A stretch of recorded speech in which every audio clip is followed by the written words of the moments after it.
Hello and welcome to another stream of Disco Elysium to complete the Competent Cop Playstyle playthrough.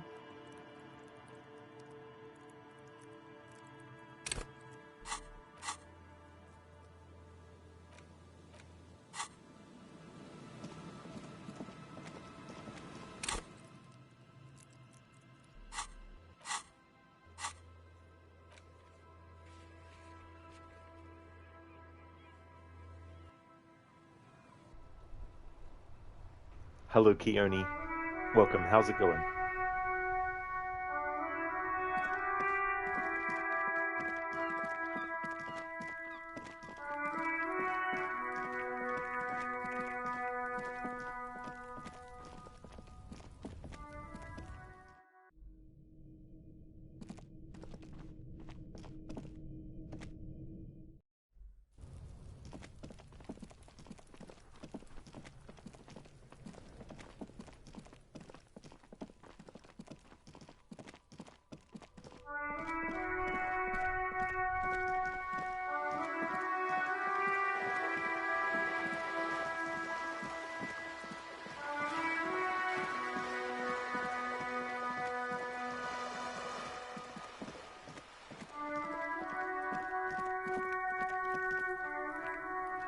Keone, going okay, but a co-worker that you've known for 5 years is moving away. Oh, really? Oh, damn.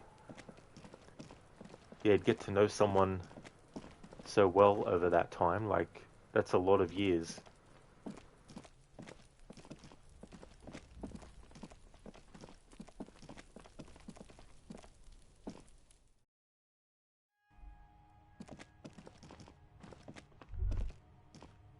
A row of mugs sits on the shelf. Each one depicts a human figure. A dark-skinned woman grinning amidst mysterious symbols.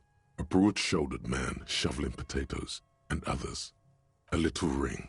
Though cheerful, the images on the ceramic make you vaguely uncomfortable. The images betray a lack of interest in human beings. They are merely unflattering caricatures.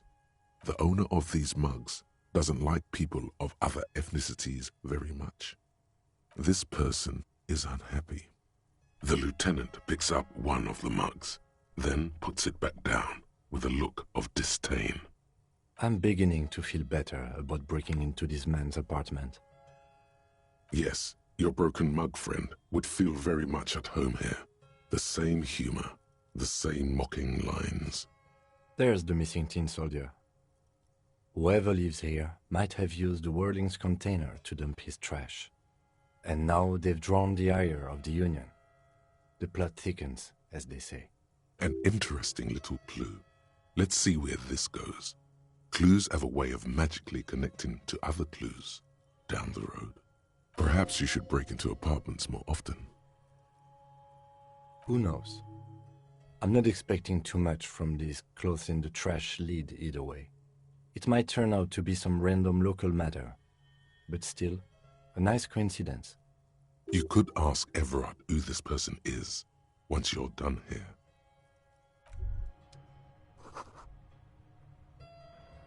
Keone, how's the game going? It's going well, gonna be finishing it today. There's a piece of armor that I want to get to help with something later on, so I need to investigate this apartment here that the character Everard wanted Harry to open the door of. And if you go in here and look at the collection of mugs, if you've collected the yellow mug that you found earlier, then you can kickstart a thread that leads to one of the pieces of armor.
So, the ship has sailed.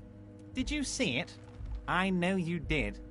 Tell me, what did it look like as it grew smaller and smaller when that mainsail dropped behind the horizon? Did it look like a germ? Did it look like a piece of bacteria? You get a sinking feeling. You wanted us to relay all this information to her. That this is a takeover? That I want a war? God, I hope you also told her about the drug trade. They absolutely hate getting their hands dirty with that. You can kill 1 million people, but if you do something the police doesn't like, well, then you're out of the yacht club. Goodbye, you inhuman fuck. Hey, Mr. Goatee. How's it going, dude?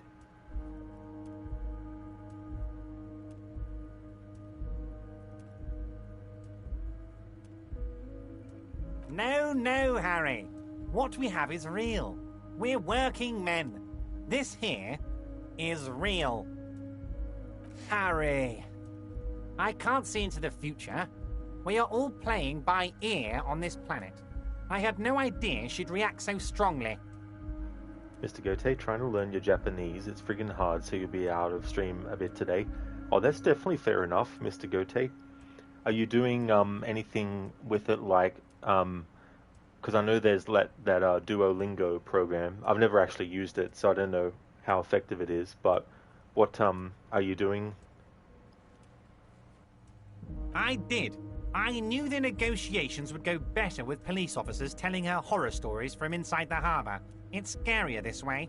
Turns out it was a magnificent strategy. I never thought it'd so fundamentally fuck her up. Oh, you got that open, Mr. Goatee? Oh, cool.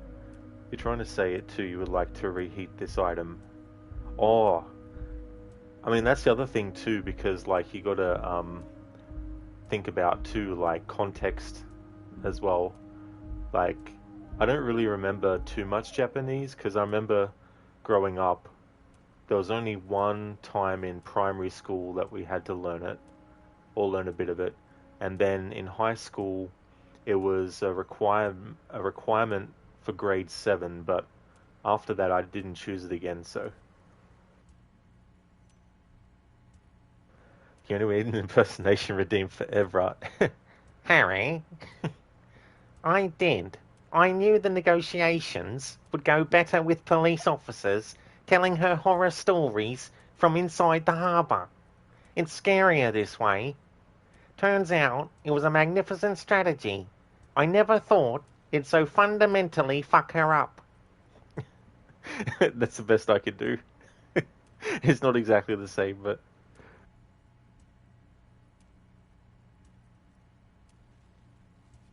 Mr. Goatee, you paid for your trip today at Flight Center. 1,668. The Rise Osaka, and 1,886 for your flight for 14 days. $800 for food for the 2 weeks. There's definitely a lot, dude, but it's great that you've been able to save up so much money to help you with that, and it's good to get that sorted, because then you know that you've budgeted for all that stuff, and then, you know, you can also factor in any spending money for, like, you know, memorabilia you might want to buy, or, you know, clothing and things like that. Yeah, Coyote. You've gone very nasally. It's a bit like doing the Aussie accent that I do, where I sort of like scrunch my nose up when I speak. It's got that kind of feel to it. But I could see myself accidentally slipping into it when trying to do that, because sometimes when I try to do a British accent, I end up doing an Australian accent. Hey there, Lizzie. Good evening. Welcome to you. Hope your day's going well. Mr. Goatee, nasally. Mr. Goatee, you know how to say good morning so far, and good afternoon and thank you, and count to 3. Well, that's good. Starting with the basics and knowing that as a foundation, you know.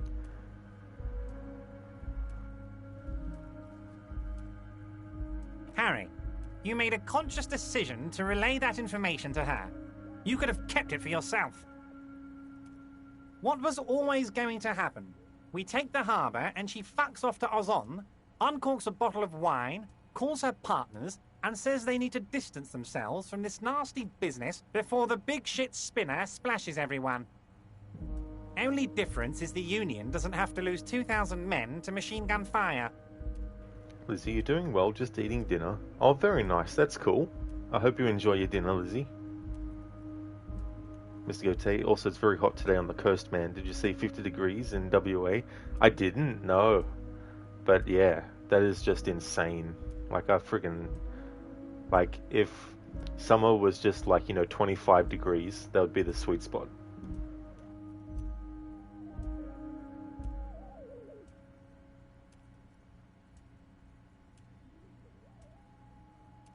Yes, of course, Harry. That's why you went to her and relayed every little thing I told you. You knew something big, and you wanted to see what happens when you tell someone. So you told her. Anyone who's ever been close to power will tell you, inside information is the sweetest thing in the world. Mr. Goatee, glad you're disappearing in December. Yeah, absolutely. It's better than money. It's better than pussy. Money only makes you special for some salesmen. Pussy only makes you special for yourself. Information makes you special for all mankind. It's the ticket to history. Don't beat yourself up, Harry. What you did was participate in history. When history calls, you have to pick up. You had no choice. None of us ever do. A hard disco cop like you, I knew you weren't one to resist temptation. You know what, Detective? I am going to leave this out of my report, and I suggest you leave it out of yours, too. Just look at the three of us. The three careless boyaderos. Good times, good times.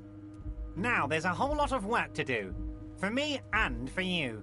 I suppose there was a reason you came here, so let's get to it. What can I help my best friend and comrade with today?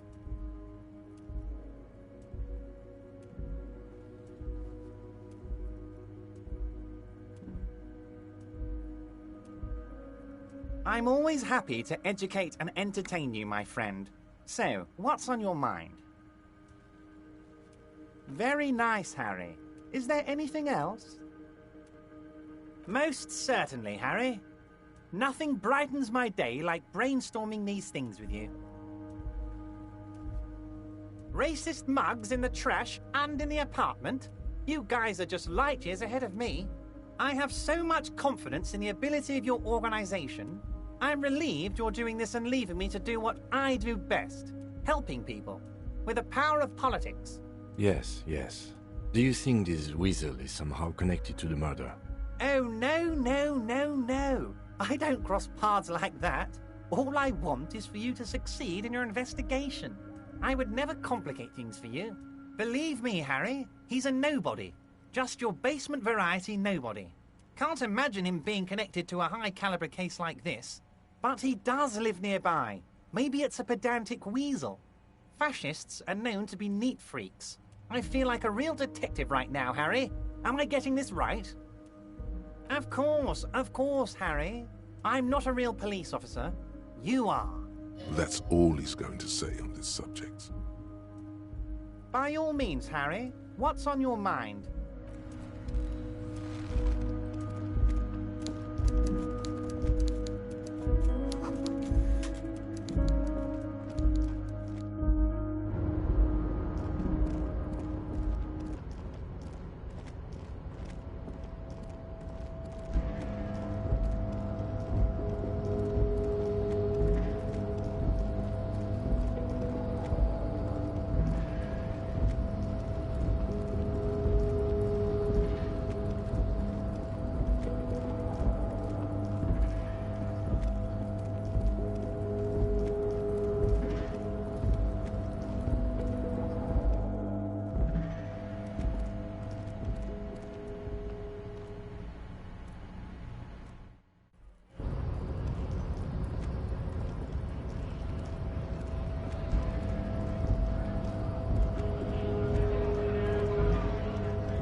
drop in temperature, an easy flow there.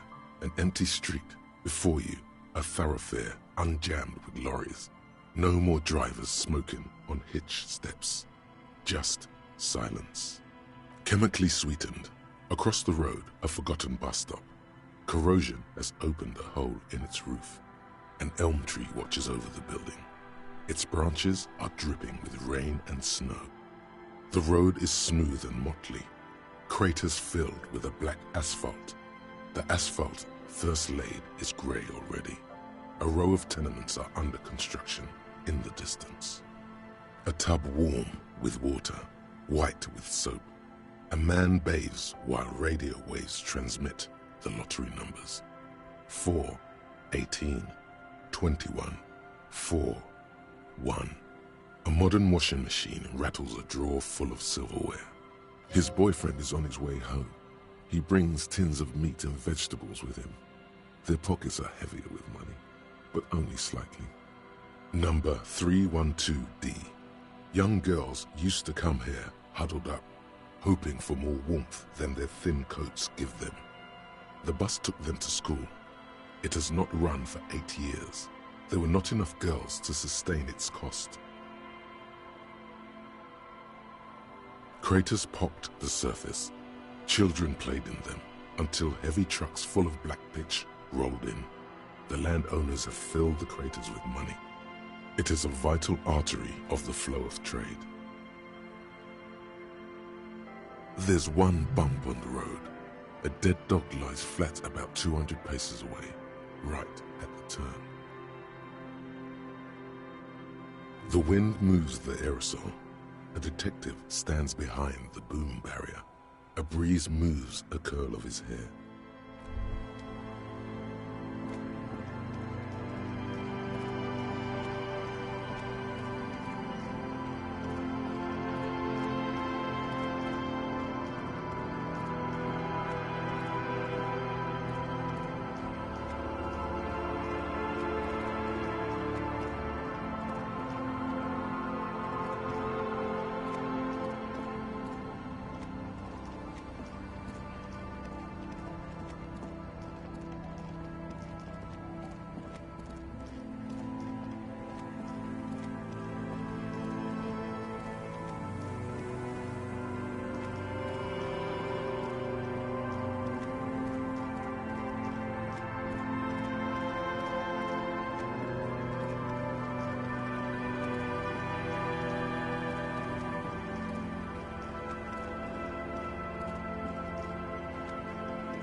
That patch of reeds over there, it's a great place to hide something.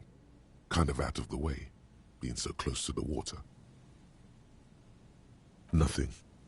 Just a hunch. The hunch passes, leaving you there, by the old boy bobbing in the water. Time to go.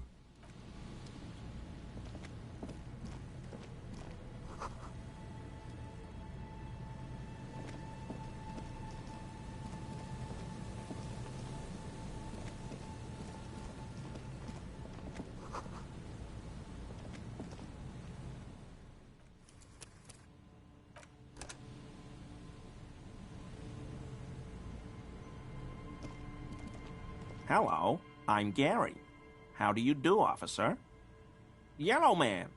I mean, officer. The lieutenant raises his eyebrows slightly and takes out his notebook. Yellow man. Interesting. This is something to ask him about, after a little probing first. I'm just waiting for my friend Morel to finish up with his insect traps so we can return to civilization. I like nature, just not this bloody coast. It's mostly drunks and degenerates that come here.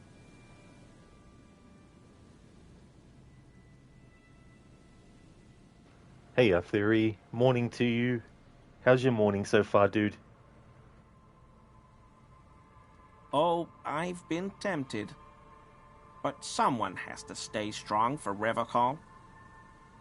He pronounces Revocol with a hard K, unlike other people.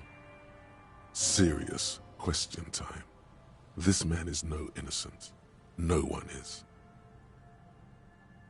Oh, so that's what the RCM in Martinez is about. Great. Great to hear someone's finally taking care of that. So you do know something about it? No. Nothing. He was some kind of mercenary. But everyone here knows that. I'm just glad to hear you're looking into it. That's all. I like to pronounce it the hard way. The old way. The Vespertine way. He winks at you, trying to relay some hidden message, inviting you to mispronounce it too, perhaps. It's odd. It's a secret rite. A very fringe nationalist handshake, probably. Not many Sealites here, or anywhere, other than Sail. I meant no offense, truly. Do you remember how, when we met Measurehead and I said the next racist will be a really good one? Well, this is that racist. Hey, man, all I meant was there are not many Sealites around here. I'm just stating a fact. No problem at all. Theory, it's going well. Breakfast and coffee. Soon you must go to the barber, cut your hair. Now your head and hair is terrible. Oh, that's fair enough, Theory. Yeah, that's the thing about haircuts too. It can make you feel much better as well. But that's a good idea. And I hope that you are enjoying your breakfast and coffee as well. My mug? Why would you think that? Really? I hear it all the time. All in jest, of course. No offense meant to anyone.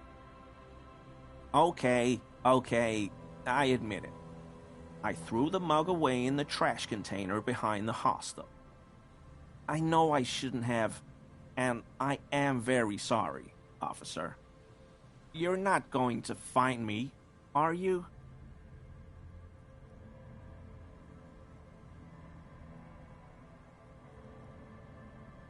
Okay, I deserve that. And I won't do it again. You have my word. I don't know what got into me. Stuffing my garbage in another man's property, I've been having trouble at work lately. The Koikos are price dumping us out of competition. What did you do, Gary? Nothing. Just answering some questions. Helping out the law.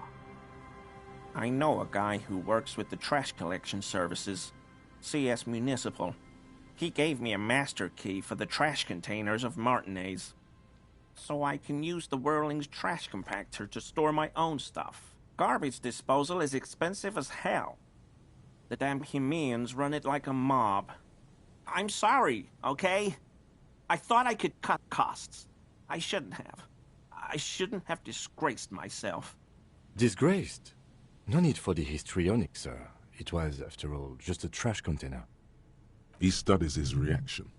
Gary doesn't answer. Officer, please. Let me explain. It's not like that. I was only cleaning up. I live right across the yard from where he was hanged, and I saw him stripped naked. All the clothes lying around in the yard, smelling. People are animals, you know? Then I came out to clean up the rags, because no one else would. I put them into the Whirling's trash, along with a broken mug, admittedly. Okay. I was coming to throw the mug away, and, well, I threw the mug there and the clothes too. Right. It was just civic duty. Exactly. That's exactly what it was. Civic duty. As he shifts uncomfortably, a series of clicks, like the clinking of glass beads against one another as they roll across a hardwood floor. You've heard this sound before. But where? Armor? No. I mean, yes. Of course. I know he was wearing armor, but I don't know anything about it. What sound? I haven't the slightest.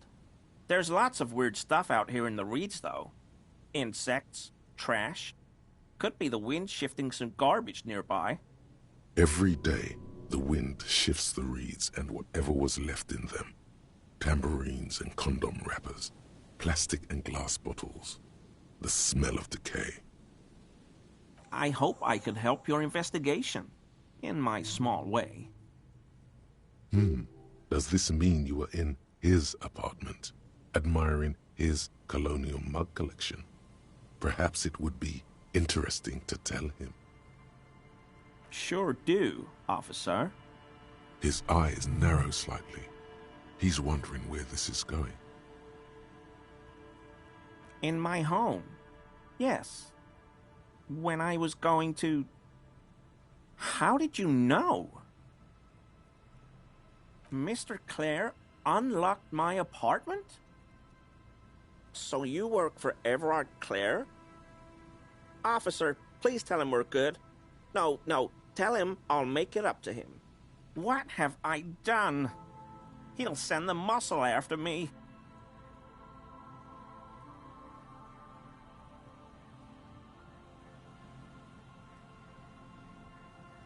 Whatever it is, tell him I'm silent as the grave. I was probably talking too loud in the Whirling the other night about some theories. I won't do it again. If there's anything I can do to assist you, or the Union, just ask, okay? I'll try to help if I can. This scared him proper. He's positively melting from fear. Has to prop himself up with a lot of anger to keep it together. The weather vane has turned. He cannot be unturned. He clearly liked his squirming. He may even have changed his mind about the whole door-opening operation. Is he? He's looking comfortable enough. Maybe it was just beads. Sounded like beads. But what kind of beads might a man like Gary be hiding beneath his clothes? I don't pray, officer. Faith in non-existent helpers is a sign of weakness. Not for proper Revicolian men such as ourselves.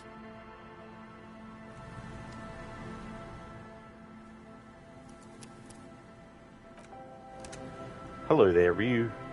How's your day going, dude? Hello, Yellow. Yellow. I like nature, just not this bloody coast. Oh, He pronounced serious. I'll... He winks. It's a secret rite. Oh, So, no. Nothing. Not many... do you remember how, when we met Measure... Well, this is that way. Hey, man, no. No problem. My mug? Really? I hear it all the time. All in jest of, okay, you're not going to I don't... What did you do? Nothing! I know, so I'm so... Disgrace. He studies his reaction. Officer, I was only cleaning up. Then okay. Right. Exact. As he shifts uncomfortably, What sound? I haven't every day, the wind. Armor? No. I mean, I hope I... Does this mean you were in his apartment, admiring his cologne? Sure, His eyes narrow slightly. in my home.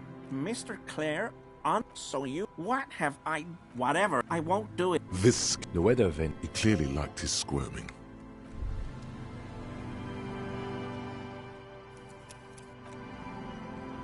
Excellent, Ryu. That's awesome that it's going well. Always a I mean, officers. Is he?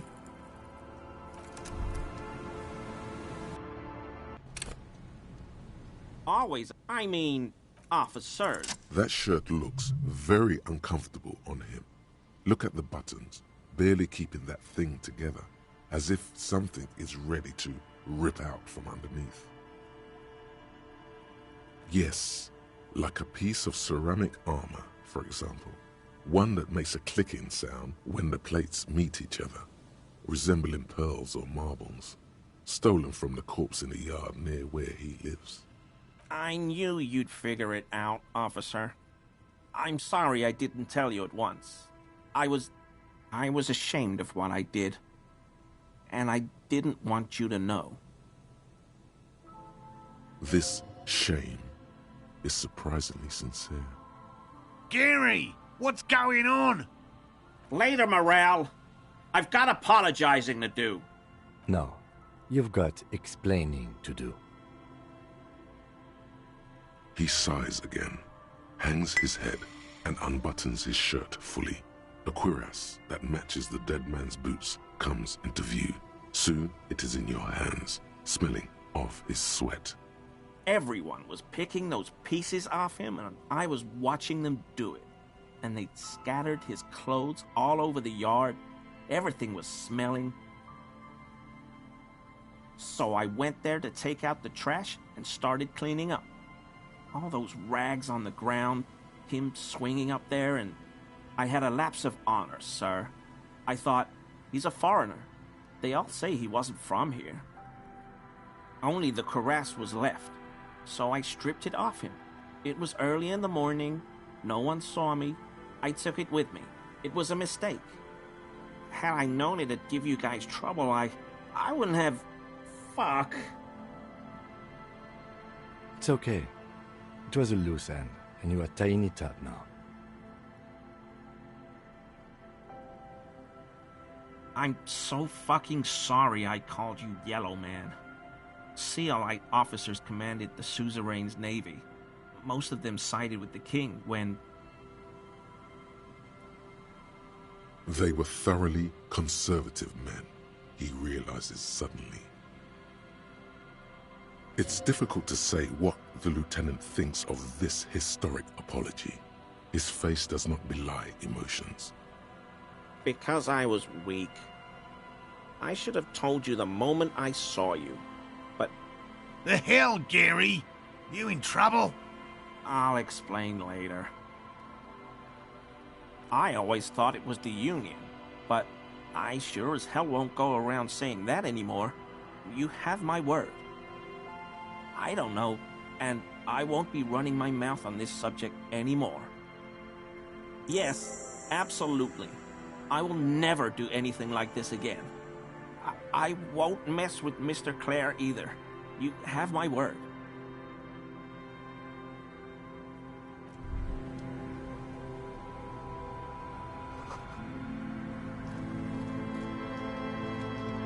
Alright, so we got that armor. Fairweather T500 Cuirass. +1 pain threshold, thicker skin. +1 volition, borrowed confidence. -1 empathy, mania of invulnerability. This vitreous enamel cuirass fits snugly and redistributes kinetic energy across its countless white plates. Amazingly, it fits under your coat, and it also makes pretty porcelain sounds when shaken.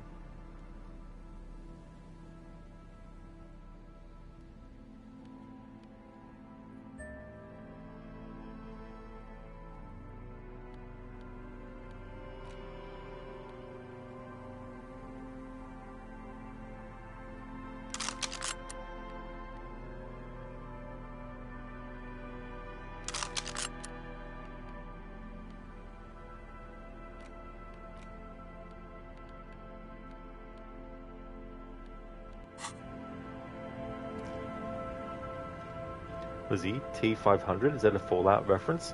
Not sure myself. Actually, Lizzie, yeah, I don't know. I've only played a little bit of Fallout 3, and that's the only one I've played. And I didn't really get too far. The first playthrough I tried, I didn't even get out of the vault because I got bored. And then the second time, years later, I got out of the vault and I did some exploring in the earliest town that you get, but then I just lost interest.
Lizzie, off the top of your head, none of the power armor models go up that high, but you still might be a reference to them.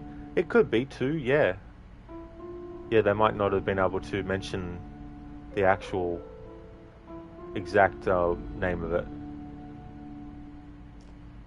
Hello again, esteemed officer, and welcome to Crime, Romance, and Biographies of Famous People. Okay, but please, only a few questions.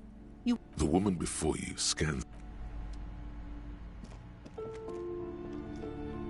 The curtains, tattered with age and covered in dust, hang before you, as if taunting you. You see a dimly lit room full of dusty furniture and trash. A doorway stands in the back, covered in dozens of scary little Seminese wards, your shadow looming over it like an omen. I warned you, you're unleashing forces beyond your understanding.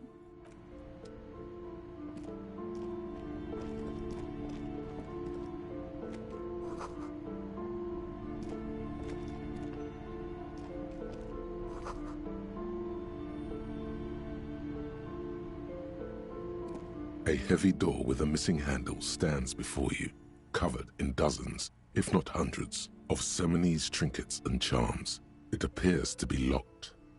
Only an echo. No one is there.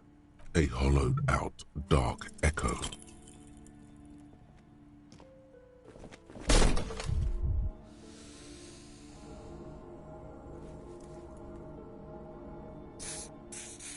Ow. Shoot. Whose moronic idea was it to just run through the door? Don't you know that things like that hurt? Are you alright? This looked pretty intense and painful, I must admit. What is going on there? Are you really trying to break down the back door? I warn you, don't tempt the spirits, officer. Don't tempt the spirits or you'll damage the holy wards on the door. It barely looks like you've done any damage to the door, however. It's still locked and closed, covered in dozens of little charms and trinkets.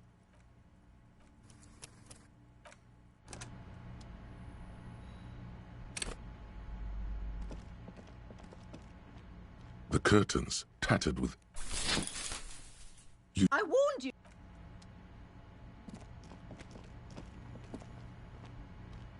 A heavy door with a hollowed out.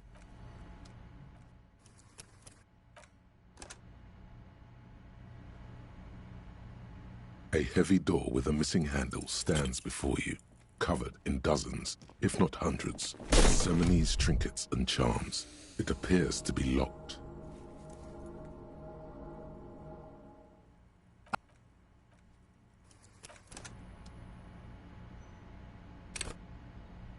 A heavy door with a missing handle stands before you, covered in dozens, if not hundreds, of Seminoese trinkets and charms.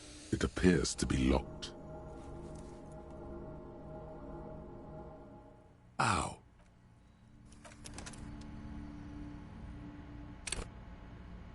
A heavy door with a missing handle stands before you, covered in dozens, if not hundreds, of Seminoese trinkets and charms. It appears to be locked.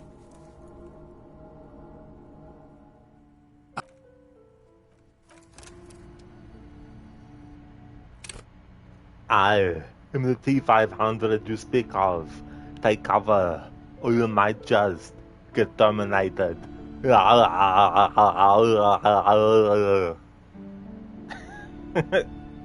Hey Oliver, welcome on in. Thank you for redeeming that as an Arnie impression. How's it going? A heavy door with a missing handle stands before you, covered in dozens, if not hundreds, of Seminoese trinkets and charms. It appears to be locked. You smash into the wood and see a small crack appear on the door frame. It's going to take one more try to break through to the other side. You feel something in your chest, an unnatural pressure. It's spreading to your left arm, your jaw. Very, very bad. This is the end bad. All you feel is pain and weakness. You have to surrender now. We all do. It gets so dark. You don't even see her face, like you always thought you would. You only see pain and fear. Cop suffers final heart attack. A detective lieutenant of the RCM passed away yesterday. His death, though abrupt, did not come as a surprise to those who knew him. He was the heaviest drinker I'd ever met. Captain Ptolemy Price, the deceased superior officer, commented, "That ain't easy on the ticker." "He loved his liquor, sure," said Detective Chester McLean, friend and colleague. "But I think before he ever had a heart attack, his heart was broken." According to an official statement given by the RCM, the officer was on the brink of solving a murder case. Alright, so that's definitely not what we want for the playthrough. But it's interesting, I didn't heal because it put it back to 2. Oh, no, hang on, Rod, you idiot. The 2 is the healing that you have, I think. Anyway. A heavy door with a missing handle stands before you, covered in dozens, if not hundreds. Good morning, Oliver. Your first ever Arnie impression. Is it really? I didn't even realize you hadn't redeemed that before. Ow. Hey there, Sonar. How's things? Oliver, why are you smashing yourself against the door, dude? A heavy door with a missing handle stands before you. But yeah, because I've had the character with one physical to be able to put other points at the start of the playthrough into other things, it means that he can't really take too much damage. But yeah, I mistakenly believed that passing the check meant that he wouldn't take any damage. But, guess not. A heavy door with a missing handle stands before you, covered in dozens, Oliver, fast playthrough. Hundreds, oh yeah, you can even die at the start of the game, depending on your choices. To be locked. Hey there, Bookish. How's it going? Ow. Shoot. So you had dental today and finishing work tomorrow. Oh, really? Well, I hope that your recovery will go well, Sonar. I hope that the work that was done will end up being great as well. It appears to be locked.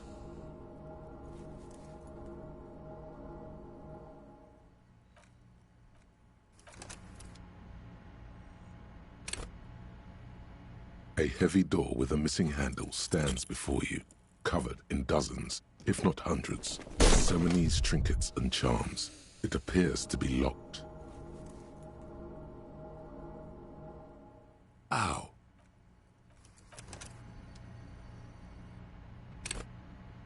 A A heavy door with a missing handle stands before you. So covered it was in filling dozens, and cavities, if not nothing hundreds, major. of Oh, that's ceremonies, good trinkets, that it and wasn't charms. anything major. It appears to be locked. Ow.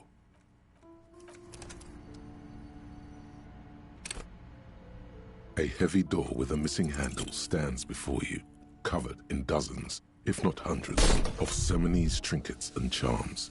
It appears to be locked. You can't actually go to the menu straight away. You got to wait for the animation to finish before the game lets you do anything else. A heavy door with a missing handle stands before you, covered in dozens, if not hundreds, of ceremonies, trinkets, and charms. It appears to be locked. Ow.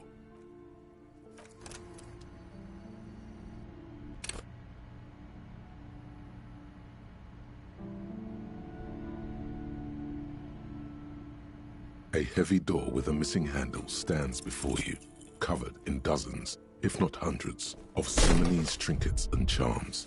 It appears to be locked. Ow. Shh.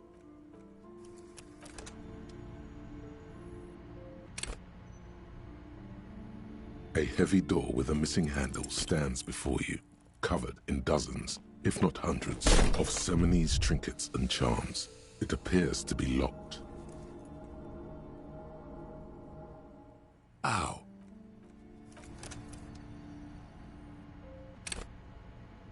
A heavy door with a missing handle stands before you, covered in dozens, if not hundreds, of We'll get this again ceremonies, eventually. trinkets, and charms. It appears to be locked. I'm holding off on using any more skill points for now. For something later in the story. A heavy door with a missing handle stands before you. Hey there, covered Anasune. in dozens, How's if not things going hundreds, today? of ceremonies, trinkets, and charms. It appears to be locked. Ow.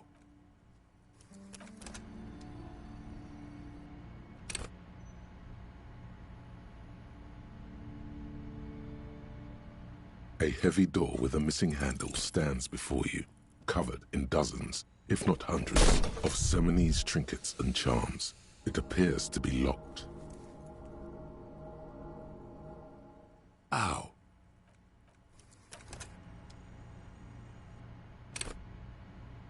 A heavy door with a missing handle stands before you, covered in dozens, if not hundreds, of ceremonies, trinkets, and charms. It appears to be locked.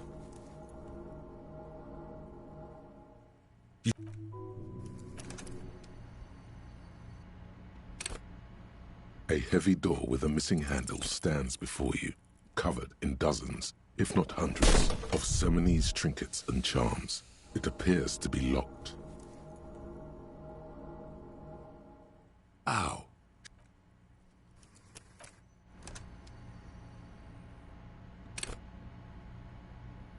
A heavy door with a missing handle stands before you. Hey, covered we got in it again dozens, finally. if not hundreds, of ceremonies, trinkets, and charms. It appears to be locked. You smash into the wood and see a small crack appear on the door frame. It's going to take one more try to break through to the other side. But you've done it. You're not thinking of trying again, are you?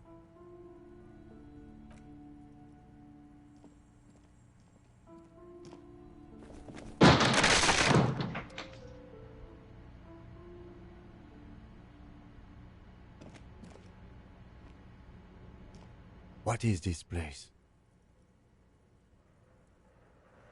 Hey, Not Fry. It's going well, thank you. Gonna be finishing this game today. How's things with you? I am, thanks, Kat. Yeah, I'm doing really well. Having a good day today. Can't believe another week is almost finished. How's things with you? Anasune, you doing alright? I'm sure you already know about it, but you found that there's an animation for defusing with a gun. If you aim at someone and press defuse, Arthur will slowly holster his gun.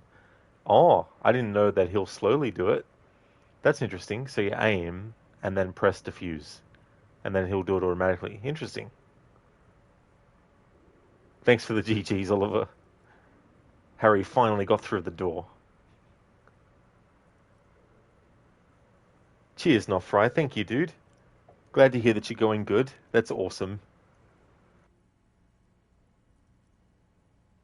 Yes, but no one's been here in ages. I doubt the electricity still works. Good thing we have a flashlight on us. Don't forget to take it out of your bag before we move on. Some specks of dust shimmer in a faint beam of daylight falling from the window. Other than that, the room is dark. An eerie feeling rises in your chest. Yes, because it's closed. No need to look for supernatural explanations where a banal one will do. Now let's move on, shall we?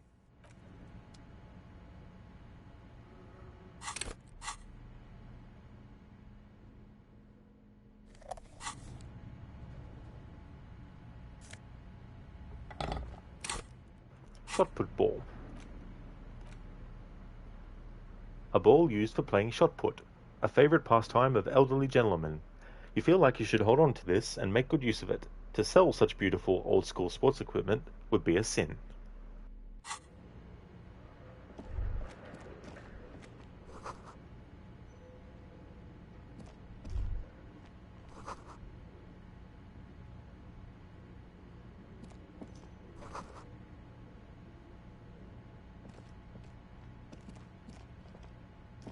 A barbell lies on the floor.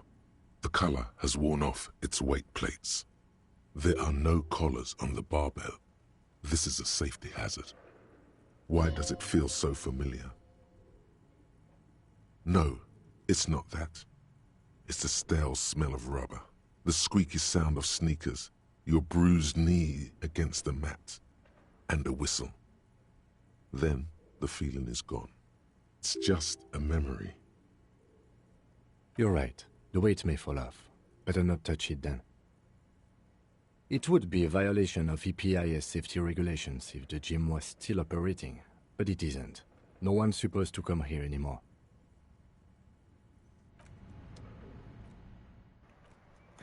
This won't end well, but hey, let's try anyway. The barbell waits patiently on the floor, like a dog for its master.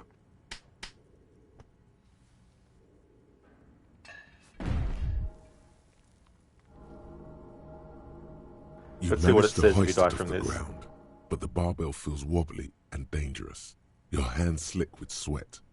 Turns out you're no beast, just an...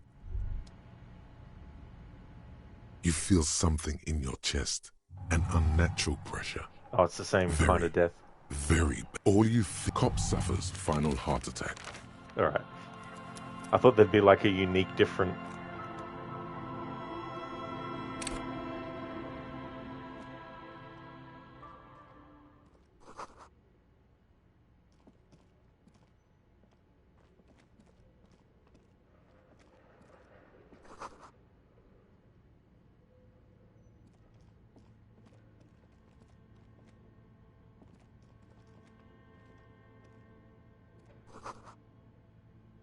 Liz, you can apparently die a lot in this game.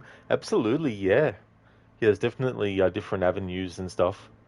I haven't actually explored all the avenues, but I know that you can actually die very early on related to the necktie that's actually around the ceiling fan.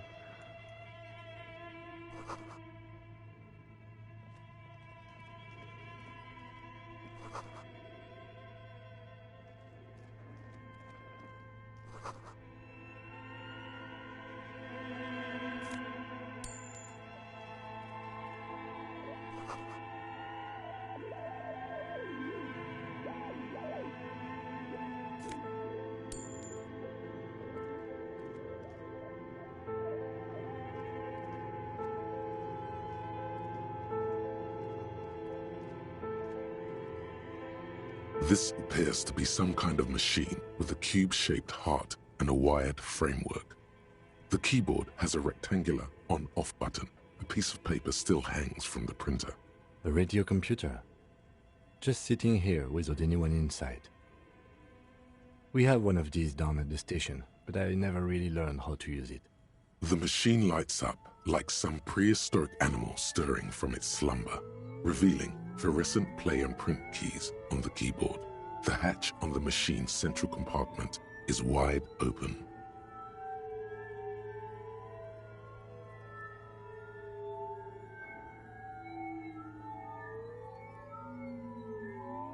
This is like something you'd hear in a Silent Hill game.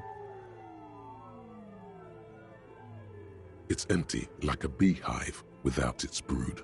Some cables have been left dangling, disconnected. This is where the memory should go. Nothing happens. Nothing happens.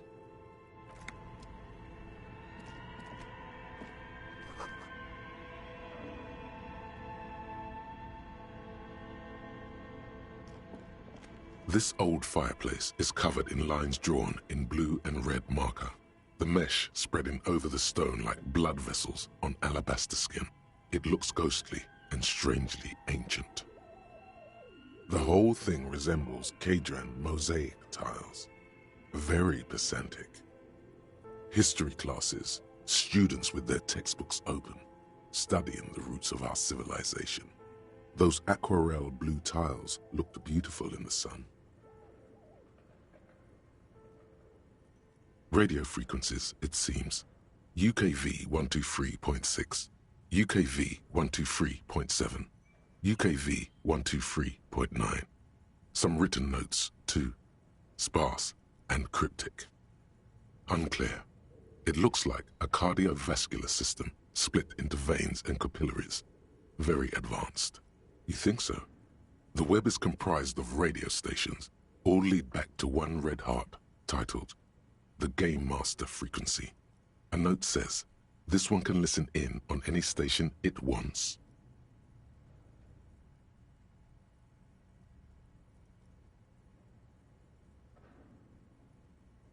Someone very important. The leader of a massive on-air game built by these people. A conductor for the hundreds of story threads that pass through the Game Master's frequency. Whoever decides to call in to a call-in station, it looks like. A list of names under the stations suggests people across 6 Isolas would be playing. Muindi, Insulinda, Kotla, Grad, Samara, and even Ilmara. All of this is gone, left unrealized. There's no way a little basement studio working here could pull anything like this off. My God, it's as if the less money they had, the more ambitious their project became. The schedule, I know doom when I see it. The company was running out of funding. Nothing. It's just lines on marble. An echo from times long gone. No one has used the fireplace in ages.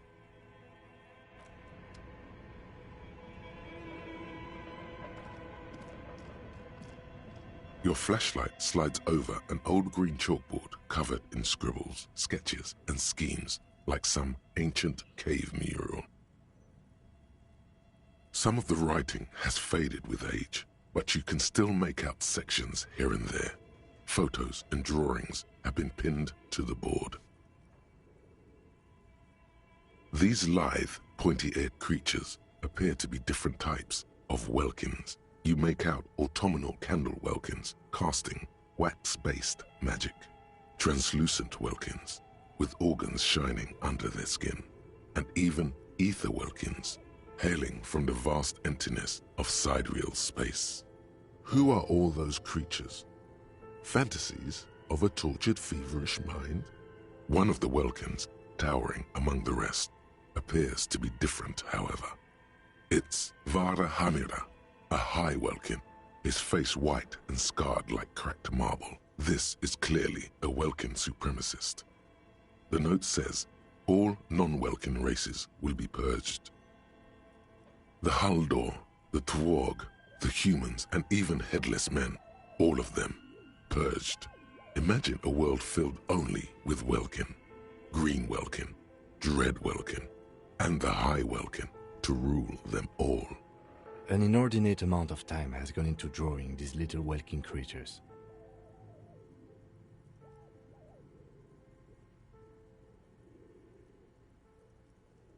Some people really like building a world, I think, even if it's just for a game. This looks like concept art for a project. It's not really real. Political commentary. That one has a great beard, too. Just look at those details. So much effort. And for what?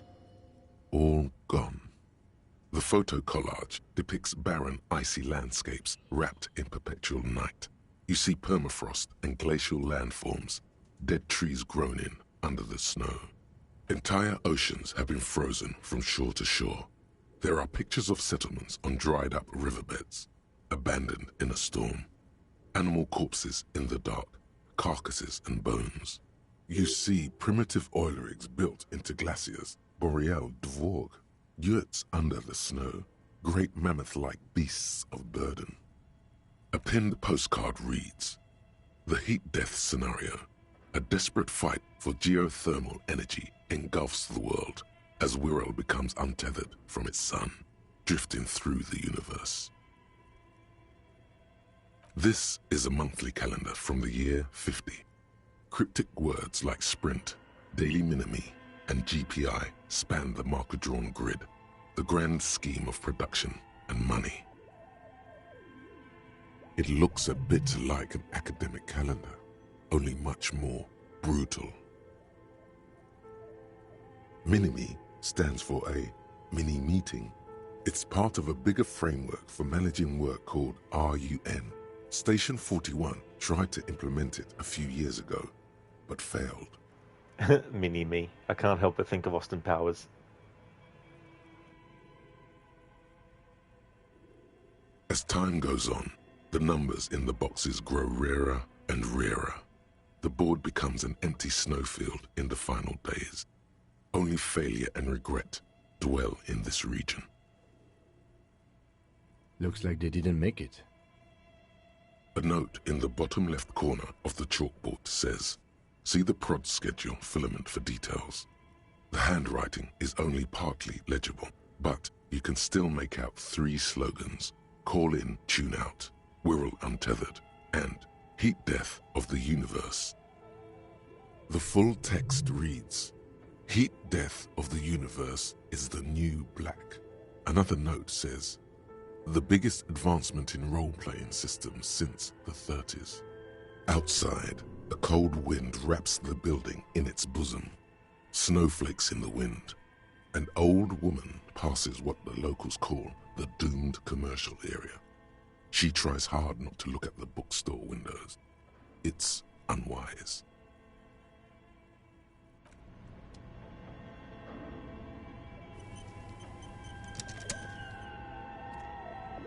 Okay, what do you think is going on with that computer, chalkboard, and fireplace?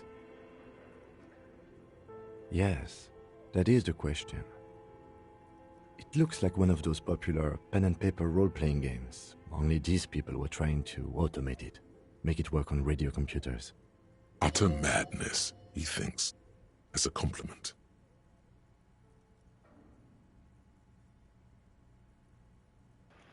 It's so funny because this game was originally based on a old school pen and paper RPG. I love it when games do this kind of stuff. This meta self-analysis or self-commentary about the very nature of the actual game that you're playing. Through call-in stations, none of the players have to be physically present. Anyone in the world can participate in the game, as long as they have a two-way radio. Then there's the Game Master frequency that listens in on the smaller call-in stations. I think that was supposed to coordinate the stories, functioning as a master of ceremonies of sorts.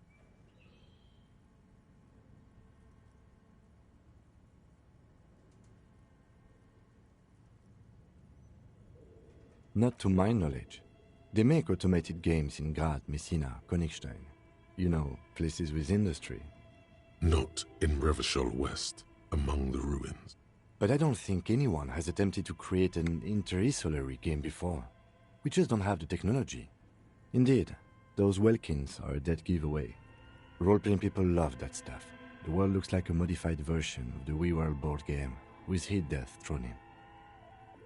Super cool. Someone should give them millions of real immediately. This game is too good to be left unfinished. No idea. They stopped filling out the schedule on the chalkboard. Indeed, it's ambitious and untethered from reality, but...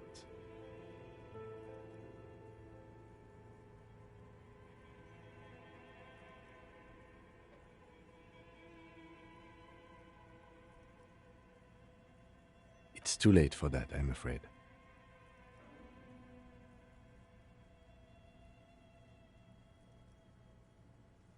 Okay, let's keep moving.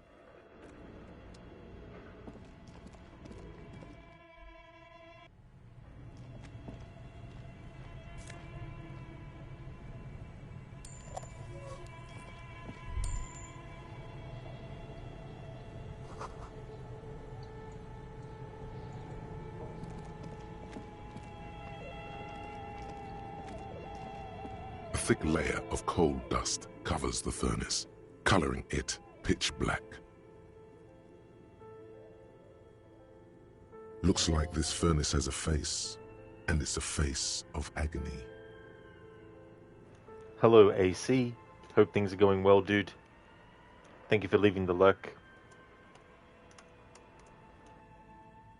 Looks like it. Looks like an old central furnace used to heat the building. It's connected to the chimney. Highly recommend people check out AC's channel. Been doing some Skyrim. Also plays games like Conan Exiles, as well as games like Dishonored. No one has used it in ages. No signs of any recent fire. Only dead rats. It's dark and grimy here. In the darkness you can hear chatter. It's coming from above. A voice or several voices talking to each other. Near the smoke chamber, upstairs. The echo is so prominent, it's impossible to discern what the voices are saying, or what's producing them. What are you doing? Wait, really? We should investigate, see if someone's upstairs.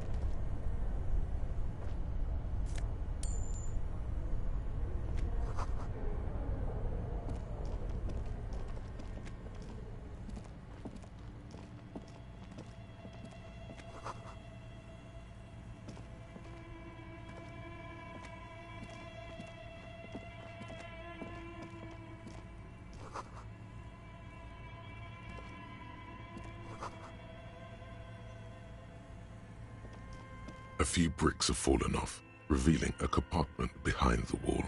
It's too dark to see in. Seems like an old bunker from the revolutionary period. Look at all those rifles. Must be an old weapons cache. There is, yes. And there also appears to be something inside the hole. Interesting. Do you want to take a look? Your hand reaches deep into darkness and spiderwebs. Rummaging around, you find rusty rifles hidden away.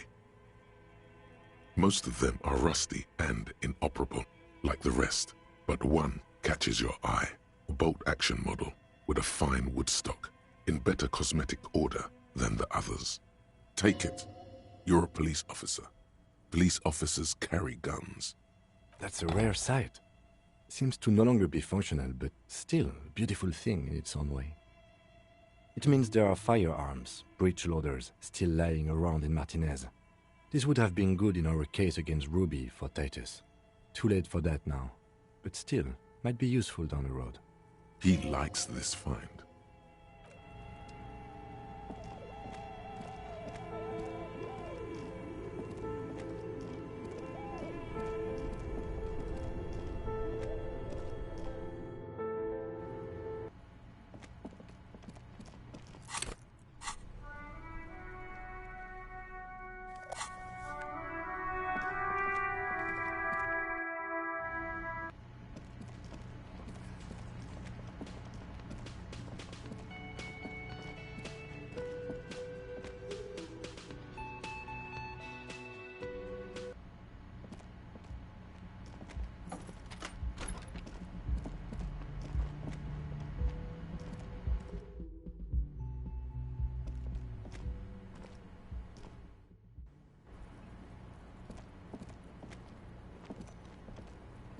Hello, officer.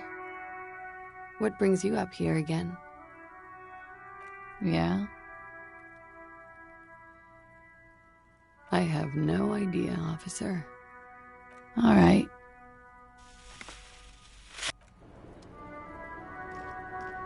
The same small, heavy door. No lock in sight.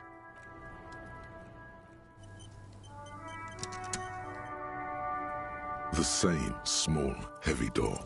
No lock in sight.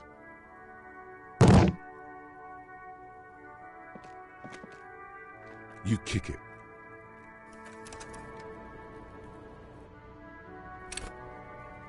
The same small, heavy door. No lock in sight.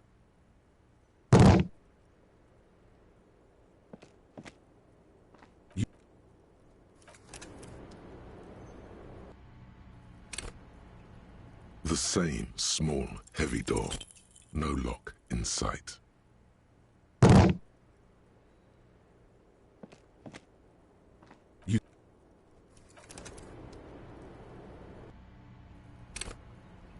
The same small, heavy door. No lock in sight.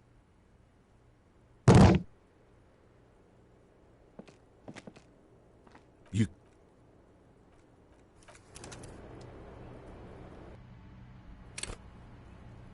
The same small, heavy door. No lock in sight.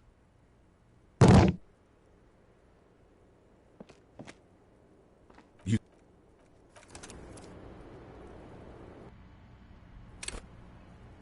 The same small, heavy door. No lock in sight.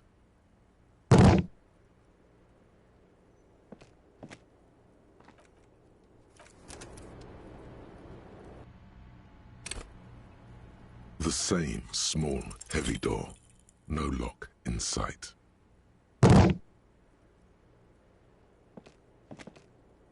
You kick...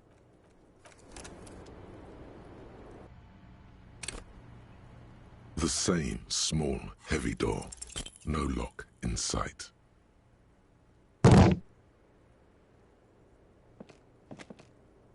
You...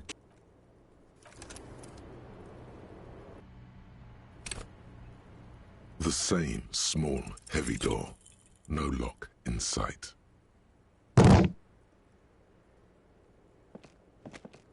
Might see if there's anything else I've got in Harry's inventory that might have an increase in physical instrument.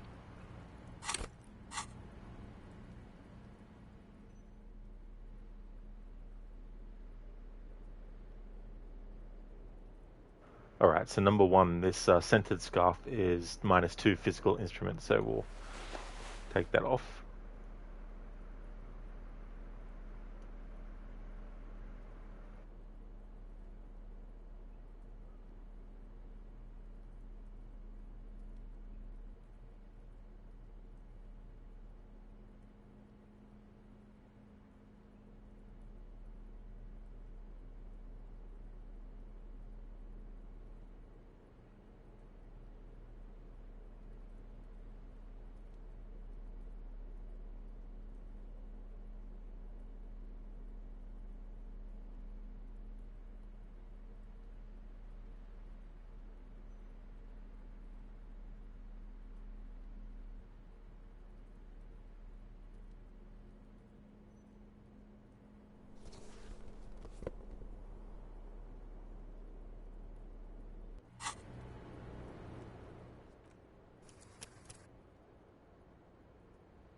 The same small, heavy door. No lock in sight.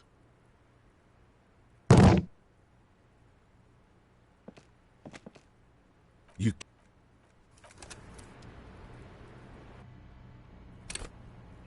The same small, heavy door. No lock in sight.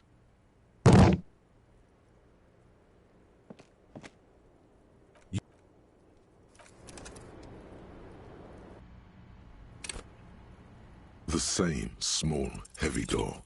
No lock in sight.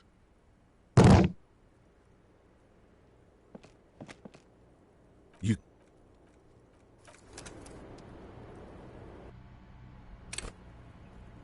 The same small, heavy door. No lock in sight.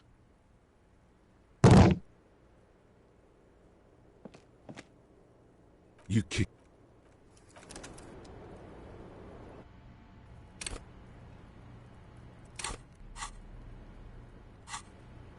The same small, heavy door. No lock in sight.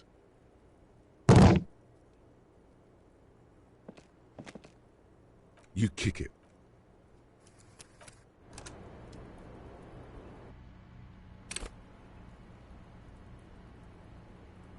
The same small, heavy door.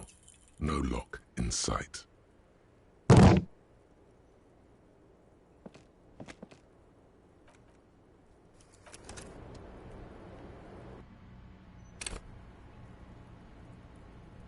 The same small, heavy door. No lock in sight.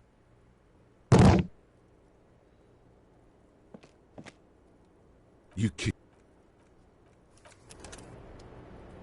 All right, one more time. The same small, heavy door. No lock in sight. All right. Not going to worry about this part of the game. You kick.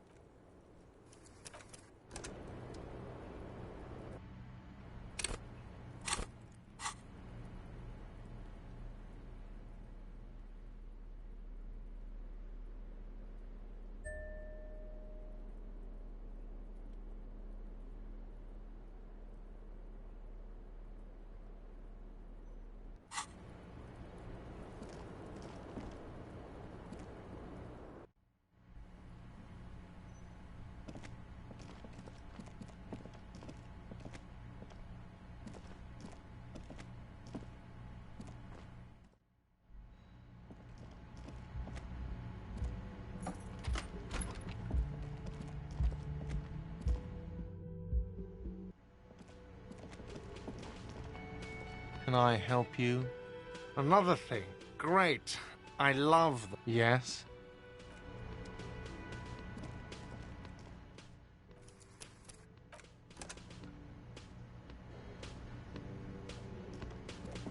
Again? I can't believe this shit. Okay, why not? Let's do the whole thing over again. We're not wasting time.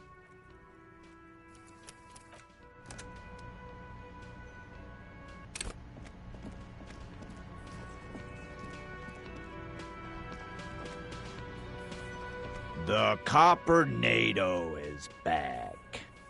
What do you want? Yeah? What? Anything else?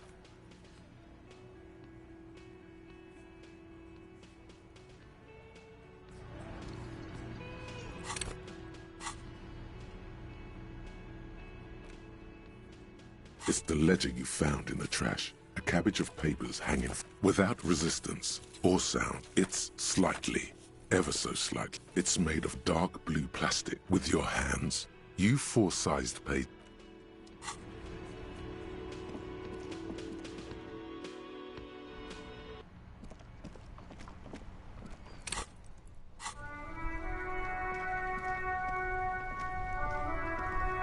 Inside, you see a set of steering levers, a radio microphone. This is Precinct 57. How may I assist you? Just a second. Yes. Hello? Oh, great. What else do you need, detective? You mean why did... Why not? Maybe, I don't know. You hear... Anything else I can help you with? 50... In the cabin, you see...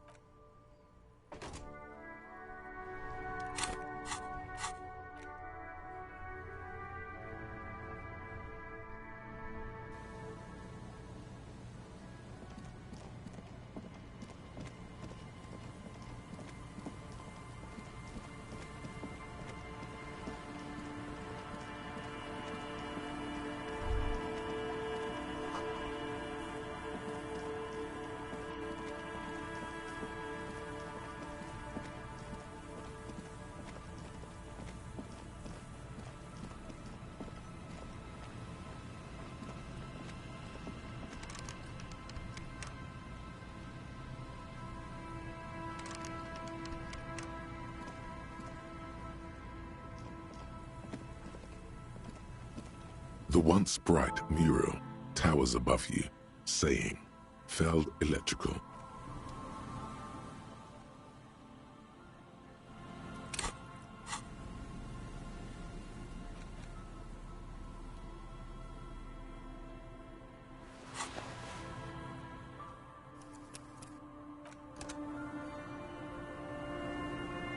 The once bright mural, a breeze.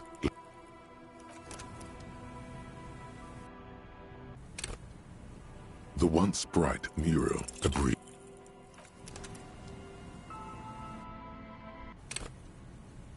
The once bright mural, a breeze.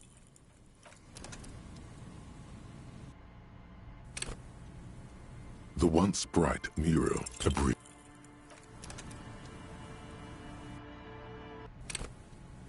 The once bright mural, a breeze.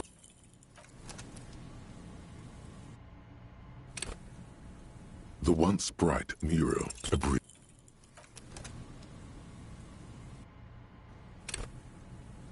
The once bright mural, a breeze. Go.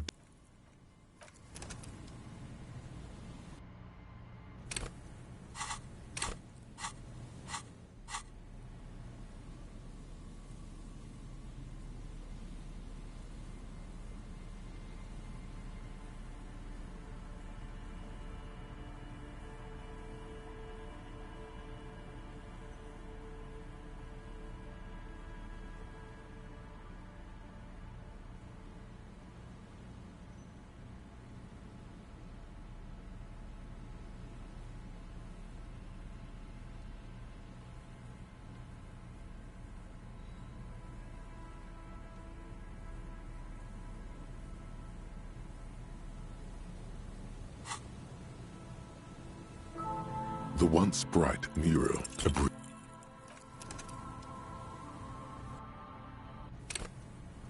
The once bright mural, a breeze.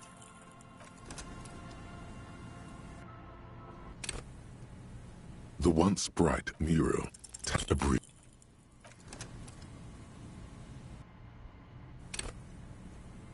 In there? Why single out this one to breathe?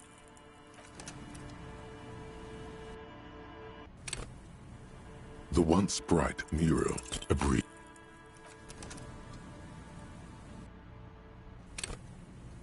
The once bright mural, a breeze.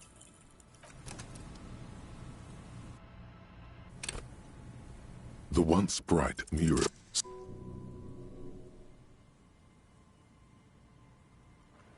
It failed so many times, I thought it was going to fail again, so I just went in to do it, so it took away the dialogue. Suddenly there's a sigh carried on the molecules around you, moving, flowing from high pressure to low pressure, like that of a woman emptying her lungs. She wraps the collapsing stone box in front of you in her breath, flowing through it. Hey there, Lethargic. Thank you for leaving the lurk. Appreciate it. Also recommend people check out Lethargic's channel. He's doing Batman Arkham City, does speed runs of the Batman Arkham games. Hello there, Oliver. Alan checking in again. Hello, Alan. In through the collapsed roof, flowing down a concrete staircase to the basement, sweeping away footprints in the dust on the stairs, and then the beach below the boardwalk, its winding tunnels, a whisper away. She's down there. Okay. Why?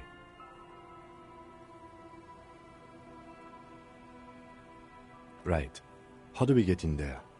The doors were on the collapsed side of this building. They're gone, basically. Finally, my time to shine. Perhaps you can climb them. We are not climbing anything. I'm 43 years old, and I plan to live to see 70. Nice dialogue there from Kim. He's got a year above me.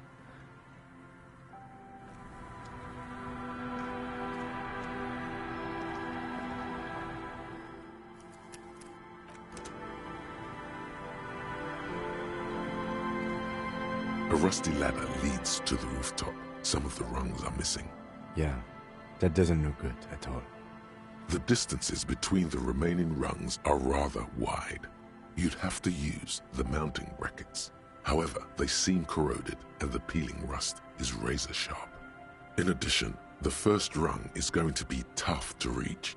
It's what, 3 meters above the ground, and you're 180? Not to mention that the roof is collapsing and the wind gets pretty brutal up there. Dismounting from the ladder is going to be hard. Perhaps if you were to not climb the ladder.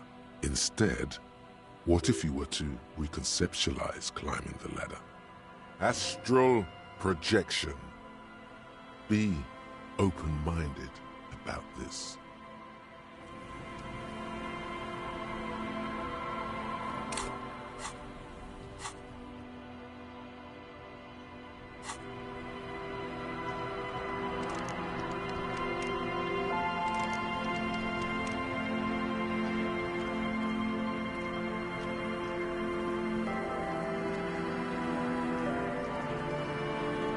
In my last playthrough, I actually kept going until I got him to teleport. But in this playthrough, I'm not going to do that.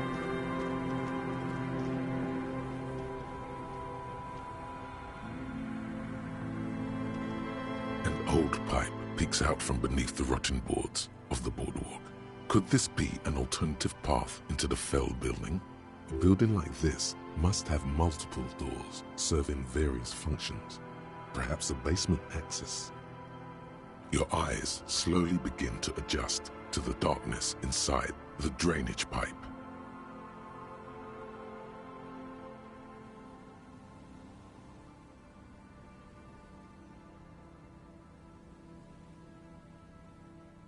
The lieutenant looks over your shoulder. An ordinary drainage pipe. Darkness. As your eyes adjust, you see some trash. Crumpled up newspapers, cigarette butts. Someone has half-heartedly spray-painted skulls on the right side. And nothing.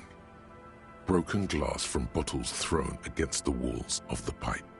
A syringe. Given that this isn't a martial arts thriller, it's highly unlikely, and not without risk to our health either. However, the pipe suggests there may be an entrance to the basement around. He means the pipe must be coming from somewhere in the building. And it's right here, a maintenance door.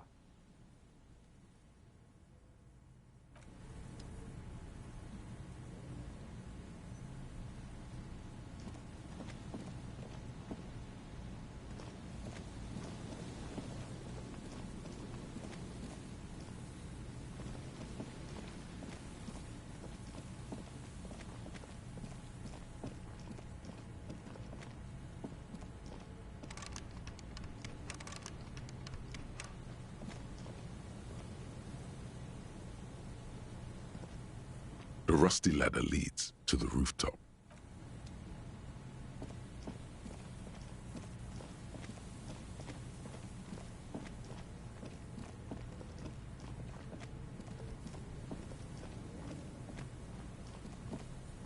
Yes?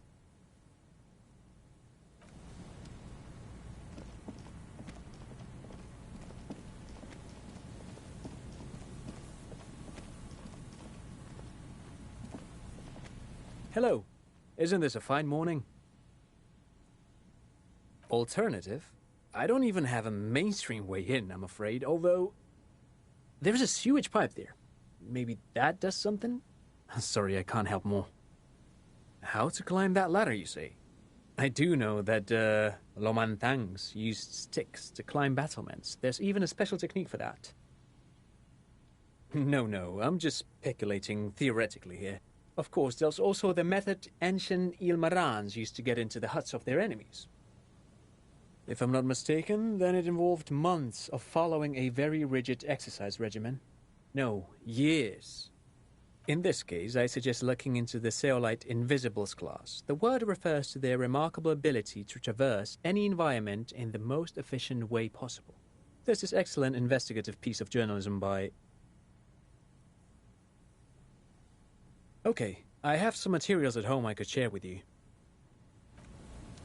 Lizzie, not the game calling out teleportation. That is true, yeah.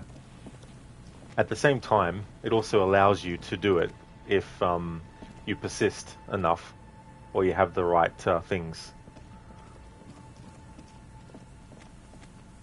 Because in my last playthrough, I actually had Harry teleport to the top of the building. Hey there, Spectrum. It's going really good, thank you. Having a good day today. The plan is to finish this game today. How's things with you? Hope you're doing good.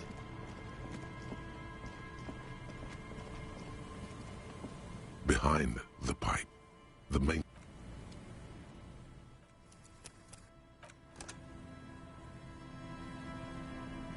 Behind the pipe, you and the lieutenant lean all your weight into pushing the doors apart, but you're not quite synchronizing your efforts.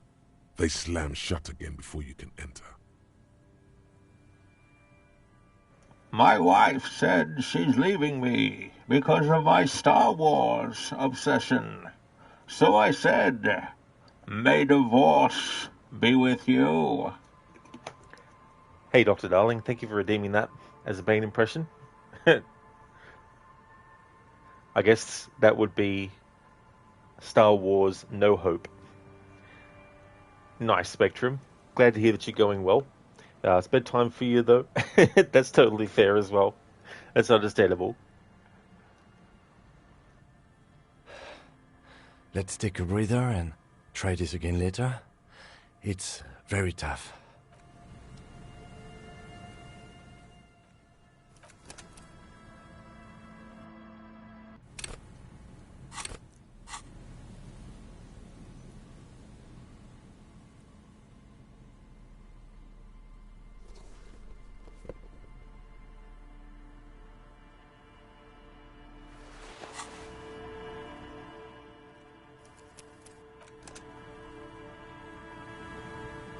Behind the pipe, the maintenance... You and the...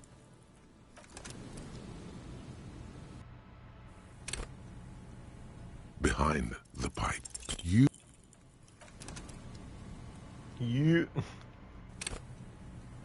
Behind the pipe, you...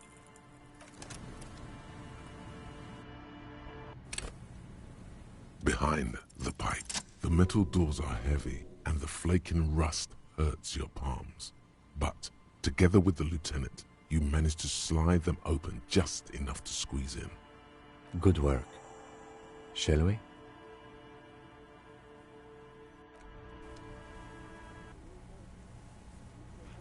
Oliver, what is behind the pipe? It's a warp to the Mushroom Kingdom. Ba-da-bop, ba-da-bop, bop.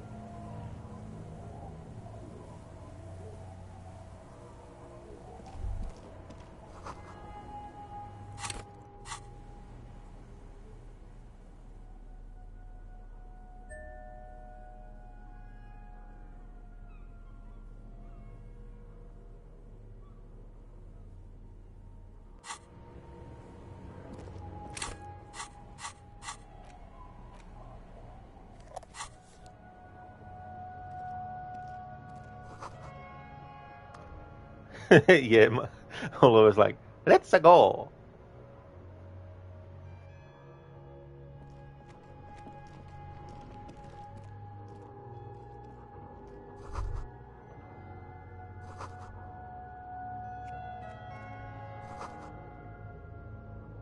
Oh, that's a really cool Goron animated emote, Lizzie. That's really cool. Nice.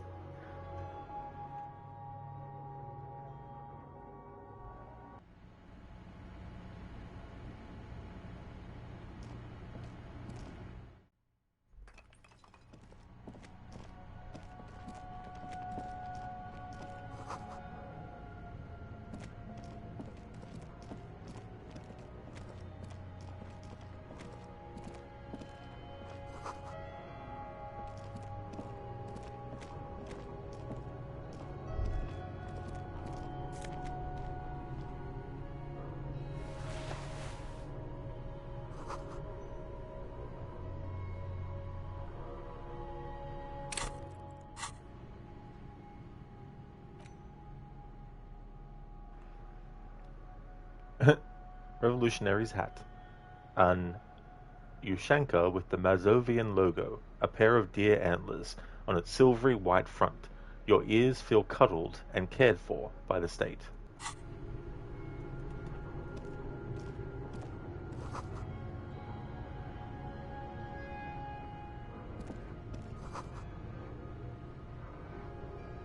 A mustachioed and mutton-chopped man, amateurishly depicted, gazes at you with sad eyes. A plaque reads, K. Mazov. There is a spiderweb in the lower left corner of the portrait. Years' worth of dust is shaken off. The full head of hair, matched by an ample moustache and sideburns, look a bit silly.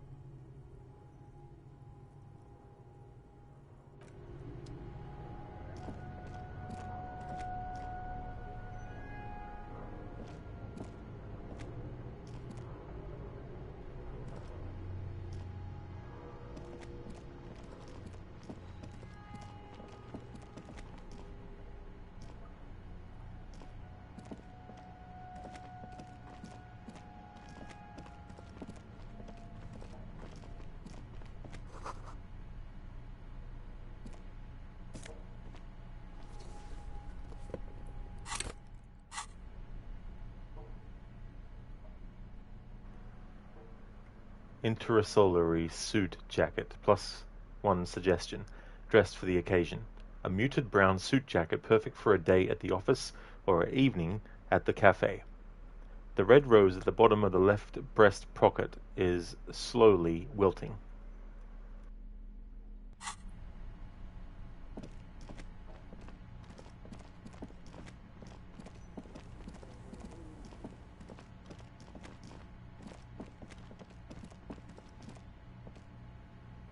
Oh yeah, Lizzie, I thought Scott's music was really good.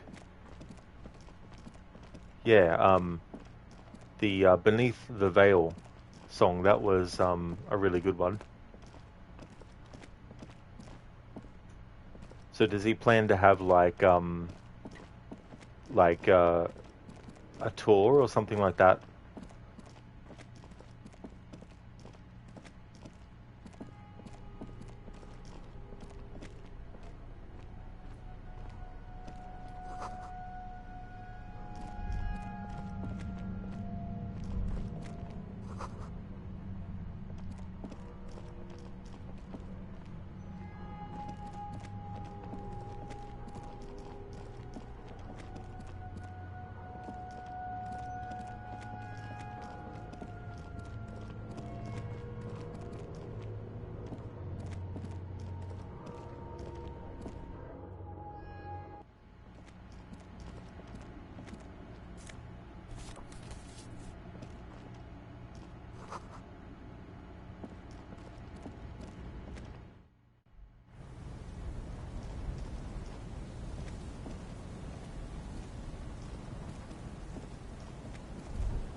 Lizzie, not anytime soon. He's getting back into writing original music and will probably only do local gigs.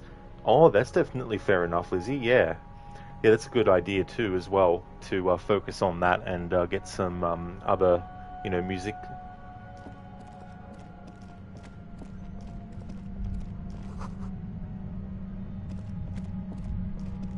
There it is again, like a swarm of hornets buzzing under your scalp.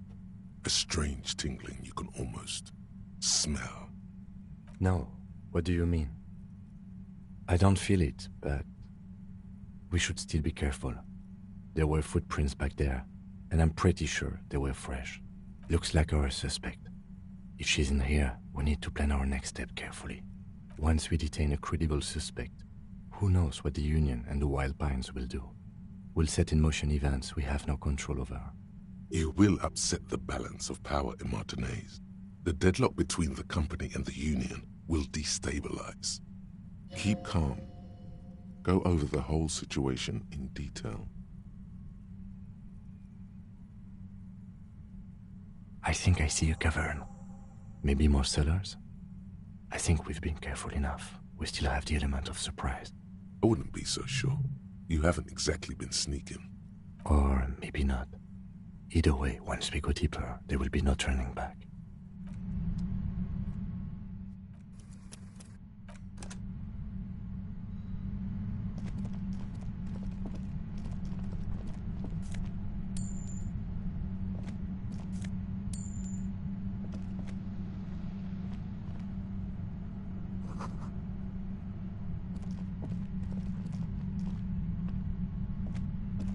Lizzie, you might convince him to sell physical albums, though. Oh, yeah. That'd be a good way to do things, too, as well, and any other kind of, like, merchandise.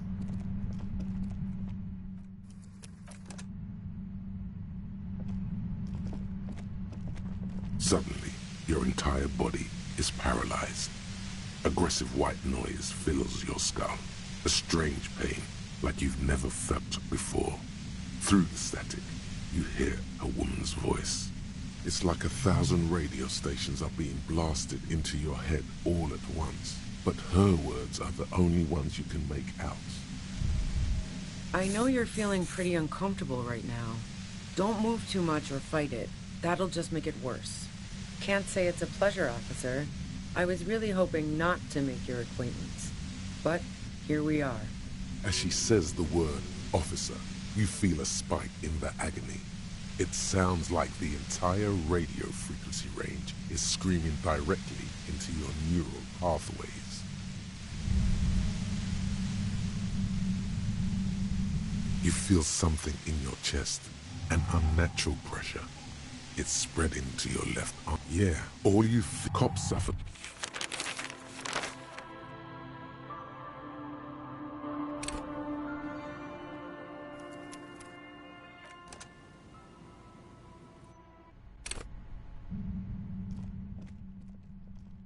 Suddenly, your entire body is... It's like 1,000 radios. I know you can't say it. As she says the word...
Oliver Brew just loves to die. Yeah. But yeah, at the start of the game, I purposefully chose physical instrument to have just one and put points into other stuff.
Suddenly, your entire body it's like 1,000 radio stations. I know you're feeling can't say it's a pleasure. As she says the word.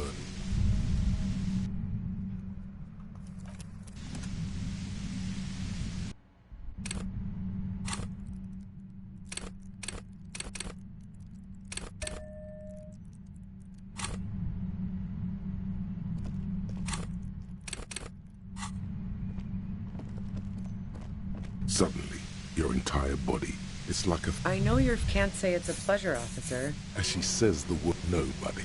That's not going to help. You can't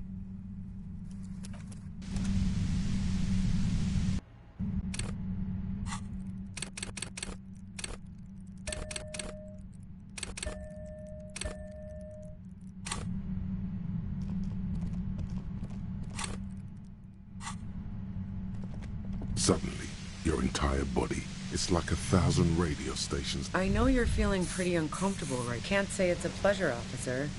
As she says the word, that's an awful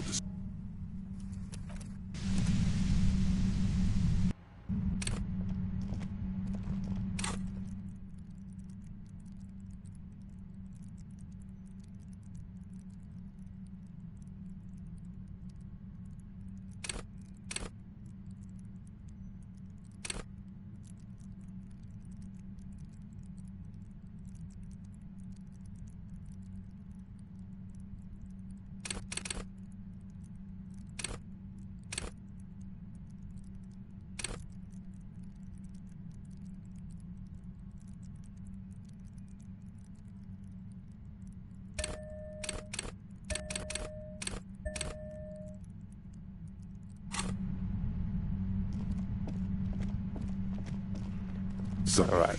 Your entire body. This doesn't work when I need to find more healing items. As she says the word of nobody. That's not going to help.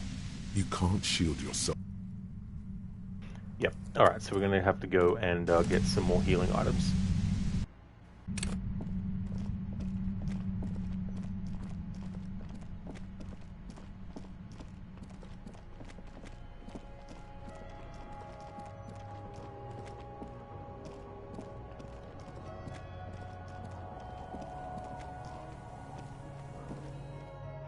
Although, damn, those meddling kids playing their music too damn loud.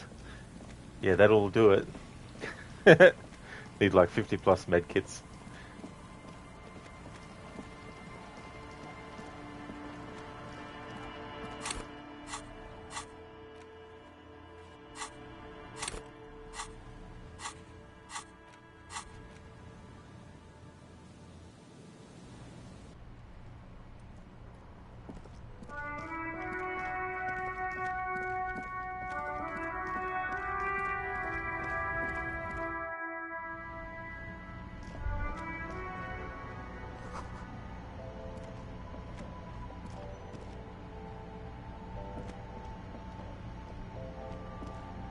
A colorful the bottles wink at you in the light. You see several packaged A small cabinet on the wall is filled with various medicine bottles, nasal sprays, and blister packs. They all bear the Saint Baptiste Pharmaceutics logo. Okay, here. I hope Saint Baptiste makes you feel better or something. Okay, here. Okay, here. Okay, here. Okay, here. Okay, here. I hope Saint Baptiste makes you...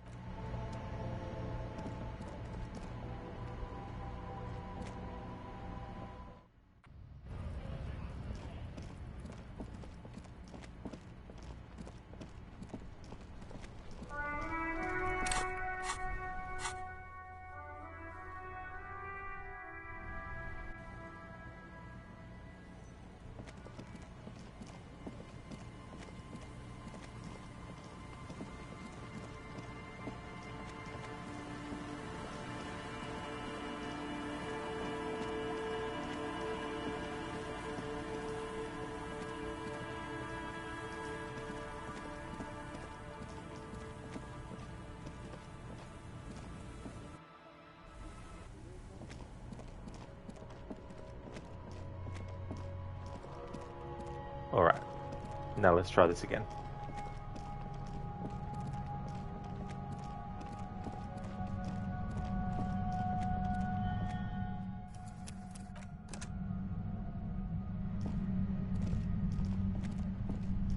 Suddenly, your entire body is paralyzed.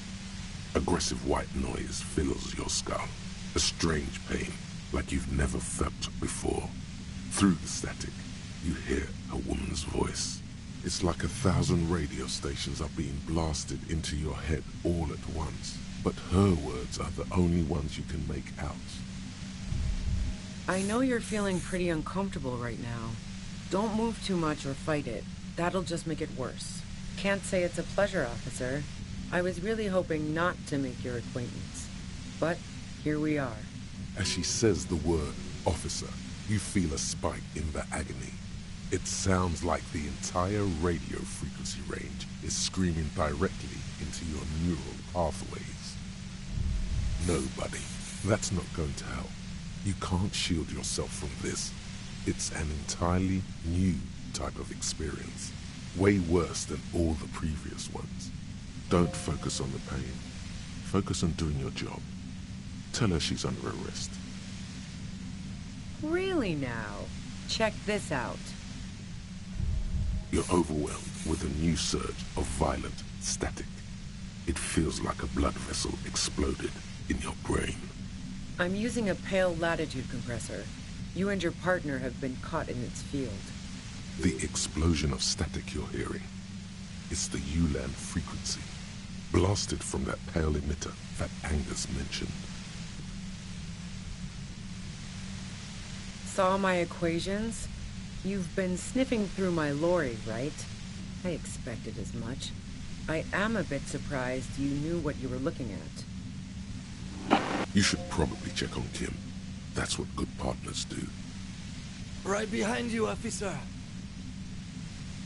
A pale latitude compressor is used to sort of make the pale more manageable. With a lot of these, you can force a radio signal grid on the pale, literally crunch the distance across it. Signals are relayed across a series of repeater stations fixed to buoys.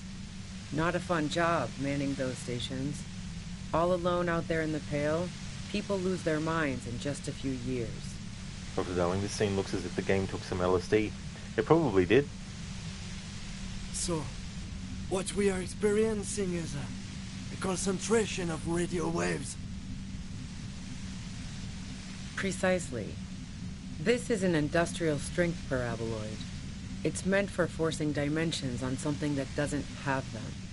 Needless to say, the frequencies used are out of this world. At the upper limit is the large prime number generator station. It's used specifically for pale latitude compression. That's why you may be hearing some numbers. But you might also hear, or think you're hearing, local radio chatter. She's been holed up in here for a while with no one to talk to. Keep her talking, and you just might get an opportunity to break loose. The pale? It's the end of the world. I built it myself. That's illegal. I'm guessing it's patented. But we are beyond that, aren't we? Oh yeah. Way beyond. No. Once I shut down the compressor, the pain will end. It may take a few minutes for you to steady yourself, though. It's a bit like waking out of a very confusing dream. Yeah, I stuck my head in there before using it on you. It seemed like the ethical thing to do. Can't say that I enjoyed it. The field was weaker, but I can imagine what you're going through. Yeah, let's not talk about that shit. You were hunting me and fell into my trap instead. That's all there is to say about it. So she thinks of you as hunters, not cops, and of herself merely as prey. If you've got something really important to say, you can do it through the white noise. Then this... God damn it. Fine. If you really want to talk, I can dial it down. I've also got a gun, by the way. She's carrying a 2-barreled front loader. Remain careful. Well, it doesn't feel much better. but she can form sentences now. Thinking doesn't seem to hurt as much. Just keep her talking, and you'll get through this. There's only 3 meters between you and the machine. If you keep her distracted for long enough, maybe. Be careful when you make your move. That'll be it for questions. Bide your time. I heard you in the passages, and I've been preparing for quite a while. So you found my shack, huh? I'm not surprised. Her tone is bitter. She thinks she's been betrayed. So nice. That's one knife I didn't want to find in my back. I was, before I caught you in the pale latitude compressor. I'm fine now. That's her admitting the bullet was an emergency exit. No, I didn't do it. I only helped stage the lynching, though I doubt that makes much of a difference to you. So she says she didn't do it, and she doesn't trust you. Is it you specifically, or the citizens' militia that she distrusts? Who ratted me out, by the way? Was it Titus? No, he wouldn't have broken first. Oh, I knew the kitten had claws, but not like this. But she couldn't have known I was on the coast. How did you find me?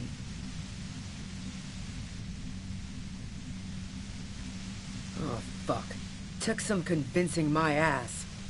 And those guys liked me, I know it. This is what happens to people whom people like. A dull despair is creeping into her voice. How the fuck did the rest of you get by?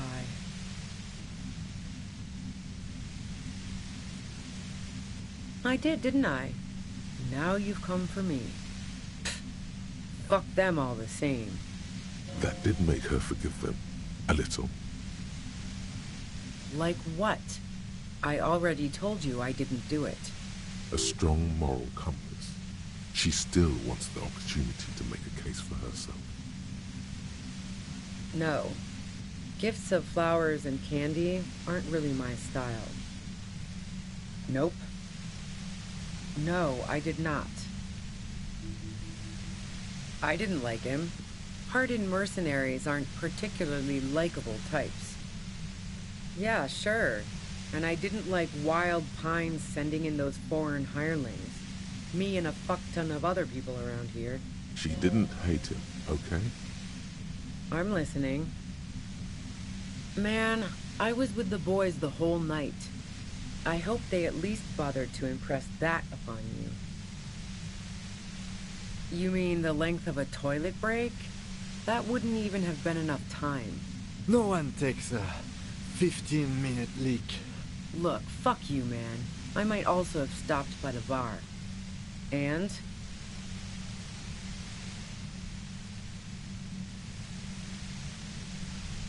The gun store. Trigger Happy Jacks. What did you think? That I'm going to squeal on my gun supplier? Sorry, I'm not that kind of gal.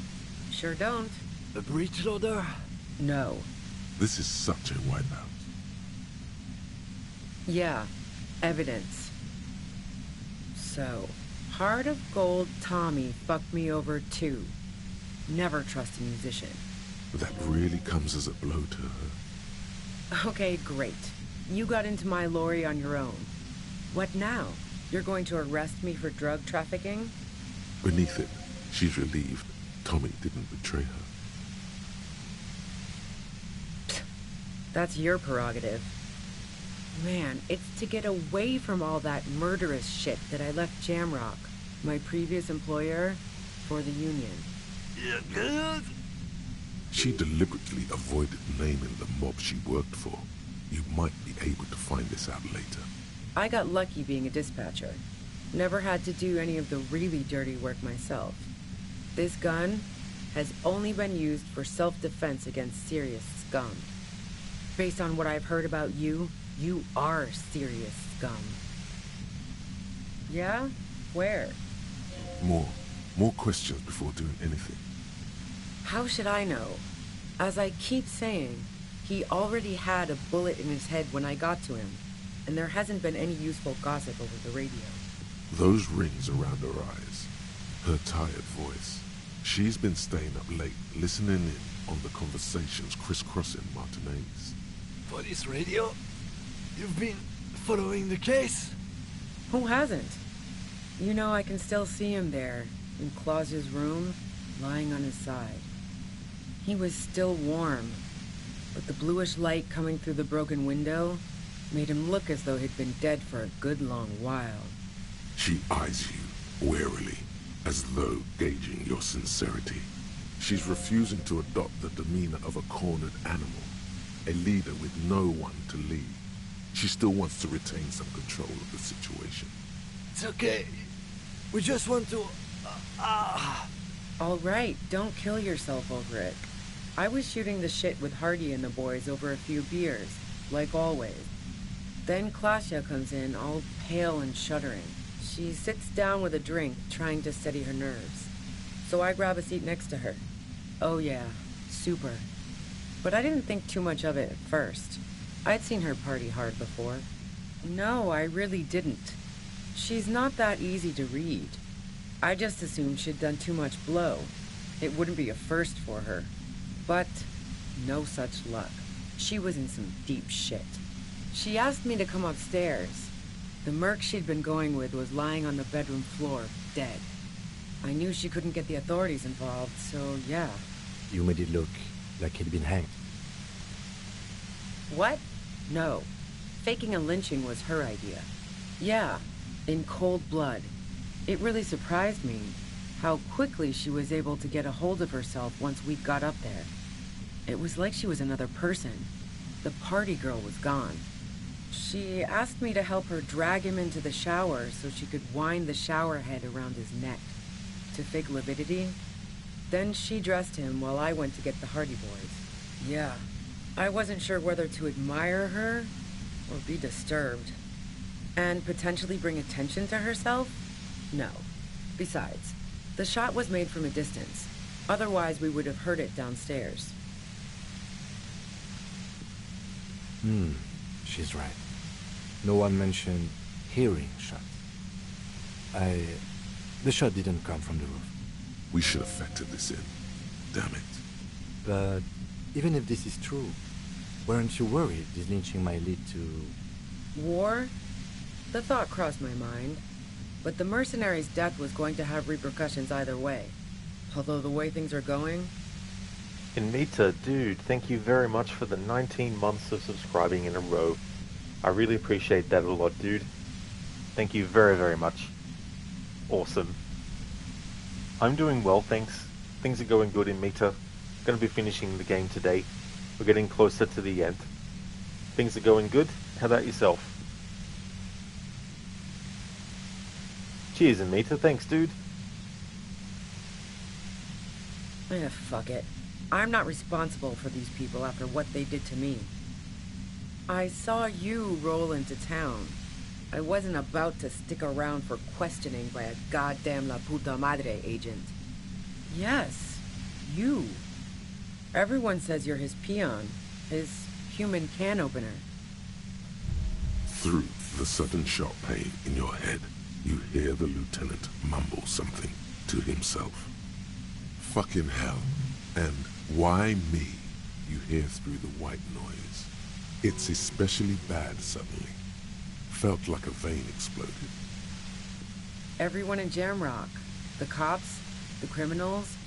Why do you think I'm holed up in here with a goddamn death ray waiting for you? Inmita, you're doing well. Another long day at work, but at least you only have to respond to email today.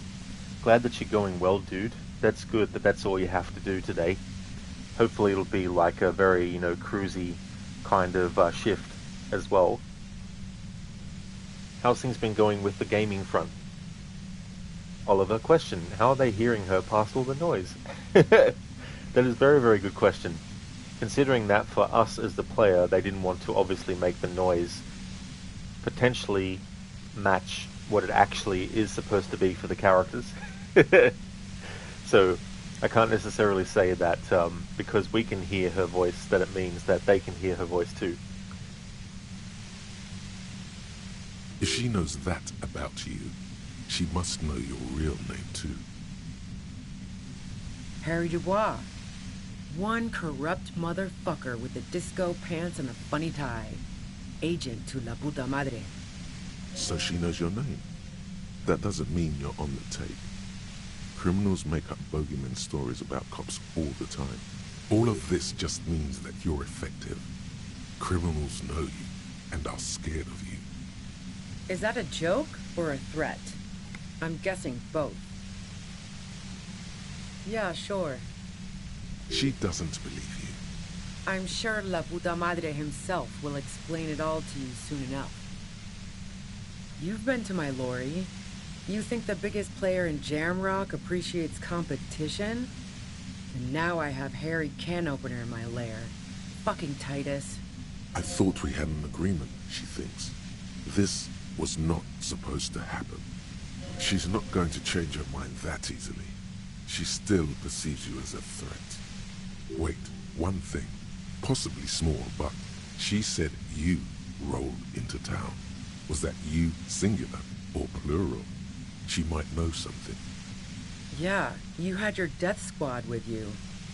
What happened to them anyway? Sure you do. I bet they're just outside waiting. I guess I'll take my chances. Well, it wasn't this scrawny dude. You had two guys and a lady. The guys looked pretty buff. Lady wasn't bad either. One of the guys seemed chipper, a blonde. The other had a brooding something or other about him. And the woman was the only one in uniform. All were carrying. That sound about right? Anita, thanks. You haven't had too much time to play games this week, but you played a bit of Elder Scrolls Online and a bit of Horizon Forbidden West. These two playthroughs will be quite long. That's totally fair, dude. For sure. I know what that's like as well. Having all these, games that are massive, that have a lot of time that you need to spend to get through it. And it's not even always because you're doing like a completionist run or anything. Just some games, by their very nature, need a lot of time. No idea who these people are, literally. Satellite Officer Vic Mayer looks out of the window grimly, then puts his coffee down and turns to Patrol Officer Minnow. We can either take a room here in the Whirling or go home for today. Let's go home, Jean. Nothing's going to happen today, she responds quietly. Jean takes his blonde wig off. Call Heidelstam. He can give us a ride. Fantastic. I've got to get on the road. Then you can go find your friends. Unless you have anything pressing to ask me. What bunker? Don't know anything about it. No one's been around since I set up camp. But I'm sure I'm not the first vagabond to...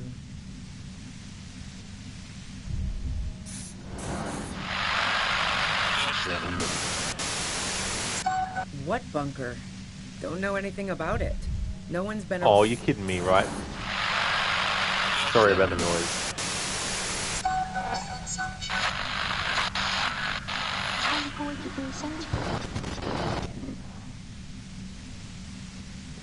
I like how it takes damage off you by choosing that choice in the first place, and then if you choose it again, it takes more damage. I was trying to, I thought it might, let me stop that other sound from coming through.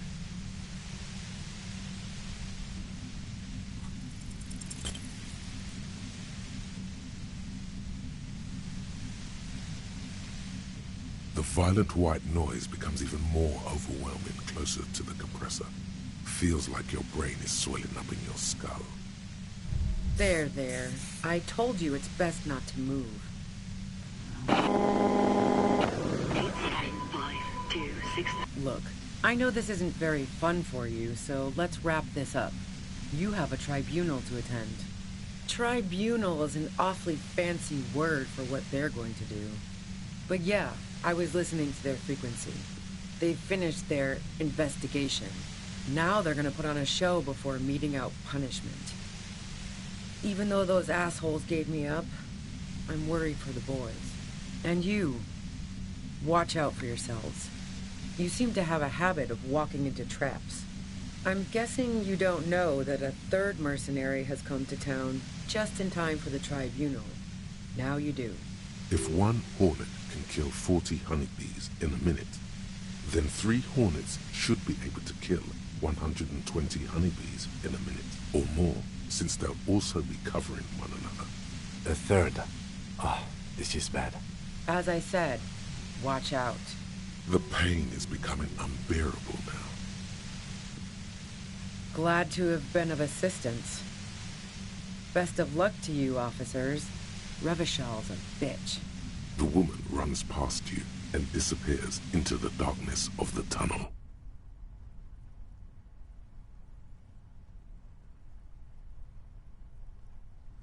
All things considered, it could have gone worse. No, I don't think she did it. She's someone else's case now. Now we have to come up with a really good excuse for why we walked right into a trap like that.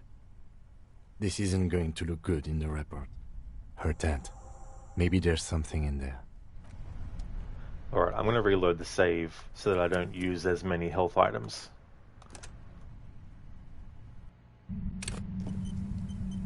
And then redo this quickly. So we're going to speed run it now.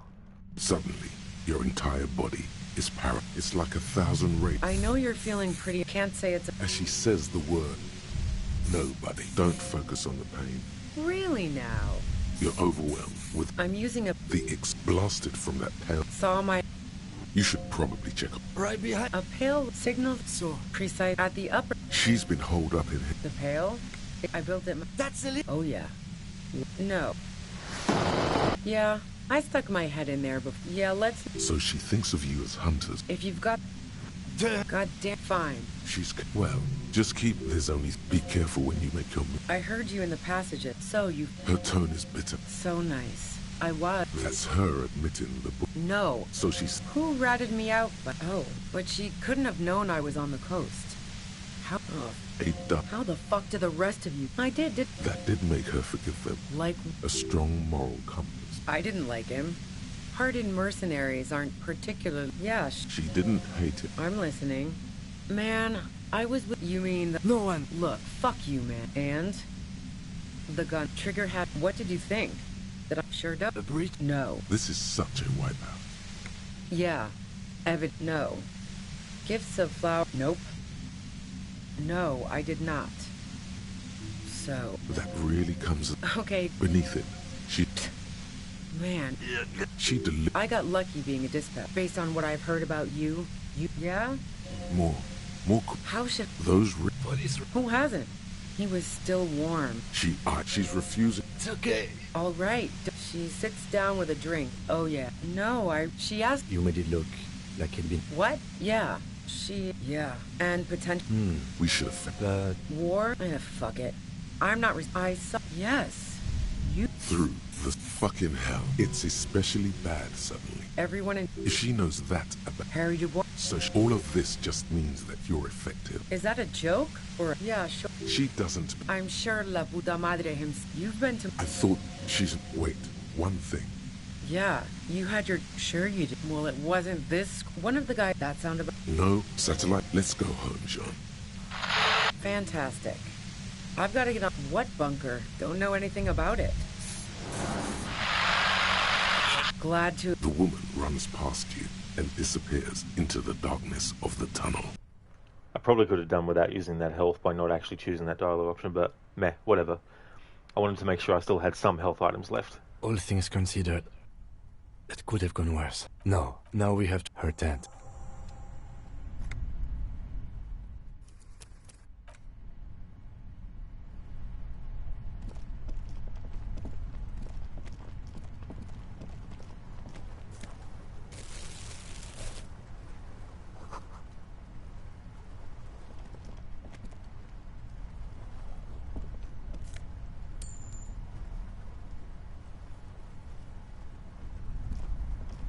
The plain red tent stands by dispassionately. The tent looks old, but well maintained. In the darkness of the tent, a rolled-up sleeping bag, cooking utensils, some books, and a kerosene lamp. It reeks of cigarettes. Assorted soft covers, mostly pulp horror. A motor carriage lies buried in the snow on one cover. On another, a ghost airship. You also see a collection of radio enthusiast magazines. See anything? Rager Monthly, Journal of Material Science. More Technological Digest. One of the magazines doesn't have images on the cover. It's not a magazine, it's a leather notebook. You pocket the worn brown leather journal. A trusted friend left behind. We should read this immediately, like right now.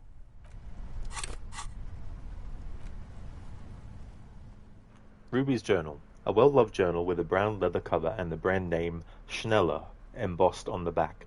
It seems to have served as a loyal friend to a lonely traveler. A thick journal. The cover is worn like someone used to carry it around in their back pocket. It's made of full-grain leather. The lower left corner of the back cover sports an embossed brand name, Schneller. Schneller is a stationery brand from Gottwald, beloved among architects and engineers. She's got good taste and must have taken whatever she recorded here seriously. The journal falls open. About 2/3 of its ruled pages have been filled. The large cursive of someone who writes quickly and confidently. It's a mix of logistical notes, diagrams, and personal reflections, all dated. It's good she left in a hurry. We could learn a lot from this. Hard to tell exactly. It's mostly noted down in code. Looks like contact information, quantities, directions. Hey there, Narborough. That's right, yeah. Ubisoft straight up cancelled the Prince of Persia remake. They first announced it in 2020, so they probably started work on it in like 2018 maybe, or 2019. But yeah, it's done. Finished. Not coming out. So all they have now is the rumoured Black Flag remake and the Splinter Cell remake. But I wouldn't be surprised if they get cancelled eventually too. There could be useful information about local operations in those notes. We have a junior sergeant at my station who's good with codes. I can give this to her after we finish this. That's right, Narborough. Yep, 6 years for nothing. All that work that all the people did. Whether the game would have ended up being great or not, irrespective of that, the time that it took for the people involved to do the work that they did and all that, like, you know, it's just a waste of their time as well. Oh, darling, yeah, you saw that yesterday. Was going to mention it, but I didn't think you cared, expected anything anymore. Well, I mean, I don't mind talking about Assassin's Creed stuff. Like, I may not care about it in the sense of, oh my god, oh no! But I definitely don't think it's a subject that's off limits. Or anything like that. But yeah, I'm definitely not surprised that it happened. Esoteric radio technology. The most recent ones probably pertain to the latitude compressor, sketches, calculations of distance and density. You make out a familiar spiral shape. Short, wry observations of people and places. Probably a way to pass the time on the road. Also, what appears to be attempts to sort through some difficult decisions. There are a few passages with many questions in them. Staff issues, always tough on the leadership. You smell traces of betrayal. The first entry is from August 2nd of last year. It reads simply, I know my position is precarious. All I can do is make myself as useful as I can while looking for a way out. Remember, no one is indispensable. No, bro, and they won't get any compensation for the work they did either. That is true, yeah. You know, and then there's the amount of money that they spent on it. Like, you think about it, it must have been, like... My theory is that they initially thought it would just be a simple remake, like a low-budget, simple, you know, remake. And then it got to the point where they were probably thinking, oh, you know, the feedback that we got and also how it's progressing isn't what we are hoping, so let's give it to another studio. And then the other studio took over and was like, well, we need to scrap everything that was already done and start again from scratch and then work our way through. And then they probably got to a point where they're like, we don't really feel like we can get this out in a way that is, feasible or whatnot as well. And then they're like, well, we may as well just cancel it. It's like when a movie studio decides that even if a movie's finished, to not actually release it or to get rid of it. Like what happened with that Batgirl movie. Warner Brothers basically axed it, even though it was already fully filmed and ready. Same with the Looney Tunes movie where Wile E. Coyote was suing Acme for all the products that he bought from them to try and kill Roadrunner that actually didn't work.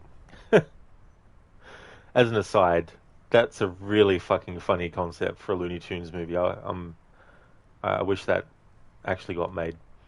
I mean, it still could down the line, but I think they had already filmed it as well, but they decided to not release it as well. Yeah. Feels like every successful game dev gets so big, it eventually eats itself. Yeah, I mean, the more moving parts you have to take care of, the more people you need to put in place to manage those moving parts, and then the more work that's needed, the more people you need to hire, and so, that would have been awesome to watch. It really would have been, like, there would have been some funny scenarios I could imagine where, it would have, like, the opening would be like a classic Looney Tunes episode with Wile E. Coyote trying to kill Roadrunner, and then the trap, whatever he used for the occasion, wouldn't actually work and malfunctioned. And then, he probably would get, like, a thought to, sue Acme about it. Like, I just wish that it got released. Hopefully it does someday. Nothing on March 4th. March 5th, though, well, that's bound to come back and bite me in the ass. I'm bad at this. Loyal to a fault. But that's another matter entirely. She is referring to betraying her previous employer. Does this suggest she did it in self-defense? That name isn't mentioned as far as you can tell. Small wonder. Would you talk about La Puta Madre in your journal? You do see an M, though. La Puta Madre. M is mentioned on March 9th and March 15th. Great. M's peon is coming to town, no doubt to investigate the lynching, but also, I feel it in my gut, to finally put a bullet in my head while I'm napping in my lorry or on a smoke break. Well, I won't stick around just to twist my own neck by constantly looking over my shoulder. Then again, isn't that what I've been doing ever since I got the call? Were you supposed to find her, even apart from the investigation then? On M's request? No, you wouldn't do something like this. This must be a mistake. Whatever you may look like, you don't feel like a hired assassin. Been holed up here for 3 days now. I'm used to being alone and all, but I don't know when I'll be able to leave, or if I'll be ratted out. They will rat me out, of course. I've made it a point to believe in the best in people, the boys, for example. But experience tells me, did M feel truly betrayed by me? I was feeling threatened. He'd have to know if he threatened people, they'd take measures to protect themselves. Even I know that. Economic measures, first of all. Gotta make a living, right? I can still hear his voice in the receiver. Taste the plastic. The entry ends abruptly. The call was a courtesy. He must have held her in high regard to personally tell her he knew about her plan to run drugs for the competition. The most recent entry is from today. It reads, even when I leave here, if I leave here alive, what's my next move? Staging a lynching is a crime, even if I'm not accused of murder on top of that. Forever on the run. Not really my idea of the open road. Man, I was really looking forward to winning. It looks like she might have been framed? That would be a first, or a fourth. But who's counting, he thinks. Very rarely does anyone actually get framed. Could have been Titus. Then again, maybe there's a Hardy boy we've yet to meet who acted as his accomplice. Either way, we need to keep an eye on him. One thing is for certain. We have business back in the whirling in rags. Questions to ask. We should get to it. Indeed. And this next part is a part that locks you out of doing anything else, because once you get over to where the Whirling and Rags is, the next part of the story is forced upon you, which is the tribunal that happens.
Oliver, alright dude, you're off to get ready for the gym now. See you later. No problem at all, Oliver. Hope that the gym session goes really well. Hope you have a good one, dude.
Stop. Now. It is time. Yes. And it's not going to be fun. Be prepared. Make sure you have your pepper box in your hand. Your fingers reflexively reach for the Villiers 9mm pistol in your pockets. Then you'd better get ready. Whatever happens, I've got your back.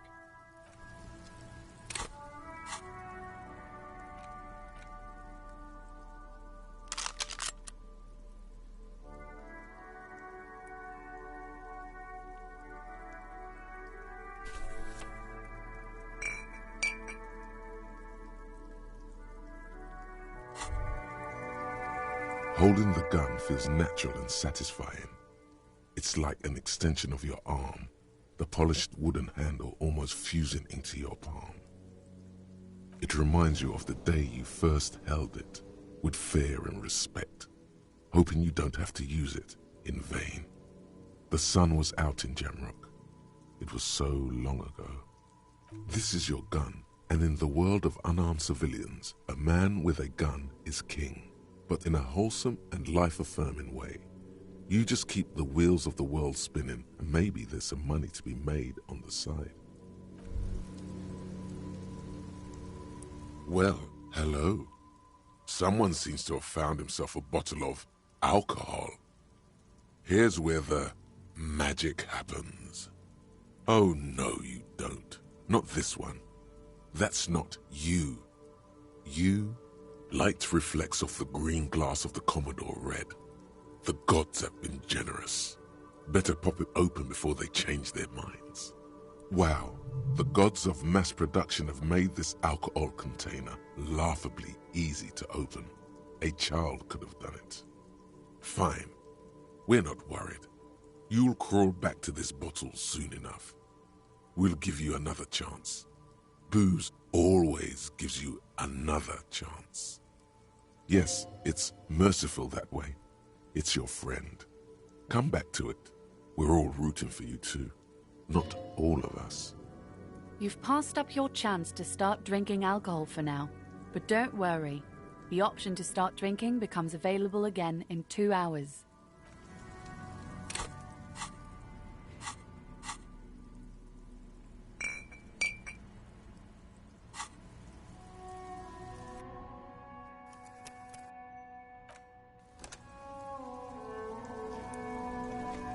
I'm all out of shits to give, loincloth. Welcome to the fucking reckoning. This music is one of my favorite pieces too.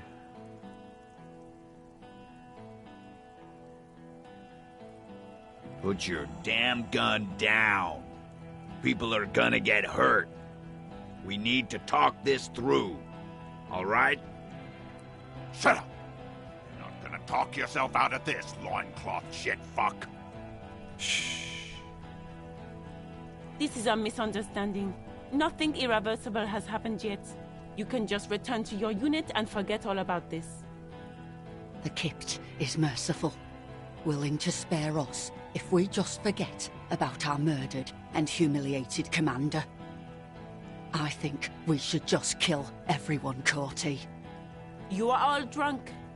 Come to your senses. You won't gun down 7 people in the middle of the street. This isn't a frontier town or a jungle outpost. Easy, Lizzie. Let me handle it. I know guys like this. I'm sure we can come to a peaceful agreement. Ain't that right, fellas? He is facing overwhelmingly superior firepower, and he knows it. Peaceful.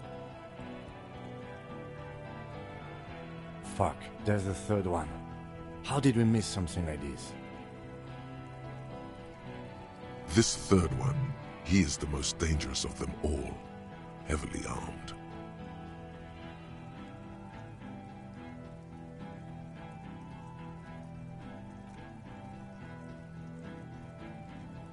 Get lost, comedian. You cops had your chance. Now it's fucking time for some justice. Pig fuck!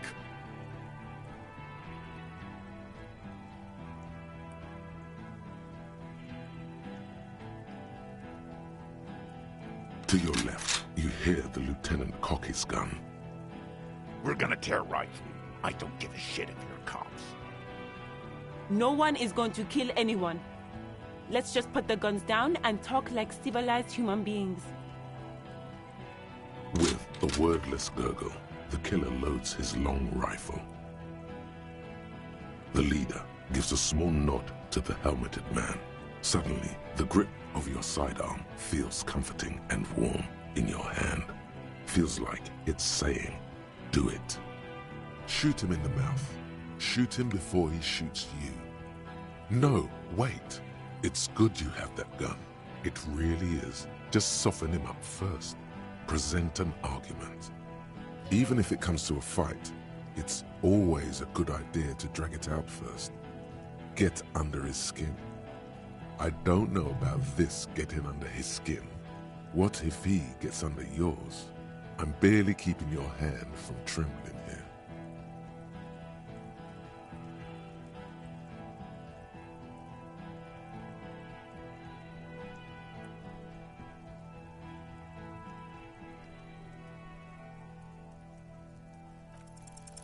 dangerous.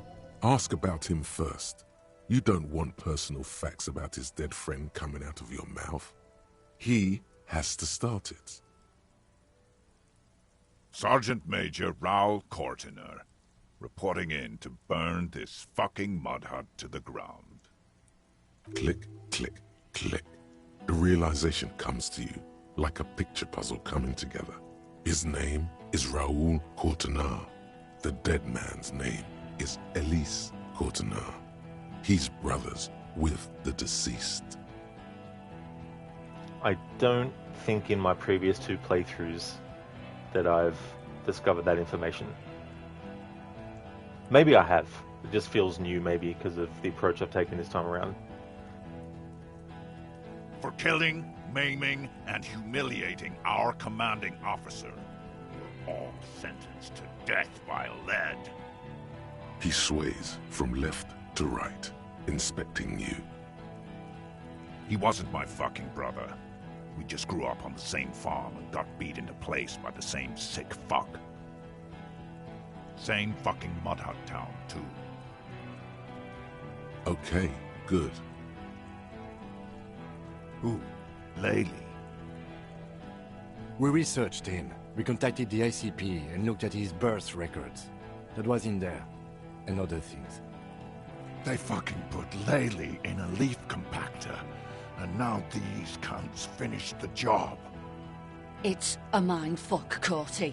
He wasn't put in a leaf compactor. They're making it up to fuck with us. Major, permission to. Open fire. We can't have that. Interfere now. Fuck do you mean, talker? We've heard testimony.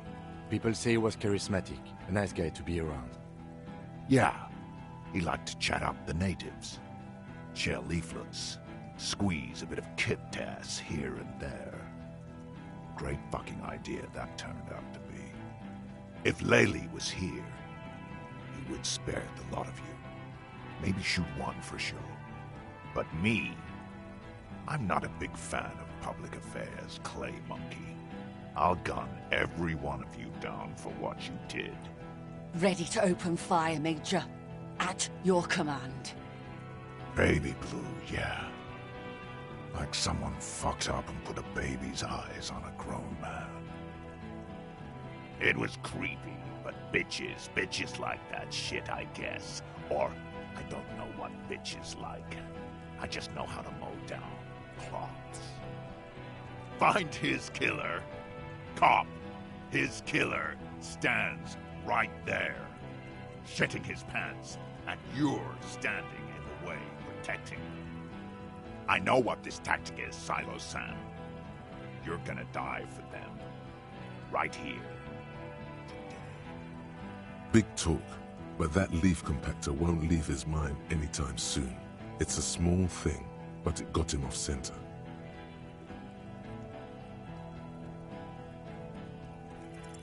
All right, here we go. This is an illegal tribunal. Crano would never sanction this. Who's the commanding officer? Take your pick. You only have time for one argument. Choose wisely.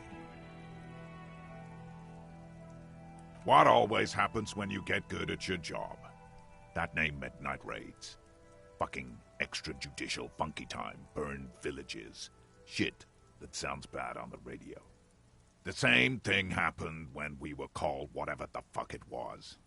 Probably won't be called Crenell for much longer, either. Not after this shit. Okay, it's not much, but he's thinking about something else, and his hand is off the gun. This did something. Easy now. Tell them these men didn't do it. There's a peaceful way out.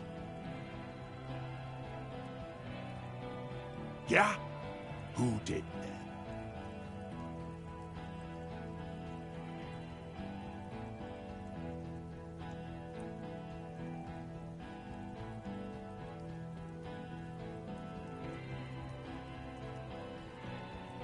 How fucking convenient. You think I'm fucking stupid, cop? What if I just shut pals here, right now, huh? How about the kid? Tell me, it's a magic fucking sniper one more time. Listen, please. This cop and this drumhead court marshal won't decide who... The Hardy Boys confessed to hanging him, all together. Titus said, we took him out back and hanged him. He said it loud, in a public place. You're lying. DePaul heard it. A Kiel Model 40 revolver, 8 rounds in the barrel. The gun slowly sways in his hand from the inebriation. You heard wrong. She and these men have been helping us find the shooter.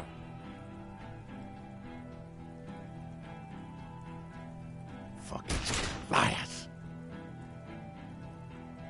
The shot rings in your ears, a low, tinny ring. Then the Hardy Boys yell something. The young woman stands and looks behind her. The shot has flown over her head, crashing a small pane of the glass window behind her. I missed.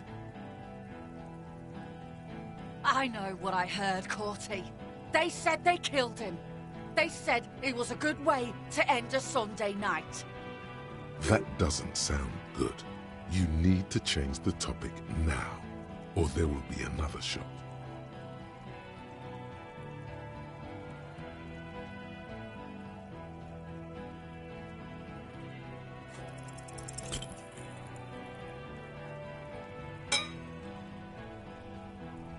A small explosion expels the bullet from the chamber.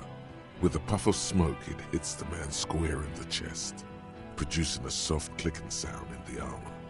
The kinetic energy of the 9mm front-loaded bullet is distributed evenly across the chest piece and into his hands. Go ahead. Give it another try. Do it, primitive. Take me out. Kill him.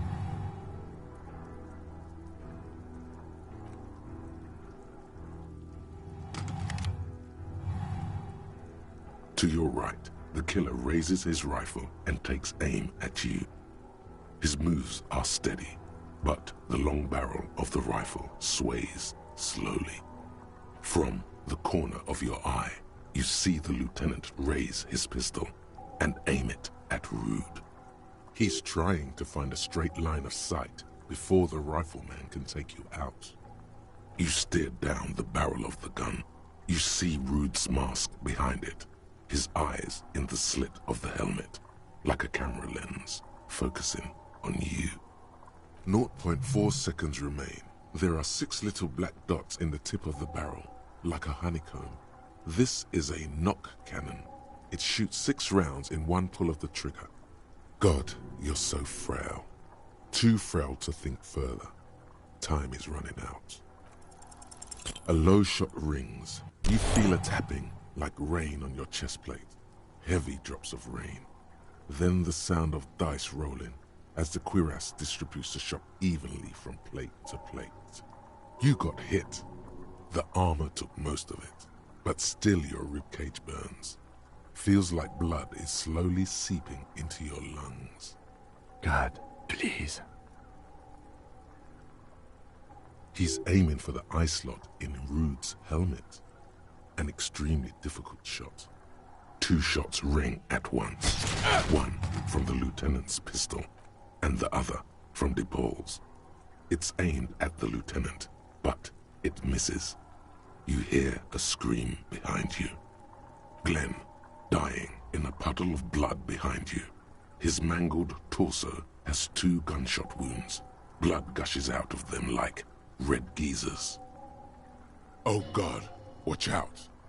You see 2 cold eyes looking at you through all the smoke and panic, and a pistol raised, aiming at your chest, point blank. Then the man squeezes the trigger. A look of happiness. His eyes seem unnaturally bright, shining like stars. Something in the fear must distort him somehow. He is evil, and the end.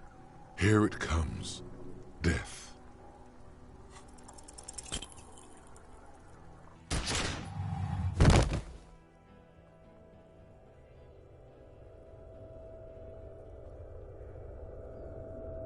You can't. There is no time.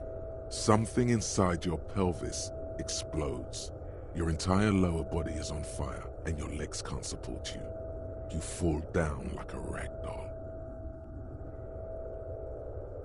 The pain is too immense to scream. It pushes the air out of your lungs.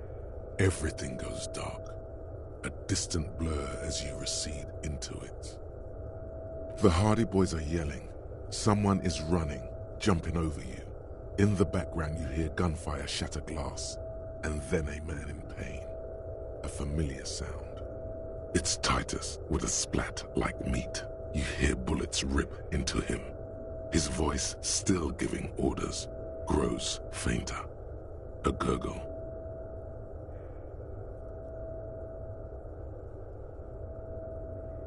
He's not gonna make it. Feels slick and warm with blood. The pain is too strong to know what has happened there. Even clutching to your consciousness takes everything you got. Most of what's down there. It's all gone. Open your eyes now. You have to see what's happening. No. It's just a fear. Even if... Who cares? No one wants you anyway. You're bleeding out.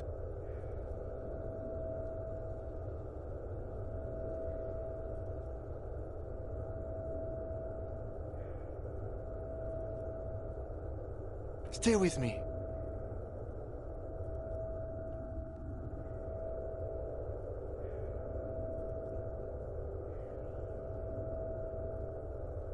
Yes, keep talking.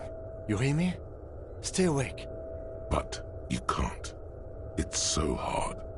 Your eyelids grow heavy, and the sounds ever more distant. And the cold comes over you. The lieutenant, too, is somewhere far away. Almost gone. When suddenly, you sense something behind him. A shadow towering. Someone stands there, raising his pistol at him. The lieutenant does not see it. He's pushing down on your wound with both hands.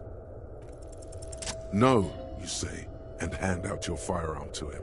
Your hand trembles, and your eyes are full of fear. That's all it takes. There is no room for hesitation. The lieutenant moves like a spring unloaded. He grabs the gun from your bloody hand and fires behind him. You hear a roar of pain, a death scream. The sound disappears like someone pressed stop on the tape. The hulking figure, too, is gone. And so is Kim. And the whole world.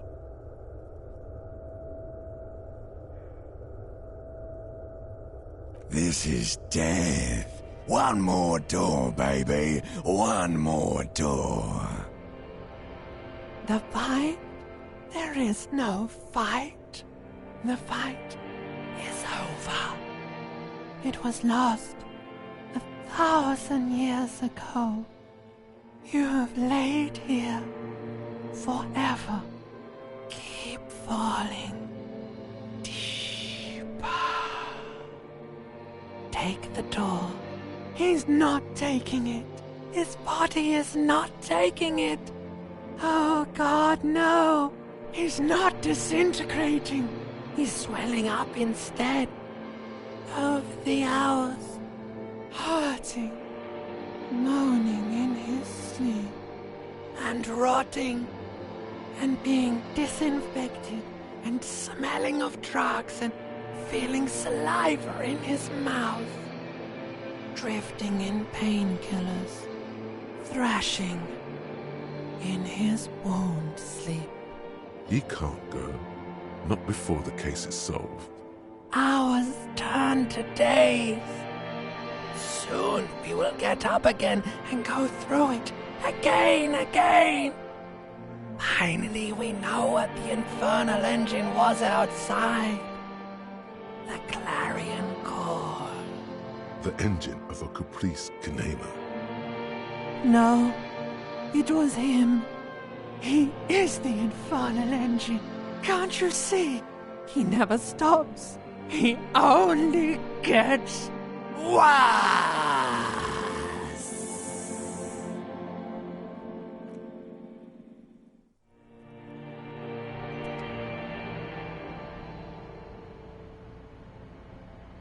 You see the lieutenant's familiar shape in the orange jacket.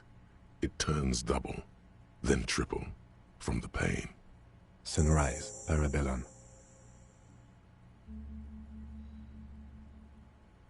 It's not ouch time yet. You just got the Dramamine pill an hour ago. Wait until it wears off. Dramamine? Then it's not that bad.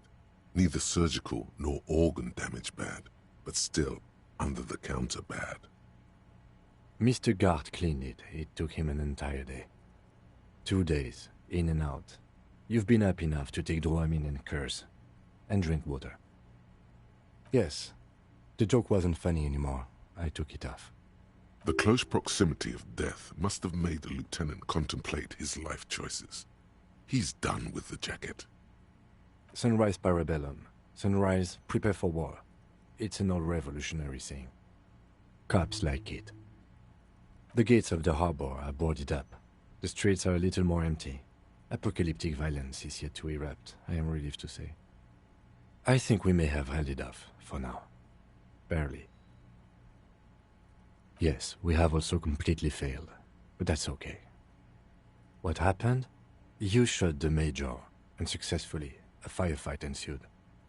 As retaliation, the rifleman tried shooting you. He hit the cuirass. I heard it go off. I was looking for a clear line of sight to him. He sounds a tiny bit sorry he did not find it before you got hit.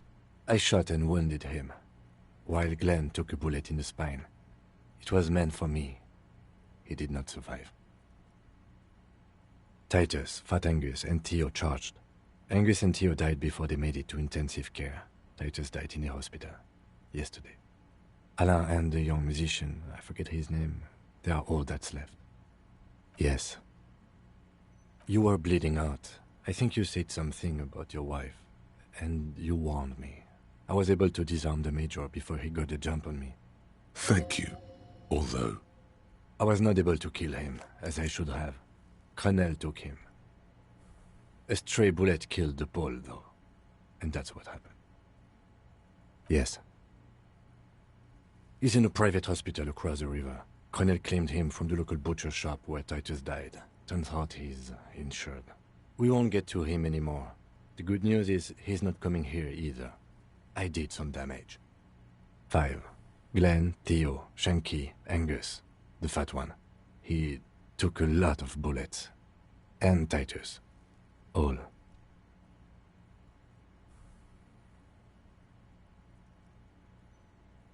Let's face it, officer. It could have gone a little better. You could have not missed. But what's done is done. The violence is cordoned off. The Hornets did not get into the beehive. The worst scenario has not materialized. Yet. And we are still alive. Both of us. This is a little bit of a spoiler about what can happen to Kim.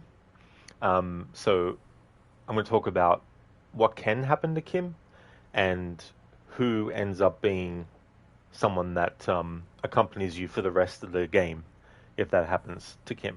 So in 5, 4, 3, 2, 1. So Kim can actually get shot. He doesn't get killed, but he gets taken out of the game. And so, drum roll, Kuno actually becomes the character that helps you finish off the case. In my last playthrough, I had that happen. And so it adds a whole different kind of like feel to the rest of the investigation when you have Kuno instead of Kim. But yeah, for this playthrough, I wanted to make sure that we had Kim. Spectrum, you can't sleep. That's a shame. I hate when that happens, when you really want to go to sleep and you try, but you might get some, but just not enough. He did not expect you both to survive once you stepped between those two armies. Reasonably bad. You were shot in the left quadriceps. That's your thigh. It appears no major arteries were nicked. The bullet was removed and a bacterial infection treated with mercurochrome. The bruising in your shoulder is negligible. The armor took the brunt of the fire. We will see. No. A man and a woman sit in the front seat of an armored motor carriage. The woman is driving. The man lights a cigarette. Jean Vicmer is his name. The asphalt vanishes under the wheels of the machine. Ahead, harbor cranes rise to the sky. Back to that shithole, he says.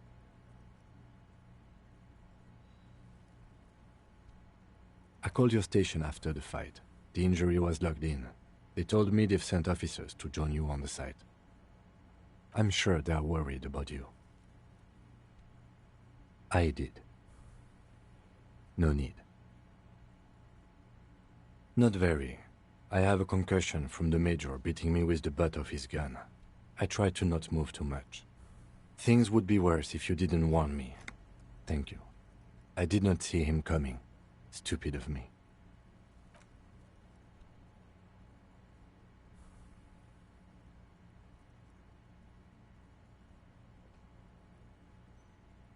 Easy now. How are you?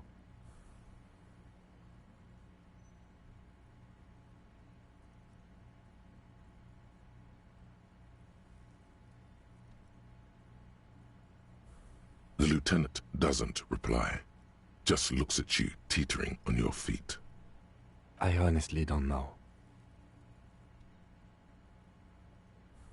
Do you? Because we can't talk to Evrard. The harbor's in lockdown. Everyone in there is outside our grasp now. Joyce has left too, thanks to our meddling. I don't know what to think. It might not have been a bad idea. There is a pin somewhere in the machine.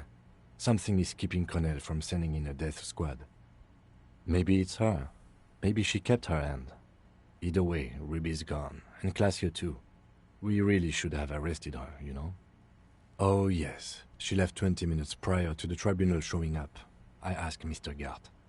Turns out it was a bad idea not to arrest her, but maybe it was a good deed that will pay off in heaven. Who would have figured?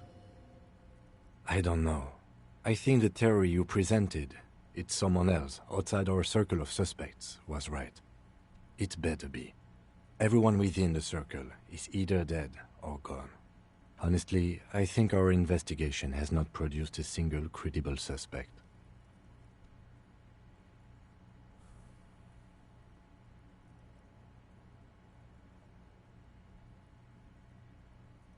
We should go upstairs, rethink the ballistics in situ. I agree with this. What else? We could find thousands more if we wanted. All of Revachol is full of them. But they seemed so mysterious. There's a little pause. He says nothing as well. He arches his brow. The ceiling fan patiently spins overhead. It really is very hard. No. Are you ready to limp? Good.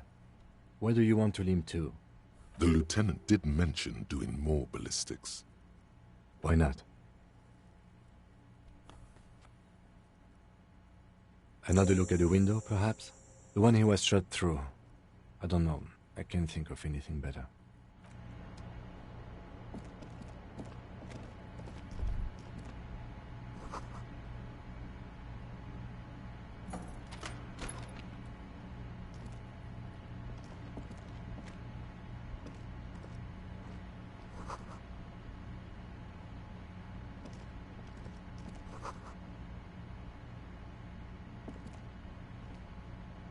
These papers bear the stamp of the RCM.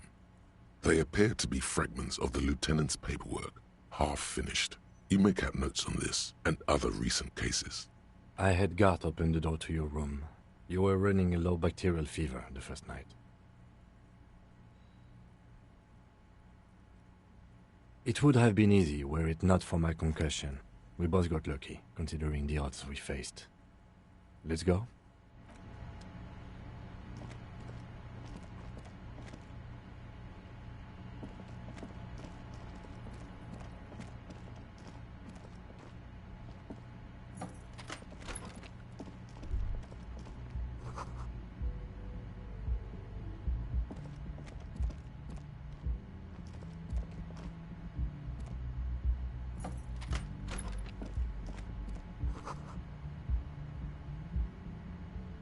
Next to the stack of bills, you see a note, A few lines jotted down in large, uneven handwriting, just as the writer was about to rush out the door. I'm sorry, I fucked everyone over. P.S. I didn't kill him. P.P.S. Gift upstairs. A gift? I am not drawing my gun, yet, but I don't like gifts.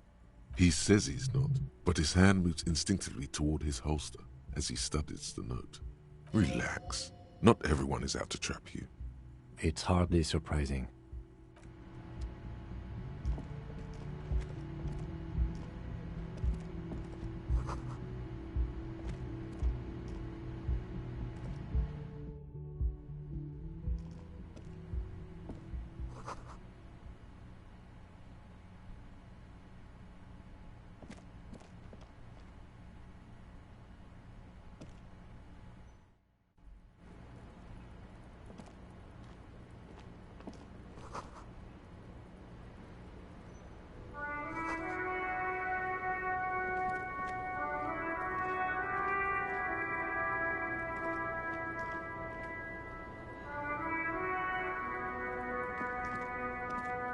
The same small, heavy door.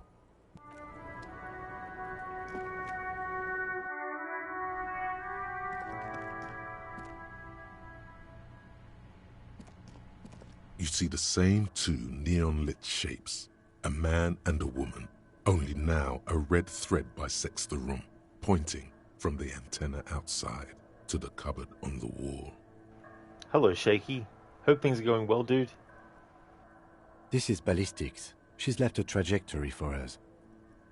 A ray of backward motion explodes from his mouth to the roof outside, A prime, to then widen into a radius of locations in Martinez, B prime, B double prime, and B triple prime. It suggests the bullet came from the extreme upper quadrant of possible angles, from a point beyond the roof, B triple prime. The island in the bay. Unless she thinks the perpetrator was standing on the ring antenna. That is where the thread seems to point. She was there that night. She would have known precisely where the bullet hole was in the glass. She had a long time to think about it after, standing on that roof, staring at the glass. It also looks like there may be more to her skill set than we know. The question is, should we trust her? I find that hard to believe, but at this point, what difference does it make? So it is. For a second he seems tired.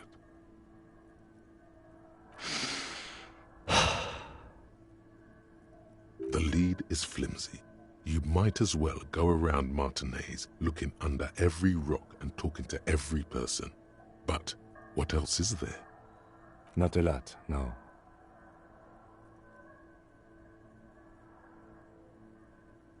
Of course. I mean, how do we get there? Joyce Messier had a sloop, but she's gone. Ah, yes, of course. The village. Let's go.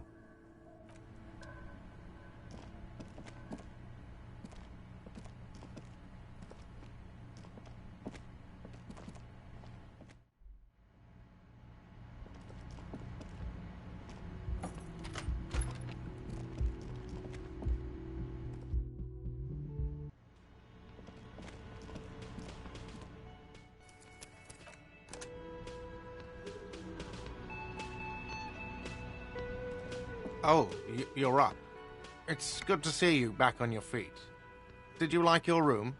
I cleaned it for you. You're welcome. I thought it would be nice for you to wake up in a clean place after you, let's be fair, defended this establishment and its clientele from gunfire. I give credit where credit is due, and that, sir, was an honest effort. I was watching until it went down. Crawled inside then. Bullets started flying. Anyway. He really wants you to realize that he was also on the balcony looking by. In the danger zone, so to say. I wish you a quick recovery. Also, you and your partner are staying here free now. This establishment supports cops. The stay is free, the drinks are not. It just felt I needed to specify that. Oh, you know, people don't tend to stick around after shootouts. Turns out they're not good for business. I don't remember everyone who comes here, and many people wear sunglasses inside lately. Must be a fad. Where was I? How do you think I know the crazy shit you pulled off out there? I was there, out on the balcony, protecting my establishment. So, yeah, I guess I'm what you call a badass. It really took courage. Don't pick at him. Yeah, I don't know. Clients were panicking. And also, I guess I sort of found out that I don't give a shit if I die. No problem. They'll come back. They always do.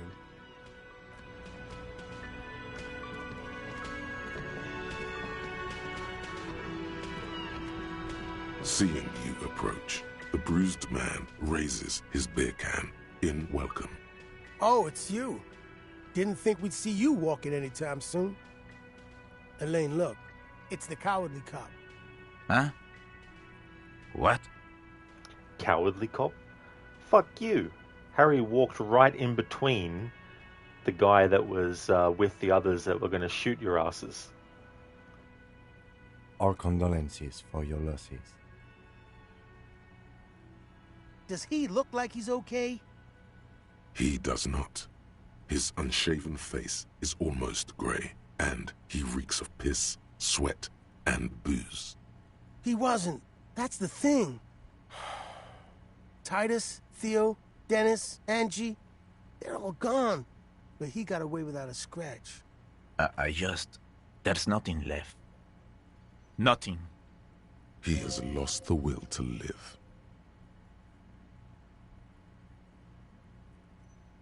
The eyes, looking back to you from the narrow face, momentarily light up, and his lips move without sound. He said, "Thank you." That shit ain't helping anyone, asshole. The fuck you want with us anyway?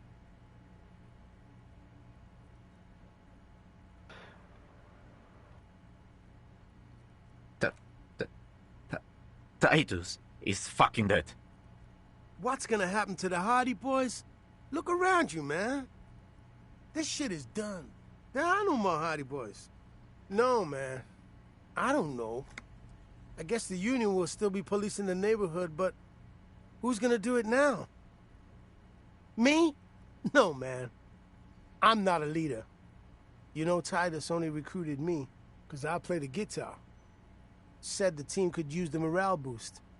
If any of them had leadership capacity beside Titus, it's him. Keep encouraging him. What? Fuck no. If I'd stay, we'd keep the name to honor Titus. Titus was, but thanks for the vote of confidence. If I don't stick around, it's all over. So, I guess I sort of have to now. Yeah, man. You know, you got this. You got this. I haven't got shit, Al. There's something there. A germ of determination. He knows he has no choice but to rise to the occasion. This is not completely ludicrous. Him and Titus were the only detectives of the bunch. Titus more, but Eugene at least knew how to think along. Damn songbird of misery, that one. And do you have any information on this songbird of misery? God said she took off sometime before the firefight. That's all. Trying to remember if there was anything. Oh yeah, he said she seemed to be in a real hurry. Yeah, you too. It's a rough world out there. It's not easy being a cop. We were too hard on you. Both of you. We shouldn't have fucked with you like we did. You got between us and a lot of bullets in that fight. Matinees owes you one. Oh, so now he called him the cowardly cop before. It's like, what? That's kind of you to say. Take care of your friend, okay? I will. You take care of yours. A sharp pain shoots up your side and into your stomach. You must not look too good. Luckily, it passes.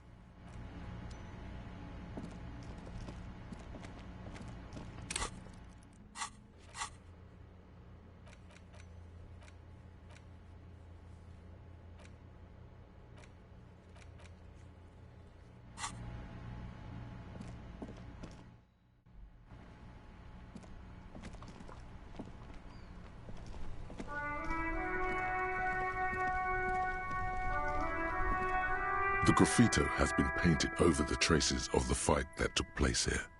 It smells of blood and heavy fuel oil. This was Cindy the Skull. The lieutenant crouches, touching the fuel oil with his finger. Looks like it, yes. This is still fresh. It wasn't here yesterday. And blood. Some of it is even yours. Heavy fuel oil. Isn't that flammable? You could buy some smokes, light up a ciggy and throw it in there, you know, just to see what happens. See if it's flammable. It's better that way. Safer. Shaky, thank you very much, dude, for the 105 stream streak. That is excellent. 105 streams. Holy shit. Are you really dedicated, or you just stream a lot?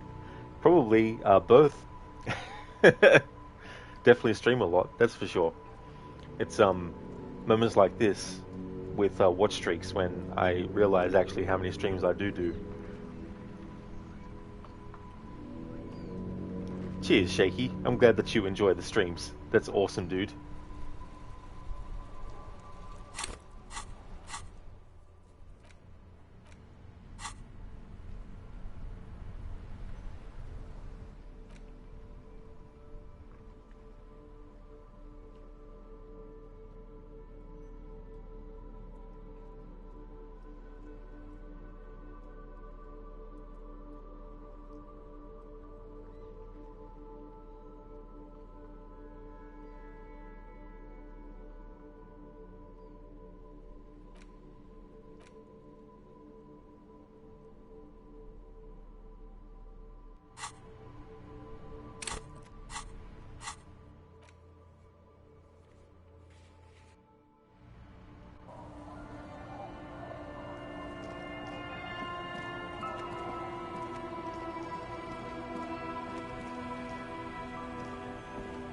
Officer, what happened?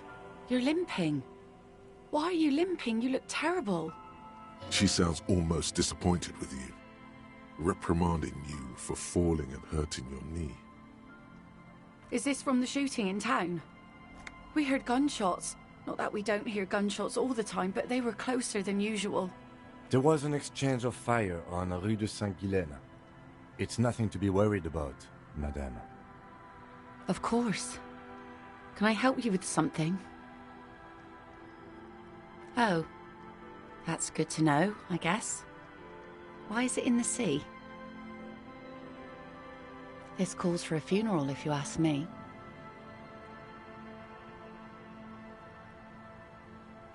Police business. I understand. Anything I can help you with? That won't be a problem. It's wind still and the tar just dried. We've got 2 days of relative sunshine ahead.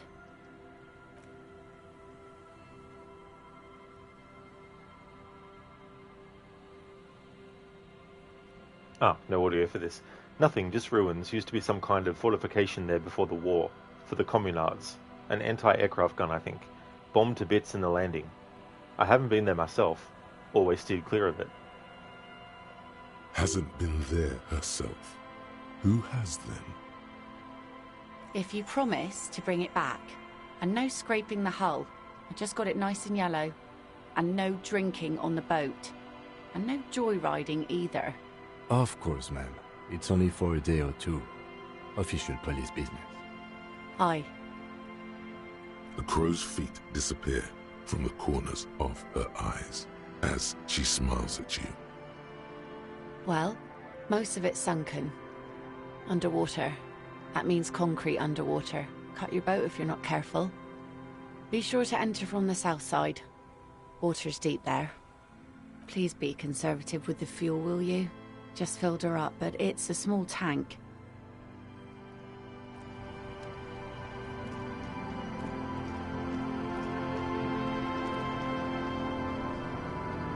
A skiff with a small steering engine in the back floats on the calm mirror of the sea. Its 2 seats are empty.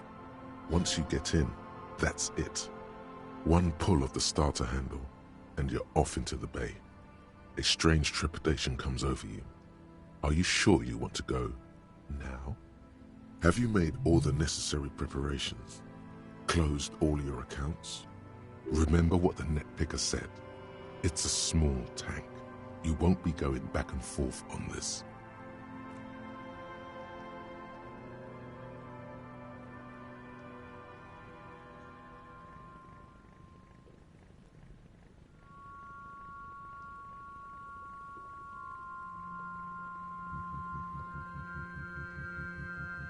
Want to be free. Want to be free. It will last forever.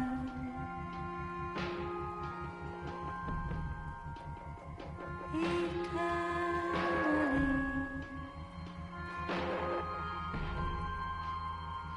Want to be free. Want to be free. It will last forever. Eternally.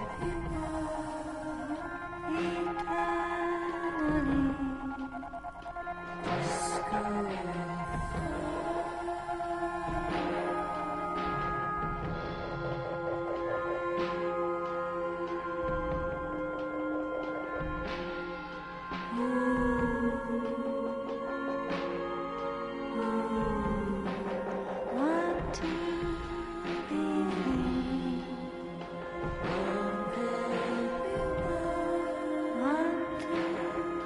Want to be free.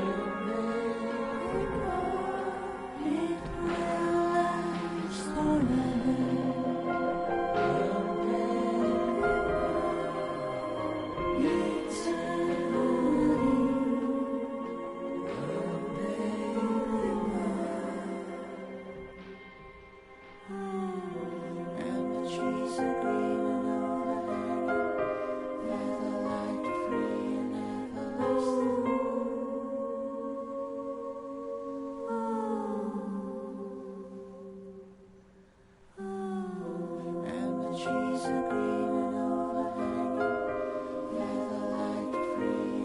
will last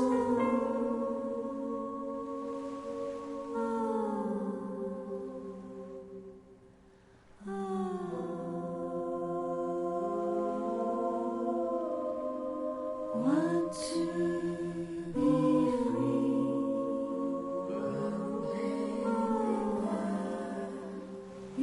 Eternally.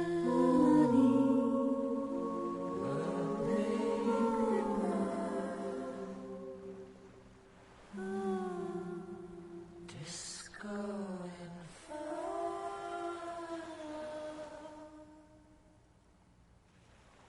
The boat comes to a slow stop.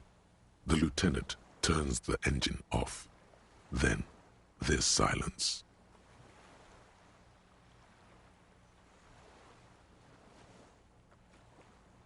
Let's go.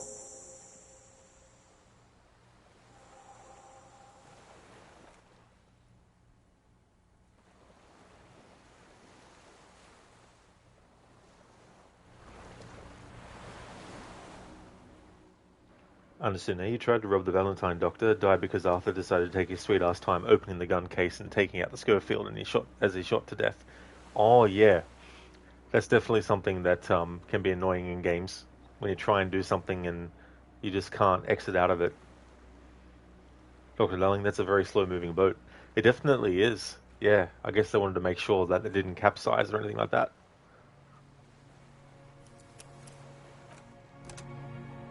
Yeah, Spectrum, row your boat. The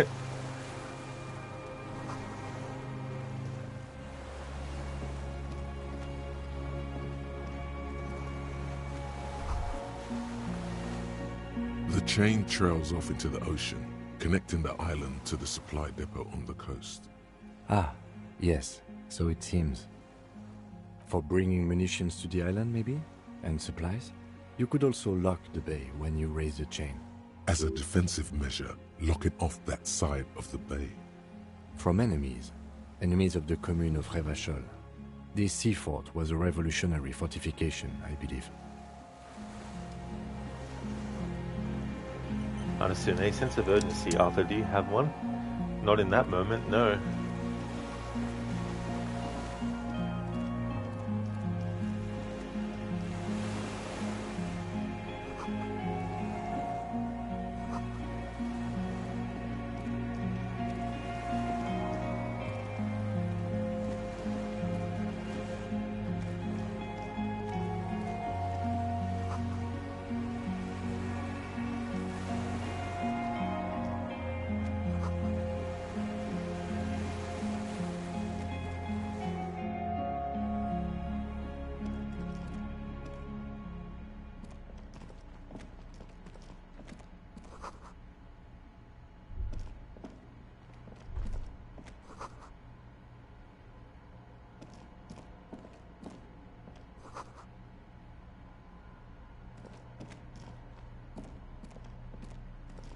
An old cylindrical generator is nested above the ammo lift, with makeshift electrical wiring running out of its side and across the floor. The cables disappear into the wall to your right. The lieutenant puts his hand on the metal barrel, checking for warmth. It's cold now, but someone has been maintaining it. The wiring has been repaired. Downstairs, somewhere? Liquid carbon. I would imagine it takes mazout. The kind that's favored by vagrants and fuel thieves. It's been a long winter, long and cold. If anyone stayed here, they'd need a generator. A hollow ring, the canister is empty. Dust falls from the generator and down into the ammo lift. I don't know. I'm not a philosopher. Someone with basic electrical skills has restored it in order to keep the room warm. The wind outside picks up suddenly, with a faint howl. Inside, it's warm.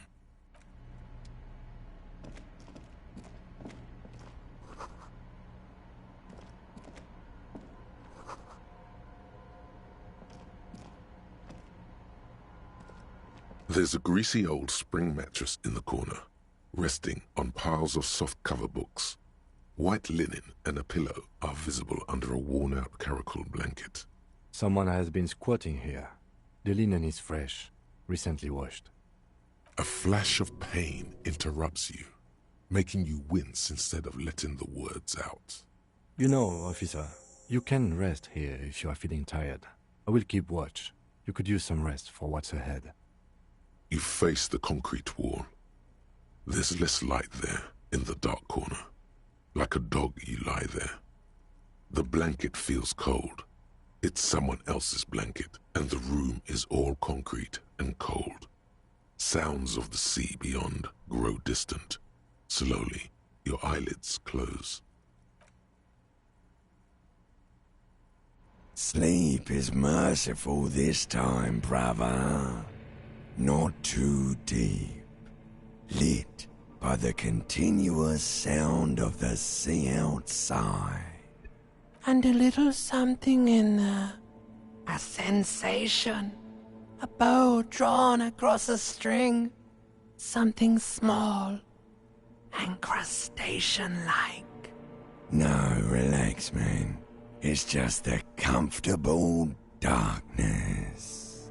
Interrupted by the pain from your body. A telegraph far away. And your mind healing too, weaving itself back into shape. Somehow you managed to dodge it all.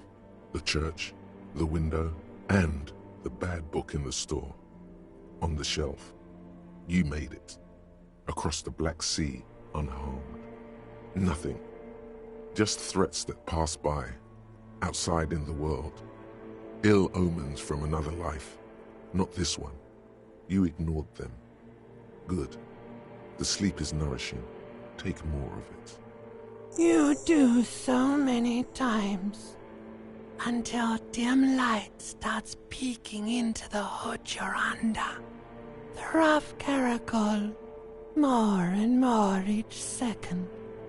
Time to face it again. The world. And you.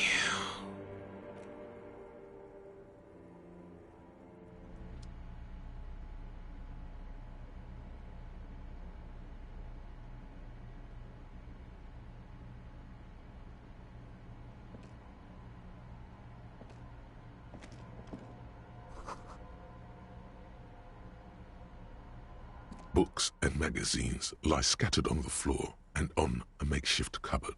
They are not particularly well organized. Most are soft covers, serialized fantastique and detective stories from the 20s and 30s. This disparate digest includes the classic Animal Adventures, popular depictions of man versus nature by amateur naturalists T&T Harpin, husband and wife. Widely read by people from all walks of life. Who doesn't like nature? Who doesn't want to survive? Among what is mostly commercial fiction and serialized stories, you find a magazine cathodique for electrical engineering. Then it's back to pulp. Light erotica, an international thriller about circuit benders. Someone's made themselves a home. Not that you can tell. This is a digest of someone who's dead bored. Most of it is for entertainment purposes, fittingly right next to the radiola on the floor. Maybe it's a little old-fashioned. There's a nude mag. More than that, you can't say. The print in some of these is pretty small, though. This person has good eyesight.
You see a small metal door nested inside a larger one, a heavy steel blast door.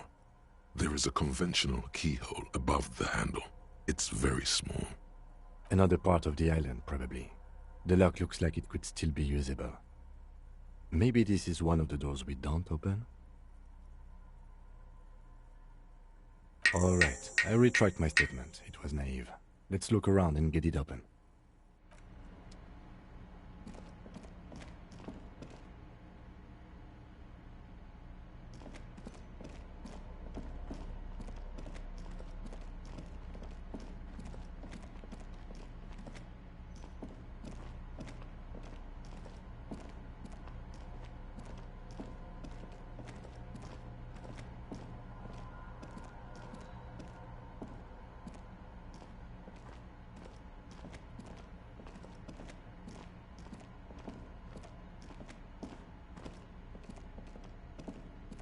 Green paint flecks off the monoblock aluminium cabinet. There are rows of switches on the front panel, a frequency band, and even a keyboard.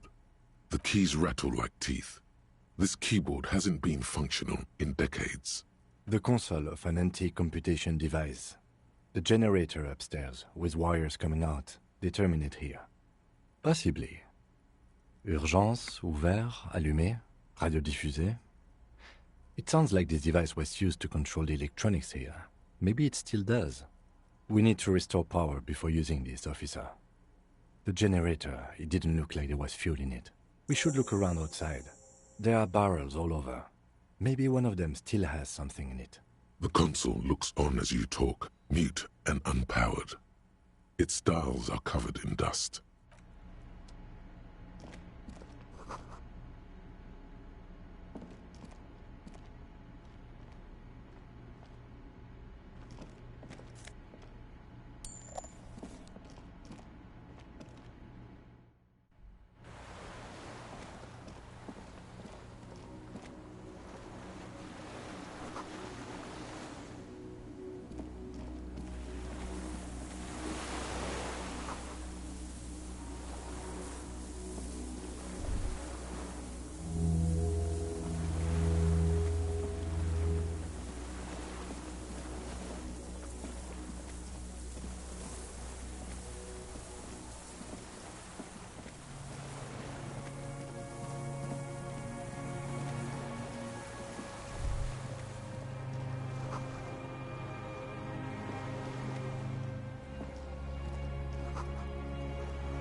There's a rain-soaked mattress on a concrete slab, only half covered by the crumbling roof. At the head of it, double embrasures, firing slits like two eyes in the wall. B triple prime. This looks like a good place to shoot from. A single-person mattress, modern, civilian use. Brand name, Marjorie. There's a fuel stain on the cover, along with cigarette burns. A good place to hide. Cozy. Relatively safe from the rain. There's a firing slit in the wall in front of you, like a little window. Quite old and grimy from years without cleaning by anything other than the rain. The springs screech as you lean on the mattress and crane your neck to look out. Trepidation, a tingling feeling in your stomach. A small piece of Martinez coastline opens up in the square in front of you, like a tiny landscape painting. 1 kilometer across the water, the ruins look familiar. A towering skyscraper, its top floors shaved off by artillery fire. Capeside apartments. Rue de Saint-Ghislain, 33A and 33B. The red chimney and collapsed back of the 4-story tenement in front of the Whirling in Rags. Rue de Saint-Ghislain, 10. The doomed commercial area. The box-shaped silhouette of the Whirling in Rags. Its sloped roof, a tiny fleck of light catches your eye on the rooftop, sunlight reflecting off the upstairs window of Clausia's room.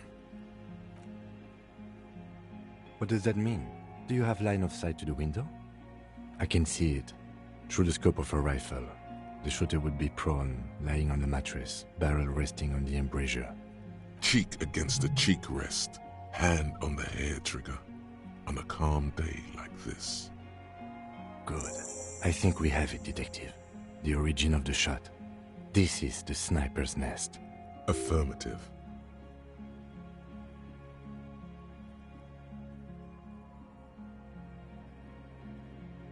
Why? We don't go everywhere in the 1,000-meter radius of the crime scene. That's not procedure. He looks north, over the fortification, then at the mattress.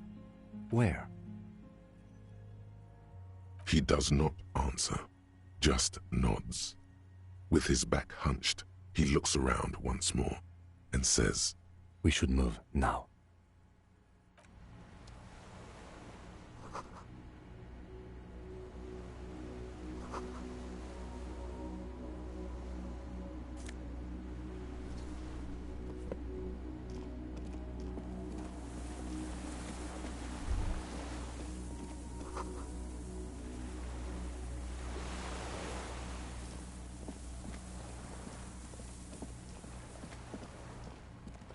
Hello there, Rosie, welcome.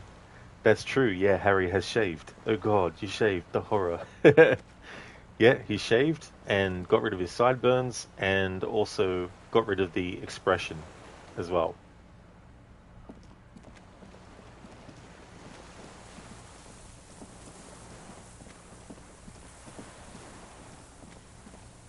In my last playthrough, because I was doing like an apocalyptic cop and pessimistic playthrough, I didn't even bother having him look in the mirror, so the whole time the image of him in the bottom left-hand corner was just the smudged version.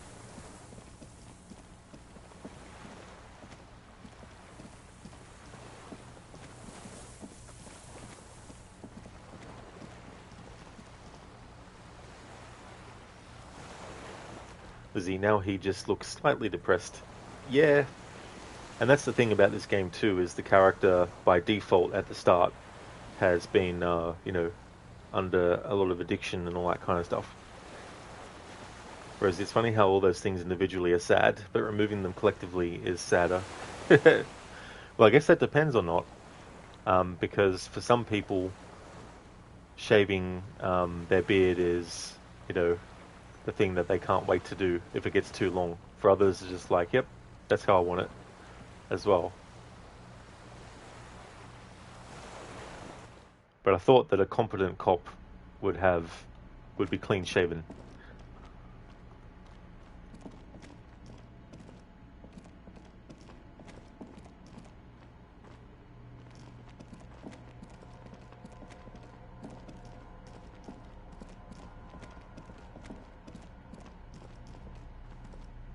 This old cylindrical generator waits with its fuel cap open. Makeshift electrical wiring runs out of its side and across the floor.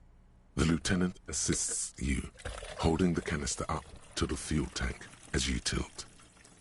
Dark brown, viscous fluid pours out, and the room fills with a chemical smell. There's a red starter switch on the side of the cylinder and a start rope on the other side. The lieutenant flicks the switch. The recoil start wakes the old generator up. The machine sputters like an old warhorse before settling down to a rattle. That should do it.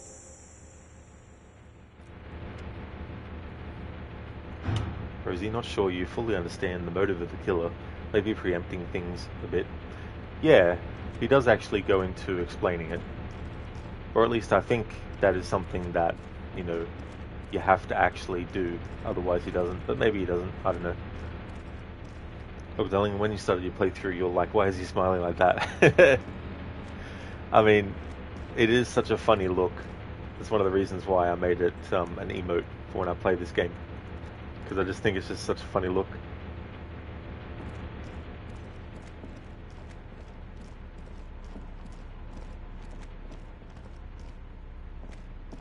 The heavy metal door stands as it did, firmly.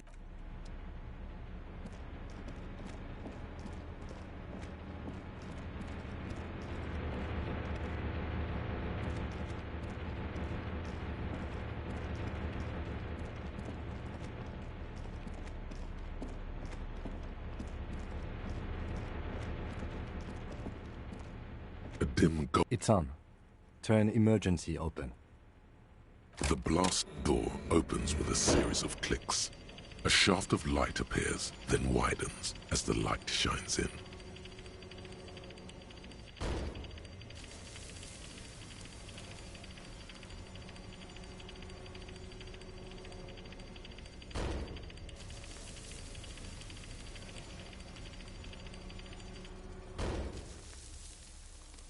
After you.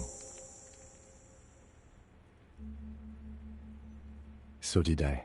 Not back there, but I felt it since we came here. I don't know. Don't worry. I have a gun. I know. It was not easy to acquire.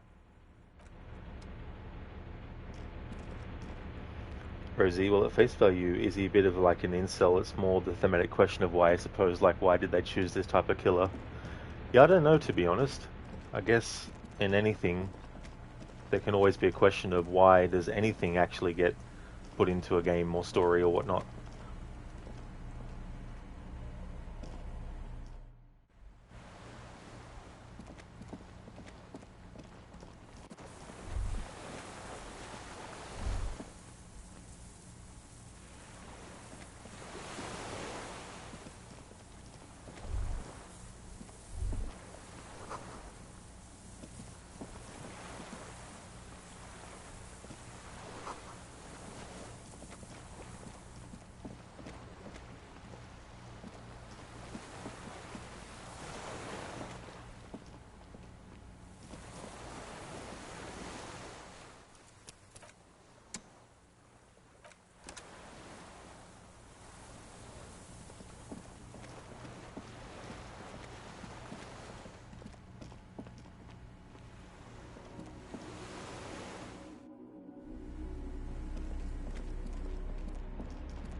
Soft covers, serialized fantastique and detective stories, animal adventures, a magazine for electrical engineering, and an international thriller.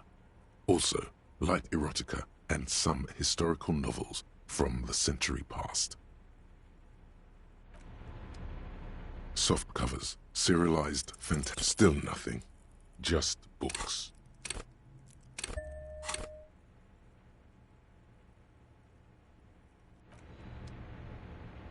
Soft covers, serialized still nothing, just books.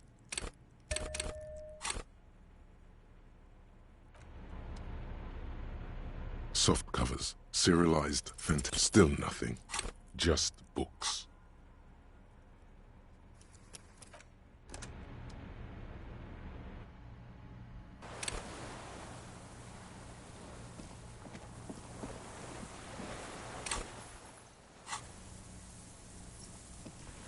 An old man, wearing tracksuit trousers, leans on the frame stock of his rifle.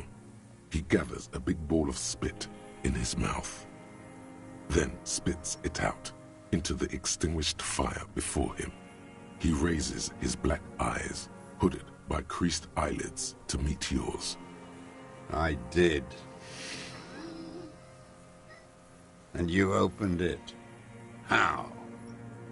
I should have burned that console down. The boat engine. On the water. It's not nice. It's a piece of shit. But it gets the job done. It's a 3-Angong 446. Southeast Samoran made. Exotic. Must be defunct too. No modern rifle manufacturer of that name springs to mind. A Samoran rifle. How did you get hold of one? It was sent to us by our brothers in the Sinyao commune. Military aid. It has stayed true to him. He can still make it sing. You heard me. It's good now. Like chalk, white from the board. Yes, I bet you've killed a lot of people with it. You fascist fuck. Have you come to make me one of them? We have come to ask you questions, nothing more. If you do not comply, we will take you in. Do you understand? Does you wonder who the killer actually is, though? Looking right at him.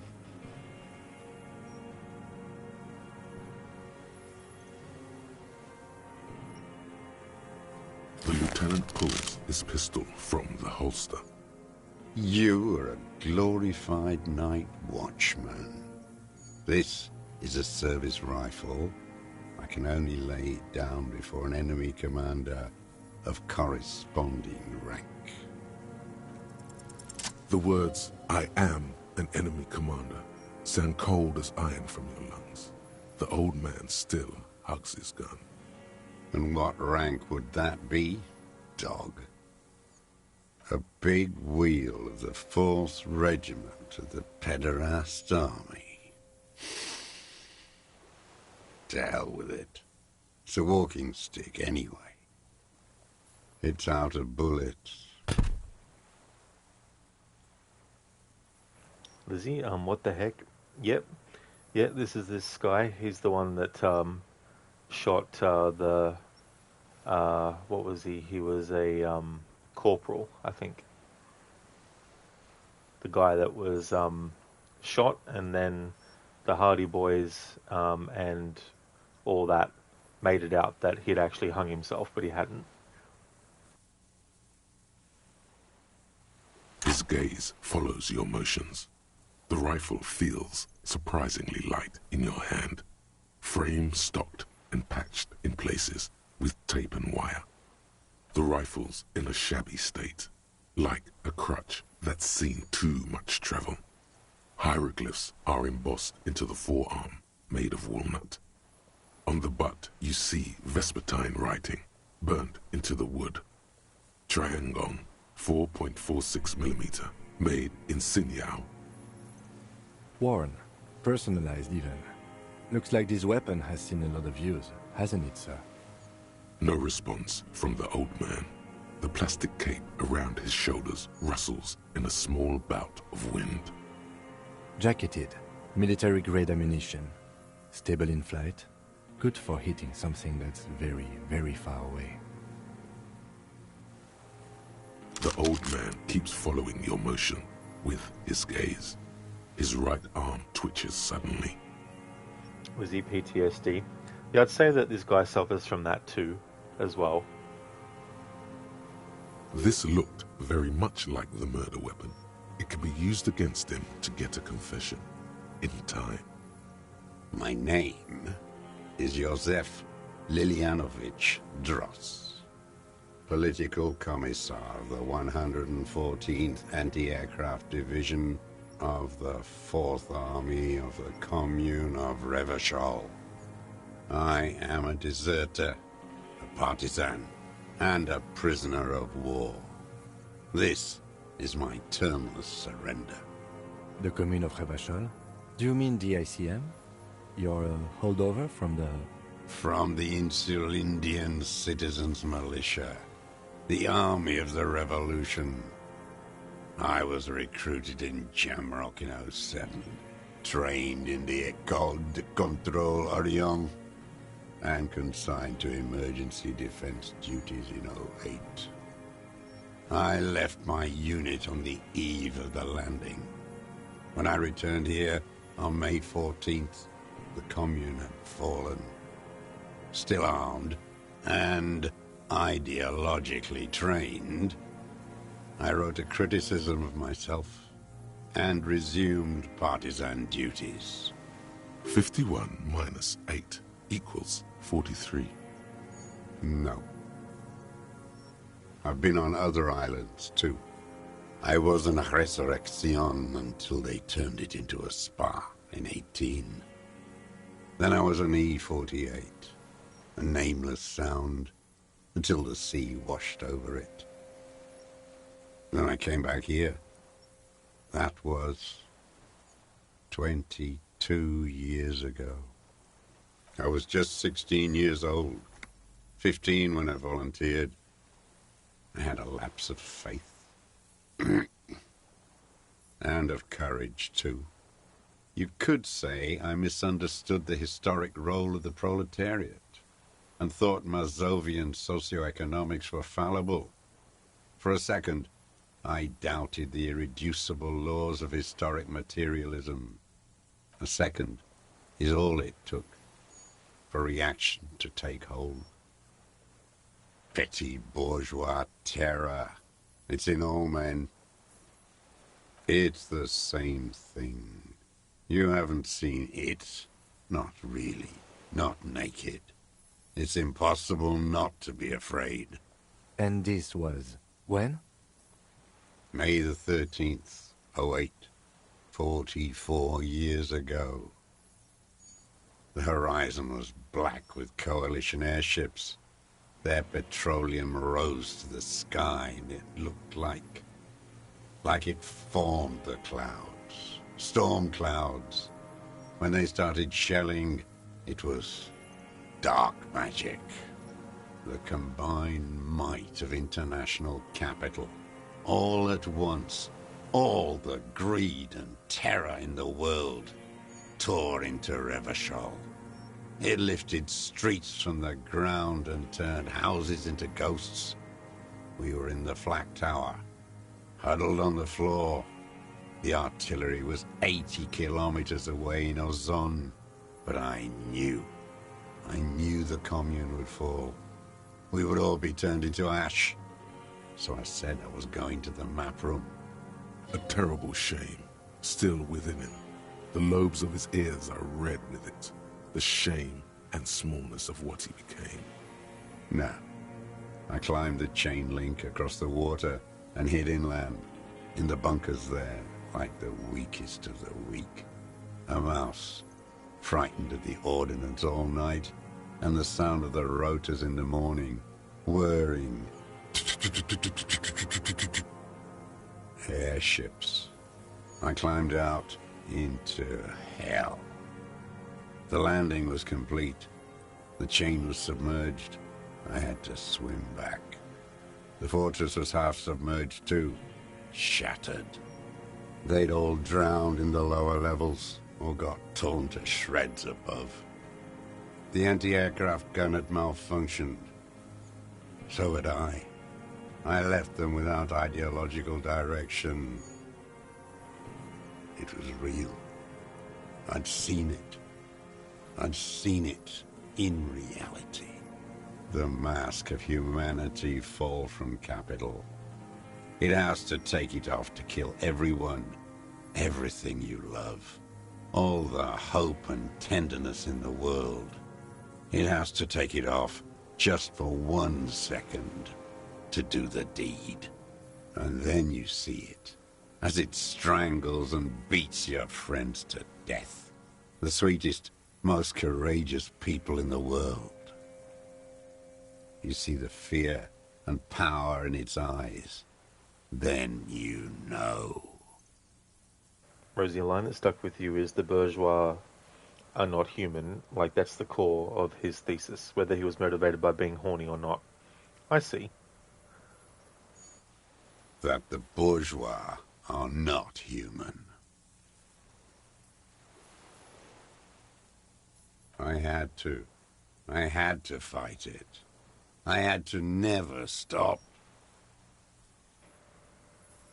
That's true, Rosie. Yeah, that's where it is. It's not an island, Dwat. It's a defensive fortification of the commune of Revachol. And I am its last surviving defender. The congenitally deformed King Philip II built it to restrict access to the Bay of Revachol. We captured it in '02, retrofitted the fort with an AA gun to defend against an airborne landing. Against the whole world. Coalition military called it Operation Deathblow. I later found out on the radio they called it Deathblow. You're one of them. Tell me, who speaks like that? We had 50 million people on Caillou alone. Sure you are. You're RCM. Answer me. Who calls an operation against 50 million people Deathblow? Iblis. The black-eyed angel. How does anyone survive? I steal. Now hold on there. Supplies, vegetables. I collect rainwater. It's the life of a dog, not a human being. How is your health, Mr. Dross? I've been throwing up blood since winter. Red, like beetroot. Been passing it in stool, too. He does seem frail. Good for his age. More like 75 than 65. Trouble putting on weight could mean cancer. The RCM can provide medical services. You need to be looked over. I need to die. You don't have medical facilities. You have guns. That's all they give you. Toy guns. There's nothing to look over. The triage is in, and it's black. Administer morphine. Moribund. I haven't.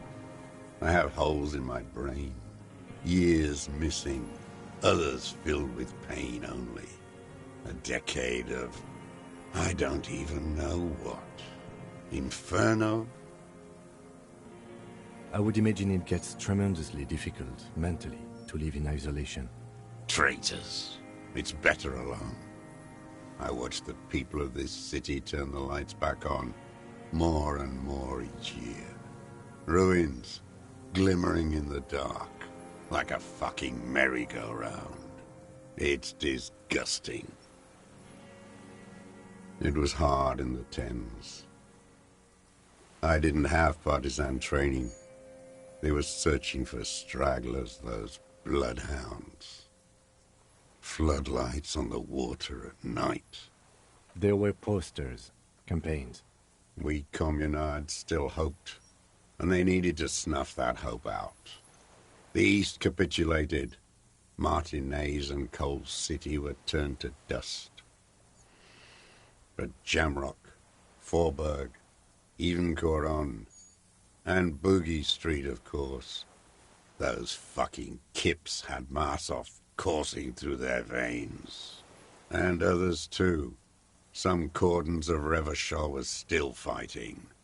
There were cells. I tried to contact them. Soon they all went silent.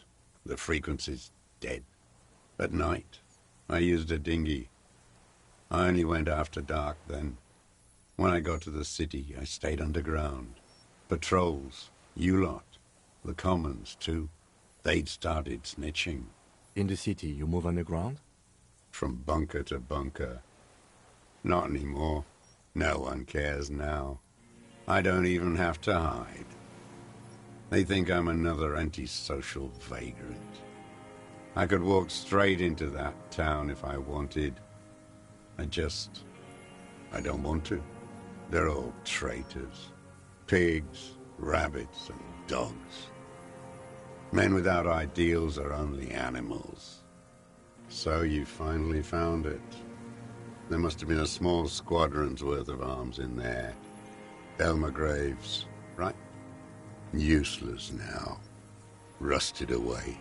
So you've been there? Sleeping. Some nights. Ammo scrounging on others. Those McGraves were shit, even before they corroded. Some had bullets in the chamber, however. You feel the dots connecting. Little dots on the map he's walked across. The propaganda bunker. I used to, but not anymore. Propaganda bunker? They stored leaflets there. Broadcasting equipment, too. Made broadcasts, I think. Propaganda officers. I buried them with their leaflets. They killed themselves. 2 young boys. A lot of our boys did. I spent some winters there. Never liked it. Kept thinking of them. No need to go underground anymore. It's better in the ruins, on the ground. The old man looks across the water, at the city, the ruins, the motorways rising above it. You're with the RCM, the coalition-appointed mob that enforces bourgeois morals in Revachol, a so-called Lieutenant W. Freighter. Let's.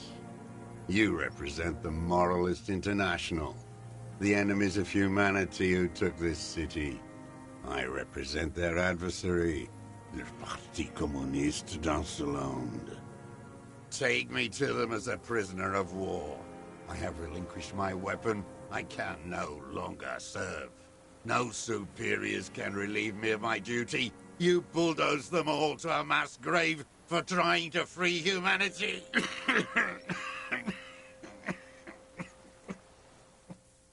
No, I am not a soldier. I am an ideological officer. I belong to the party, not the army. Trained in historical materialism, then assigned as a political commissar by the party. These things used to mean something. The old man does not answer. He tilts his silver head and looks at the reeds. You see a small tremor pass through his legs. His job was to assure the army answers to civilian control and follows the ideology of the Commune. Scientific communism. A commissaire politique is a night philosopher of the revolution, a future human. He nods slowly. Then another tremor.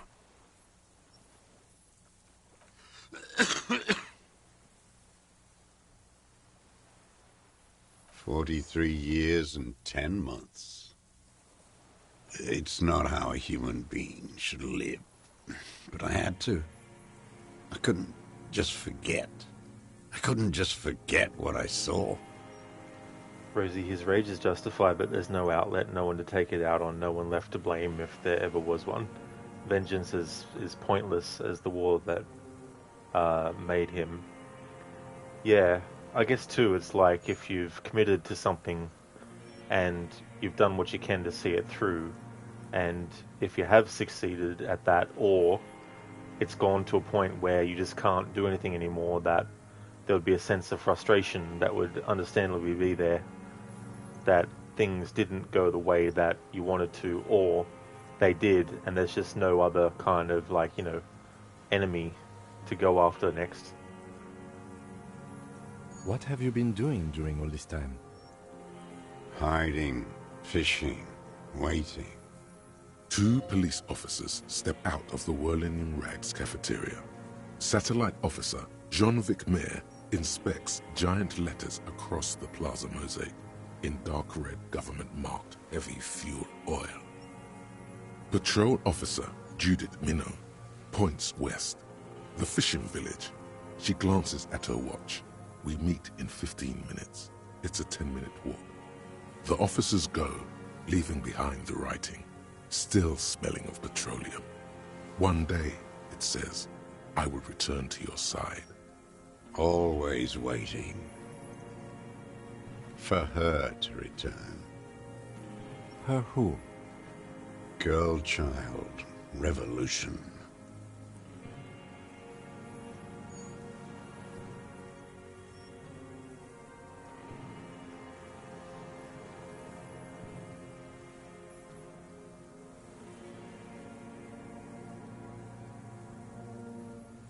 It won't. The material base for an uprising has eroded. The working class has betrayed mankind and themselves. The historic opportunity for a revolution has passed. It will not come back anymore, however hard I try, whatever I do. There's nothing serious in this world. It's a farce.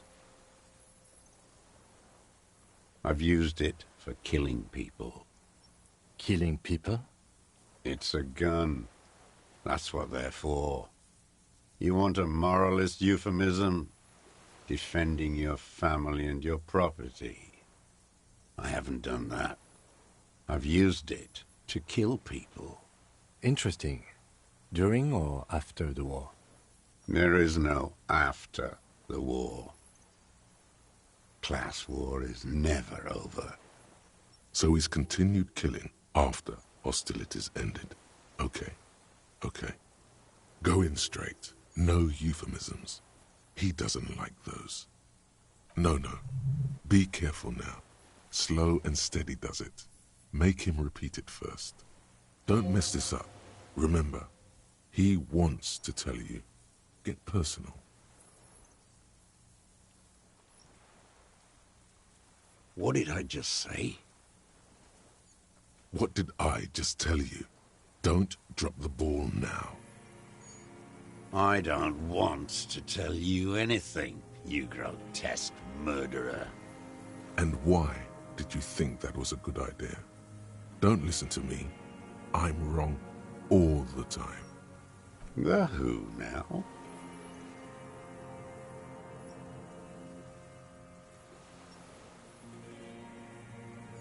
The worm there? In the monster armor you took from him? You don't have to explain to me. An ugly piece of work, that boy. Did you kill him? I am a son of a welder and an officer of the Commune of Revachol. I do not collaborate with murderers and pederasts of the liberal regime. Exhaust him with proof. Pile it all on him.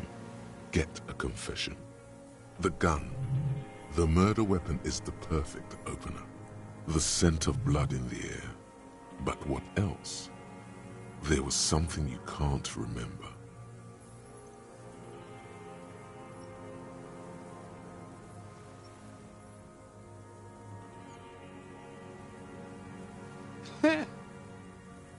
Not a lot of guns around that use military-grade ammunition, are there? It's a real gun. Not like your little musketeer pistol. I've seen you prance around with that, jumping hoops for the liberals.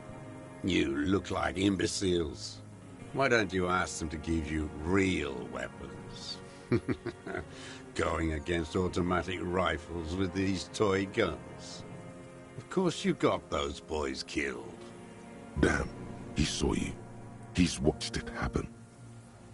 He would have a good view of the tribunal from here. It's not just empty boasting.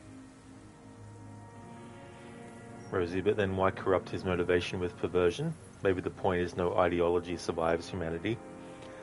Well, I mean, that's the thing. You know, like, there's so many elements of being a human that are there irrespective of, you know, what your thoughts about things are, what side you know, take in things as well. So he saw you. Okay. So what? Don't let it divert you. Imbecile. I saw you poking around there, looking for evidence. You're damn diligent when it comes to dead fascies. Did you like the view? You had direct visibility. There are embrasures in the concrete, specifically meant for a top follower to use. And you had a long-range rifle in your possession. You've been here a long time, Mr. Dross. Too long. You clearly need medical aid. I'm ready to die. I've done my part. He's practically admitting to it. Dead fascists for fascists. Done his part. Just one thing remains unclear. The rifle does not seem to have a scope. Forget about your stupid fucking scope. I don't know where it is. Find it yourself. It's your problem now. He lost it. He just doesn't know where it is. Forget it. Push on. You're sad for your fascia brother, aren't you? One twig got broken. Now the others are sad. Almost. He almost burst out there. Keep piling arguments. Anything.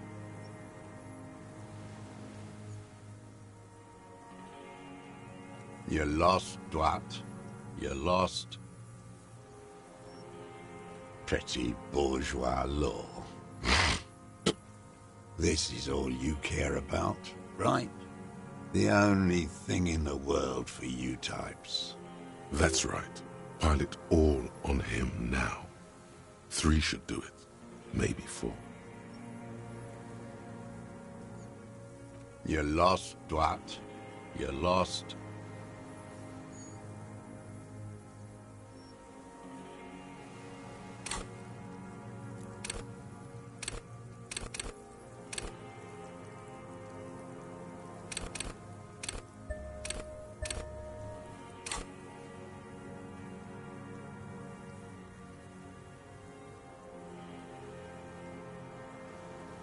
I ain't going anywhere. Hear that? Magnesium. That's what you're lacking. The lack of magnesium has you slouched. Yes, and it's critical. Look at yourself. You're practically devolving into a fish due to the lack of magnesium in your bloodstream. You need to get so magged up. You've probably had 2 heart attacks and a minor stroke already. And the only prescription is insane amounts of magnesium. Yes, if you want to live, you need to evolve. You need to transcend the carbon barrier. Go to the apothecary and buy insane amounts of magnesium.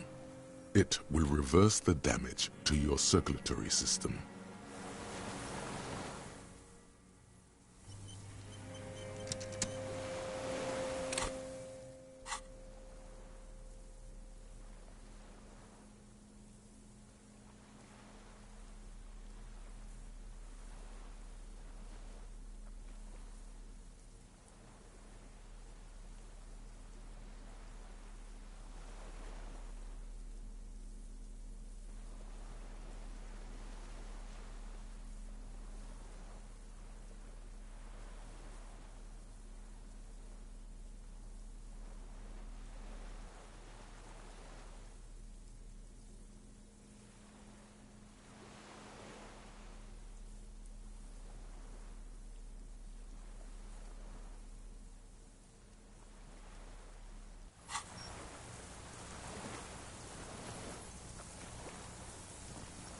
Minions of capital.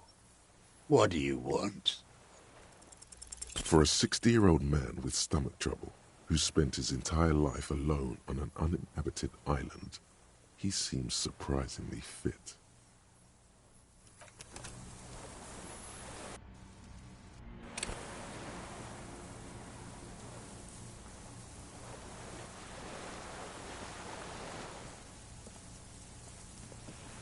Minions of capital.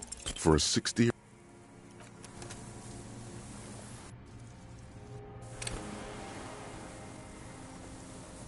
Minions of capital. For a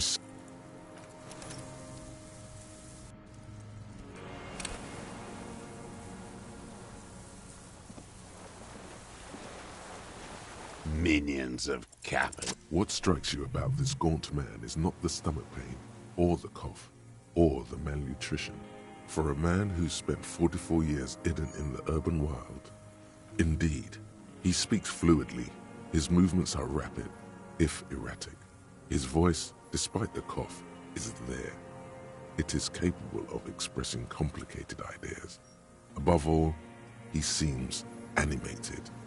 It's a mystery. This animation comes at a cost too. Erratic hand gestures, thought processes cut off like threads, as he just stares at the logs or the reeds. He also suffers mood swings, bubbling to the surface, unconstrained by his nervous system. You've seen demented people before. This feels similar, yet different. When his thoughts move, they are lucid, keen even, not senile. You've seen demented people before. This feels similar. No, I'm not okay. I shit blood, and I'm surrounded by insane people. There it is again. Erratic hand motions, bouts of rage, and the stomach thing too, of course. Petit bourgeois. That's right. Pile it all on him now. You're lost, Dwight. You're lost. Is what you plan to say. Before you can get past, you're under. The lieutenant interrupts you. Officer, are we sure? We could maybe get more. The old man looks... Minions of capital. Petit. That's right.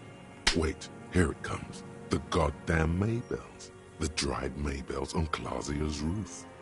There were Maybells in the grass when you got here. They're revolutionary symbols from the war. Damn Maybells. The whole island is turning white with them. So many this year, too. The spring is coming. No, it's already here. Wash the filth away. They blossom on the islets before. We fertilize them with our blood. Resurrection was snow white in May, before they ruined it. The coast, too, before they piled their containers on top of it, filled with broken, useless trash for fat-fingered bourgeois children to play with. Clausia. He knows her, but hadn't heard the name. My ears don't reach the city. Rosie, you know the actual cause here. It's not for boring cops to discover, you think? Perhaps not, no. With the victim. There is a small tremble. Looks like a smile. A crooked smile. Yet isn't quite voluntary. He's about to burst. You know who he was. A coalition-trained murderer. Armored and armed. He wasn't human. The blunt end of a hammer. Dripping with blood. Beating us to the ground. Moaning with joy. You hounds get so thorough when a company-trained killer dies. I haven't seen you on this coast for 40 years. You know, maybe I should have killed one sooner. Got your attention. Now you stop beating druggies and prostitutes in your basement. Now you come to investigate. Not when they die by the hundreds. This is it. Shot him Shot him. Say shot him, not killed him. Oh, the inhumanity. One paramilitary less in Revachol. The lieutenant raises his right arm to hush you. Hush. He does not need to be pushed anymore. The ball is rolling, while the lieutenant listens, holding his breath. I had them in my sights. Both of them. Him and the whore. I was breathing with them, in phase, and I pulled the trigger and flew on the air until I landed in his mouth. I didn't think I had a shot like that in me anymore. I did. I saw him kneel there with his mouth full of death, and that stupid look on his face. And his dick still in her. Nothing. I went to sleep. Next morning there were Maybells everywhere. The world was white, or what's left of it anyway. My last spring here. I knew the fascists would come to avenge their own. And so they did. Mr. Dross, are you aware you're confessing to murder? Yes. And you were looking at Dan, the victim and a young woman, having sex, through the scope of your rifle that night, before you shot him? The old man nods. Why? Because that's what they were doing. The motive. This is where the motive is going to come from. You can coax it out of him. The lieutenant's preparing the ground. I don't understand. Do you, detective? I don't understand this part. I'm always looking. Are you always looking through the scope of a rifle? I'm just trying to understand. A rifle scope has the best magnification. And if you don't like it? Click. Yes. Think of it as a form of critique.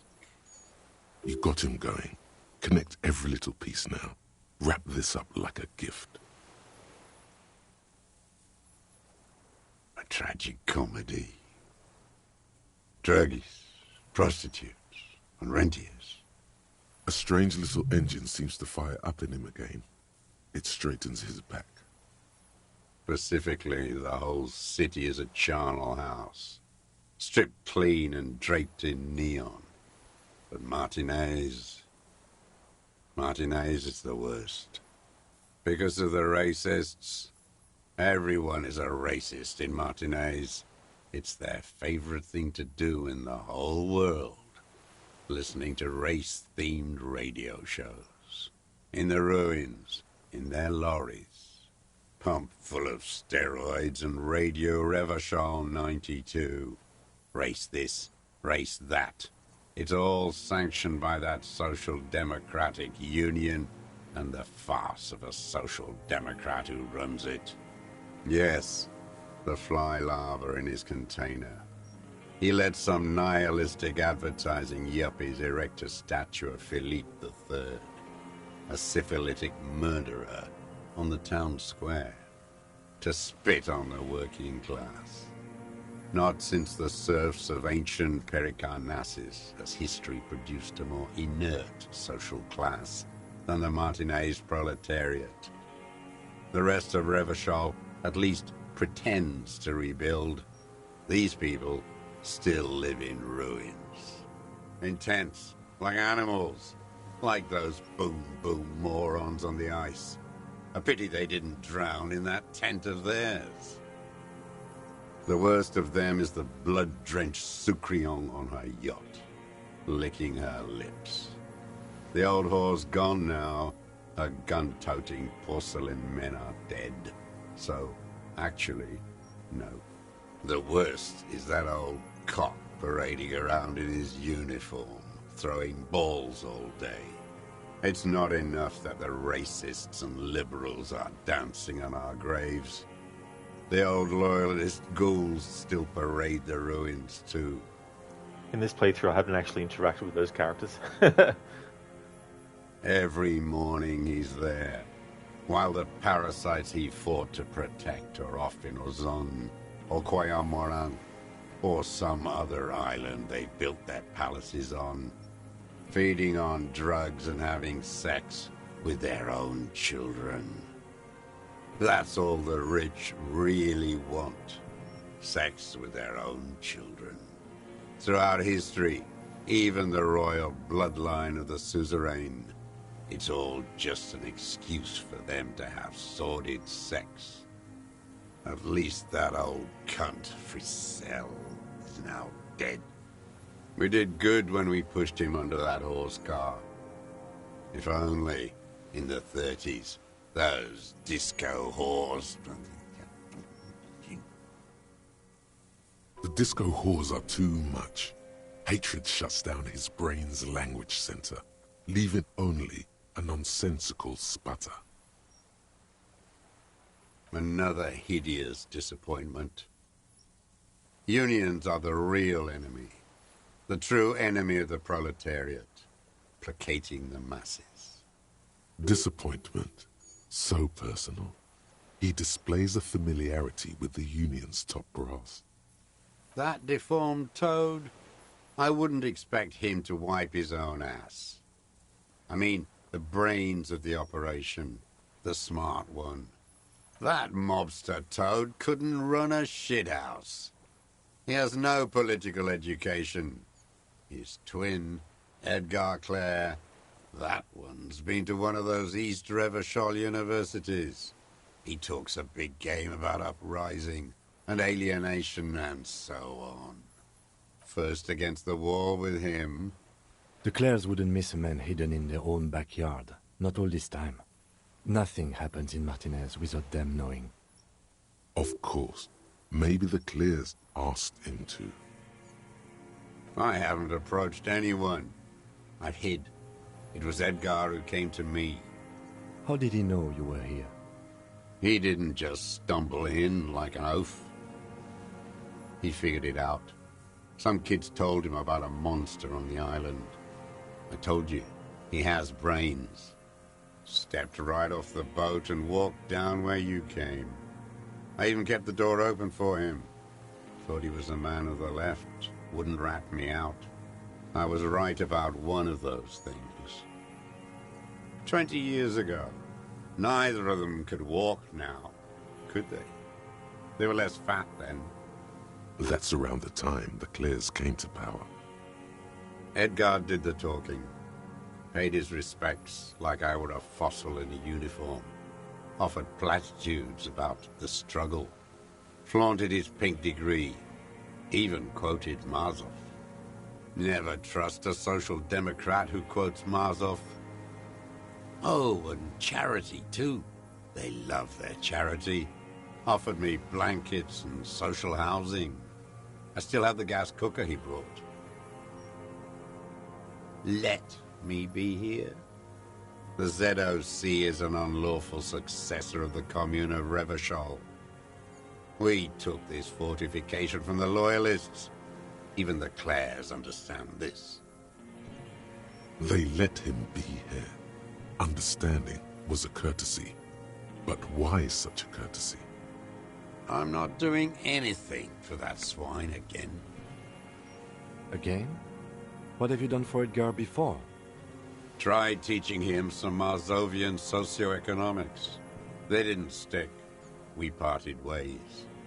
Okay, he didn't do the hanged man for them. But he's insinuating something.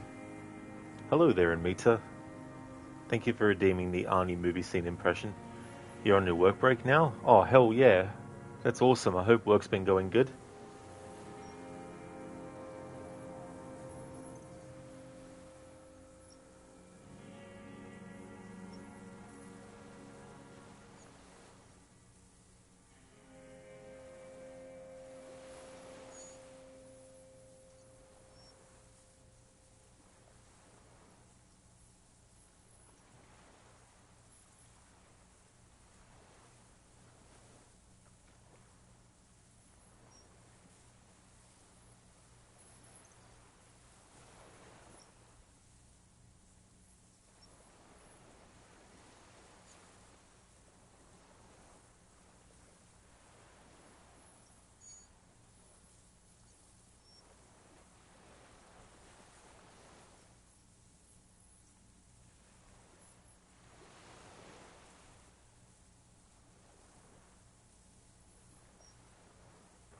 Okay, so I've got one.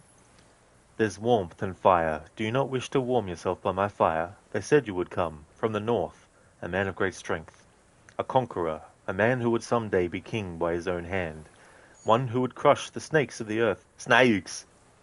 Did you say snakes? What is it you seek? A standard? A symbol? Perhaps on a shield? Two snakes, coming together, facing each other. But they're one. With a sun and a moon below. Black sun, black moon.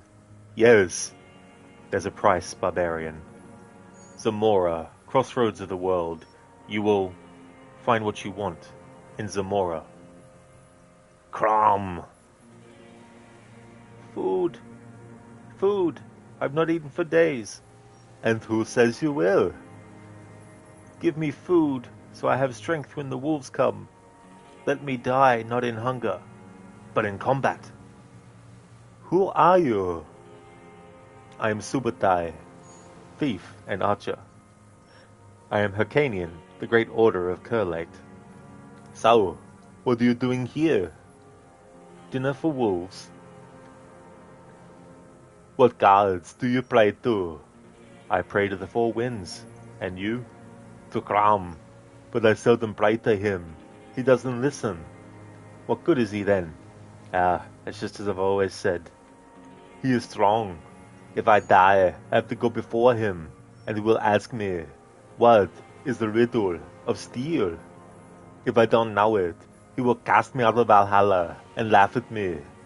That's Crom. Strong on his mountain. My god is greater. Crom laughs at your four winds, laughs from his mountain. My god is stronger. He is the everlasting sky. Your god lives underneath him. Thanks for redeeming that, Inmita. It's been good so far? Oh, very nice. That is good. Thanks for redeeming that. That's from the original Conan the Barbarian.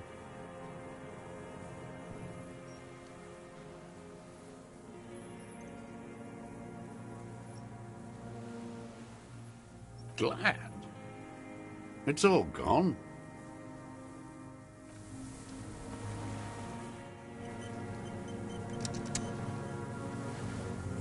Minions of capital. What do you want? His lip curls into a sneer at the memory. Oh no. Yeah, it really is Inmita. It is funny dialogue. I like that conversation between him and Subutai.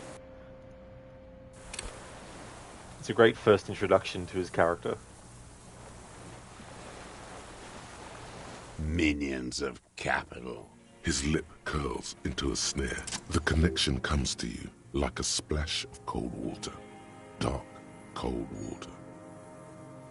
Hey. He acknowledges it. Here we go. A twist behind the dark bend. That bourgeois cow. Tiffin Holly was her name. Licked the rich man's hand every time he came to town. Never seen a labor leader so hot on mutual cooperation. And money.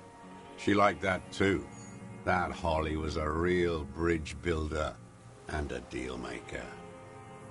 She was, and she was real soft on those money men. Had a Barbara Muscova bag over her shoulder that she liked to bring to work. Called in, they say, on the eve of battle. Ran away, vanished like a piss stain.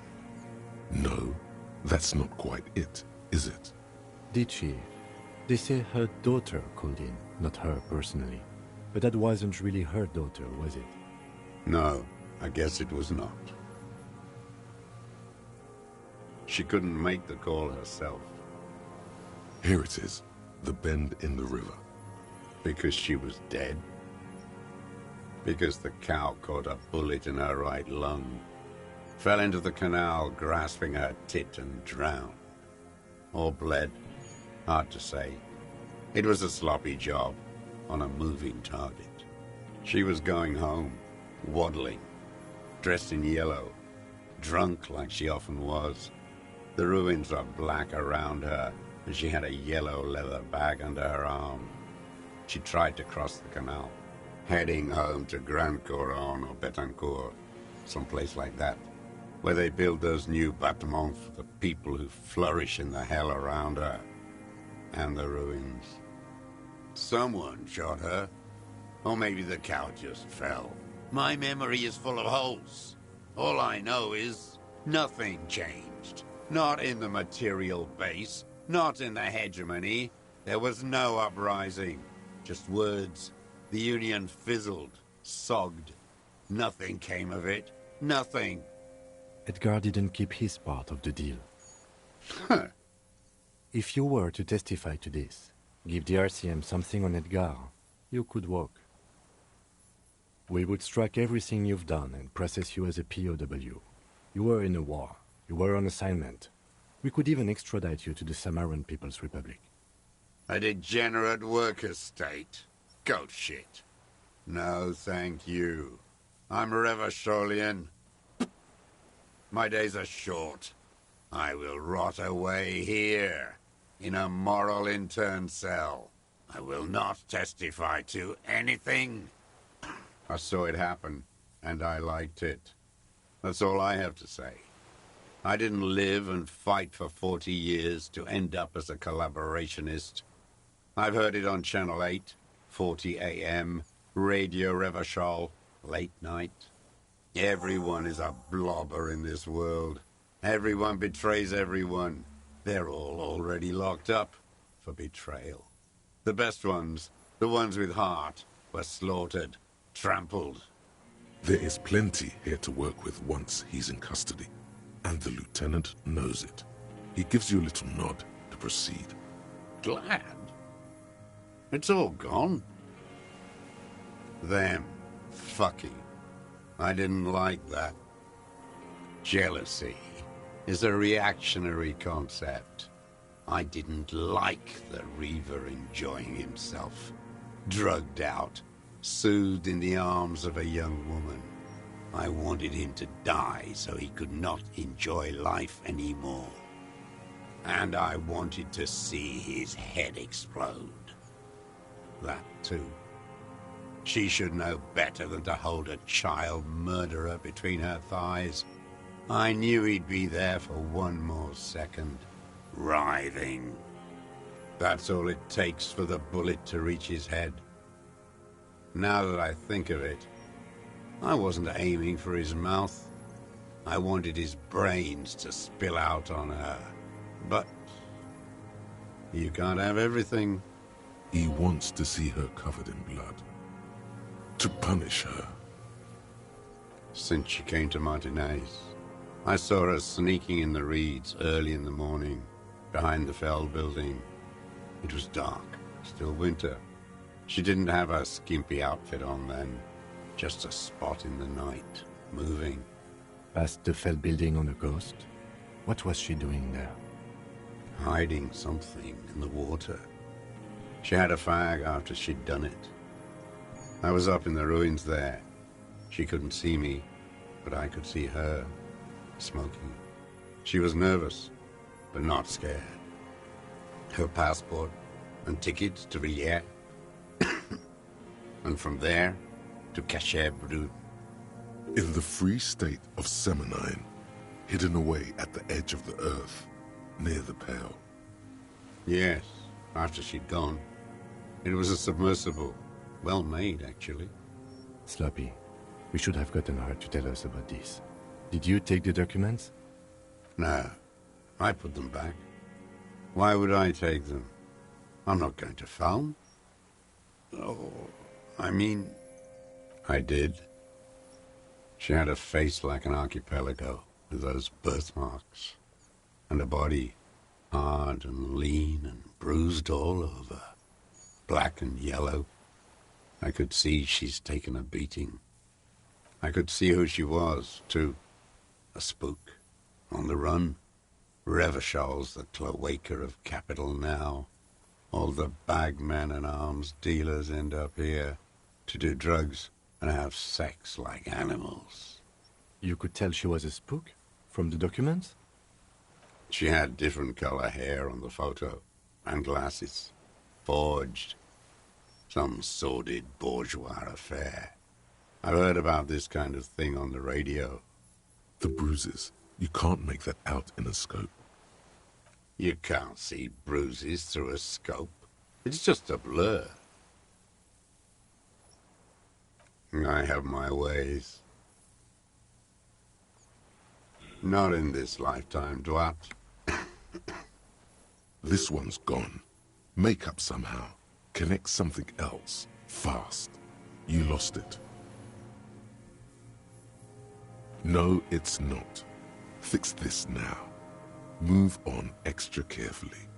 Be incredibly minute. She practically breastfed that man. You wouldn't believe the things she let him do to her. The old man raises his gaze. Something glimmers in the corner of his black eye. There's nothing to hold on to. Only this. It's not enough. Man needs to feel something else. In this fight, it helps if you have your eye on something there. It's weakness, I know. Yes, over the years.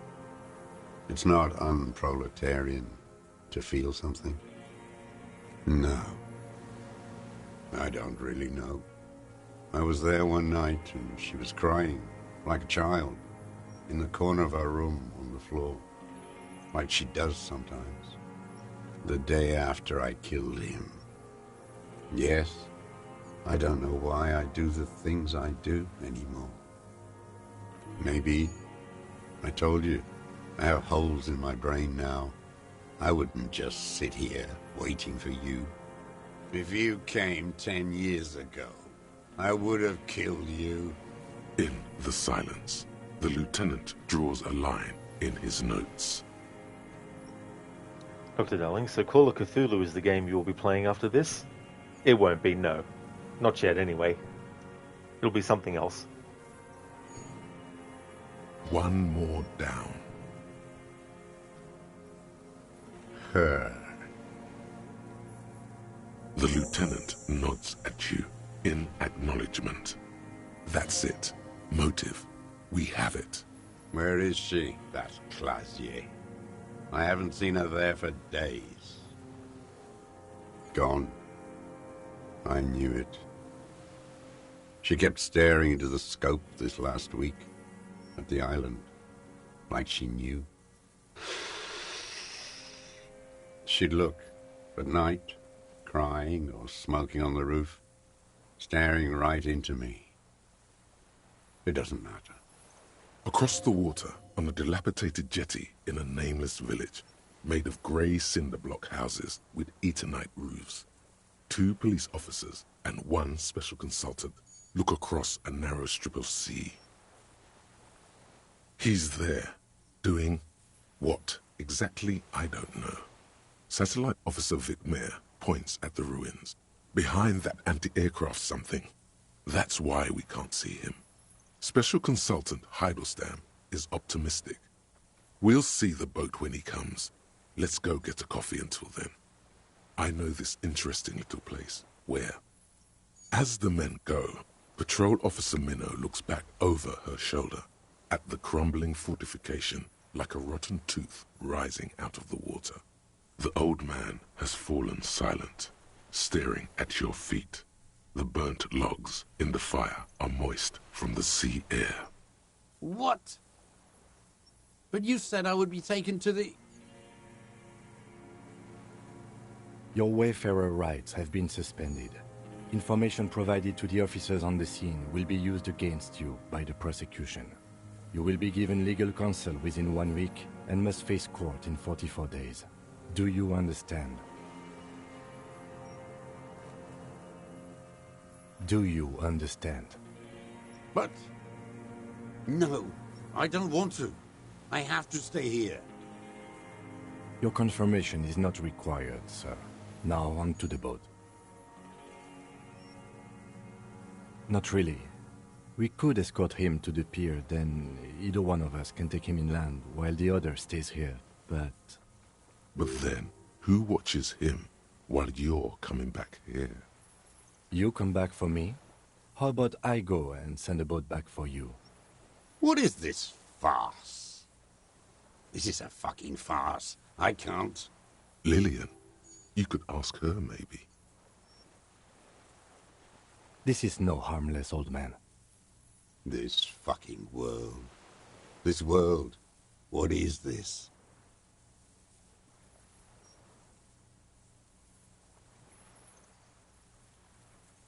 No, it would take a whole day on this island. You go and transport the prisoner. I'll be here.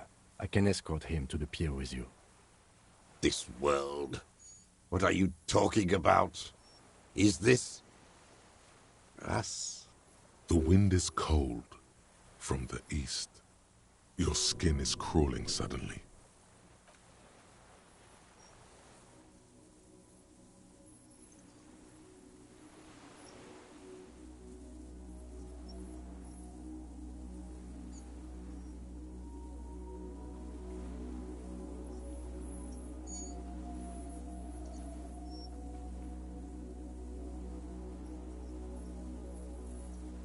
A delicate tangle of arms and legs unfolds from the reeds, limb by limb, to then just stand there, moving its scythe-like arms in ghostly silence.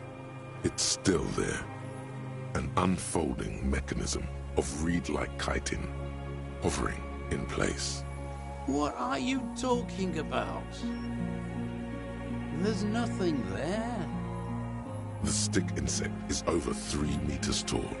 It looks straight at you with its tiny pinprick eyes and its grotesquely small head. You feel your legs shaking under you and your gun hand rise instinctively. See what exactly? A bug? I can see it. 4 simple words, thank God. If you can see, then you're not insane. But that means it's really there, spinning slowly, in absolute silence, its limbs long and slender. Be very, very careful.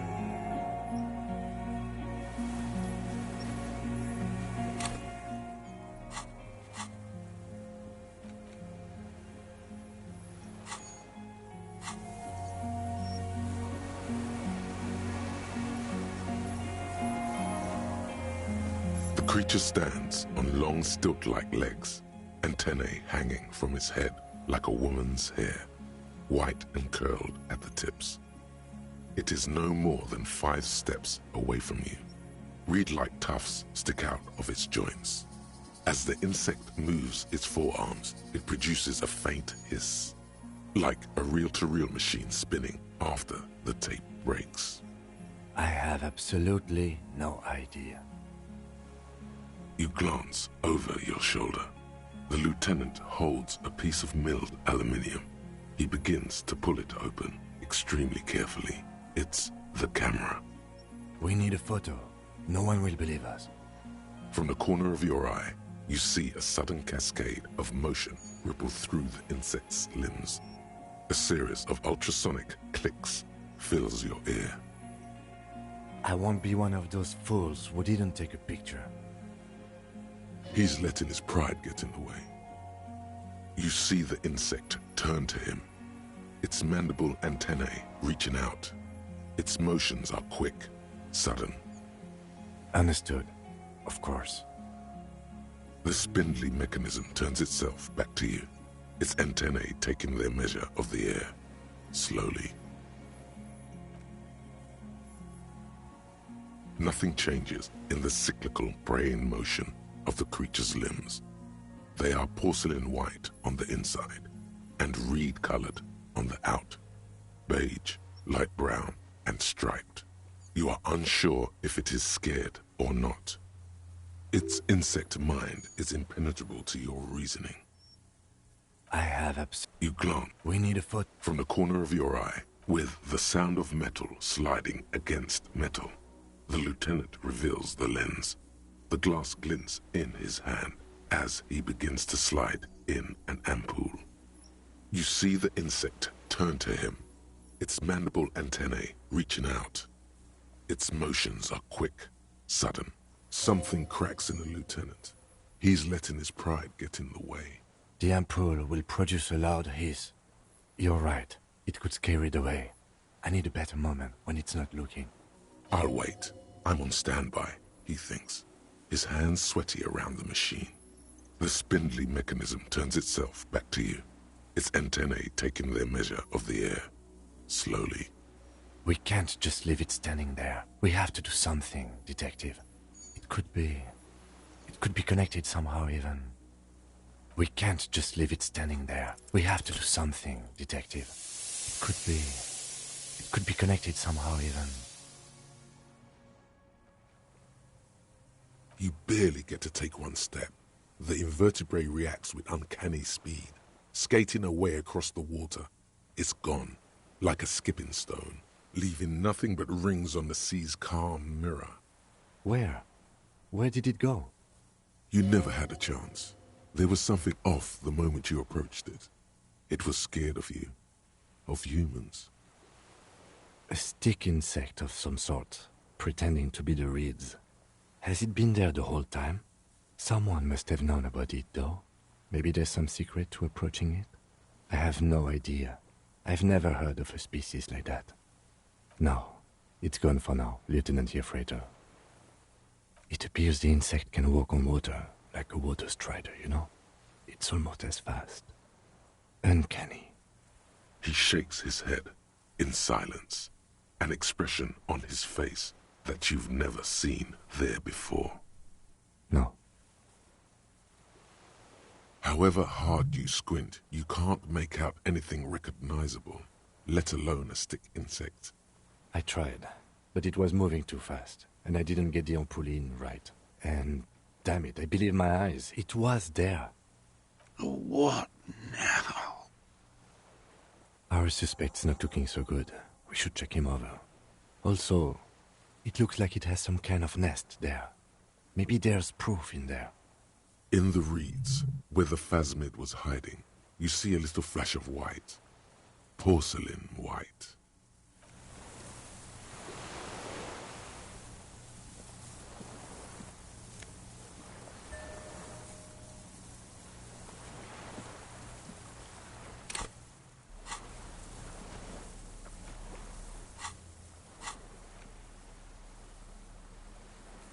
Favor the T-500 helmet.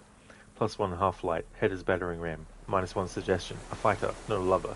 This monstrous-looking, bug-eyed ceramic helmet was in the phasmid's nest. It still has some reeds sticking out of it, and it smells of seawater, but it's otherwise wearable, if not exactly comfortable. Putting it on feels scary somehow.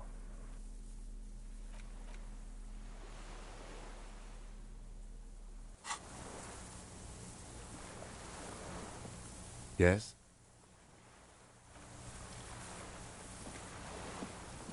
What is it? What do you want from me? I can't go. Something is very wrong with him now.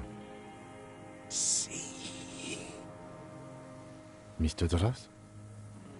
The man does not respond.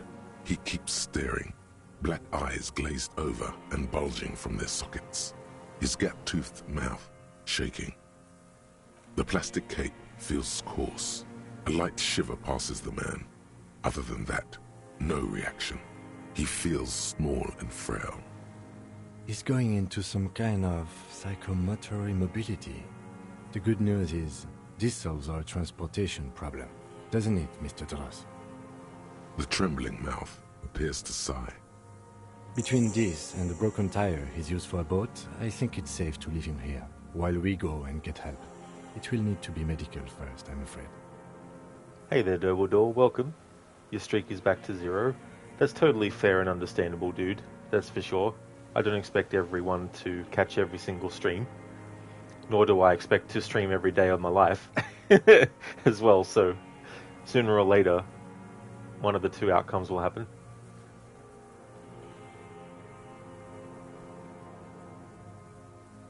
Old age and shock. The appearance of the phasmid in conjunction with the stress of the arrest. He spent his entire life here. For him to leave would be... We should think about getting back to the mainland, to get help. He'll be safe here, if we don't take too long.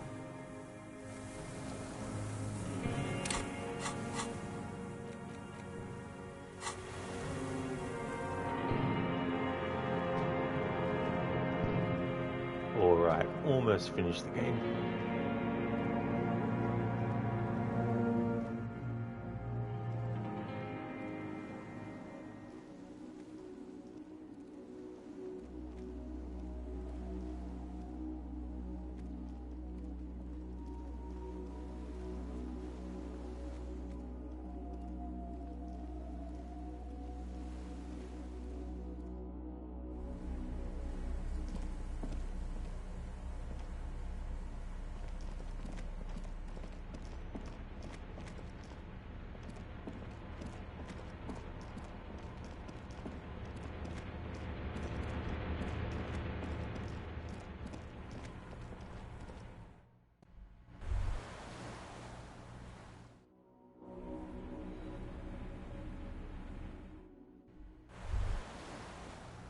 ICM? This feels familiar somehow. Insulindian Citizens Militia.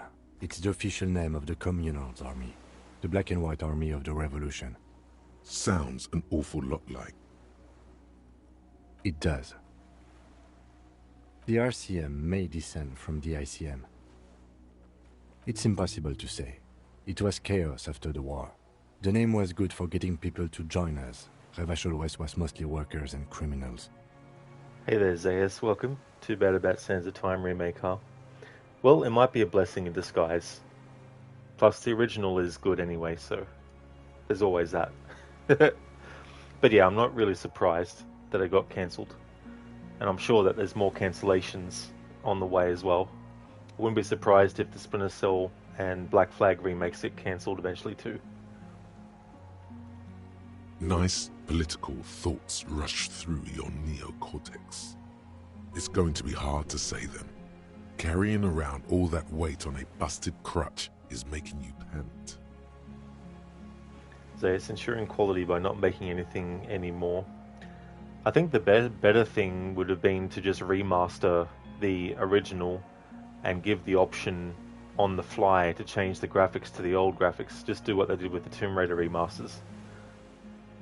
It's simpler and it's more effective because you're essentially playing the exact same game, but the graphics are able to be switched to something that is better for some players, while the other players who prefer the original graphics can just switch, you know.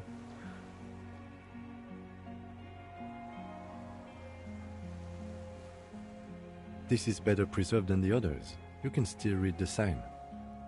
No, an upside-down star. With its horns in the sky, the symbol of the commune. No, that's the uninhabited archipelago. So yes, Ubisoft has been a corporate shit show for a while now, and apparently the devs aren't the problem, it's management. Oh yeah, I mean that's the thing too, like, you've always got that push-pull between the people who are in charge and the people who are working for those in charge, where sometimes the people in charge put the blame on the people who are underneath them, even though the people who are underneath them are just doing what the people in charge wanted them to do. But when the people in charge don't like what the people under them did, that was what they were told to do. You know what I mean? So, but yeah, I think one of the problems is that they can't fix is they've just become too convoluted for their own good. A DeLorean-era symbol of Insulinda, known as the face in the sea.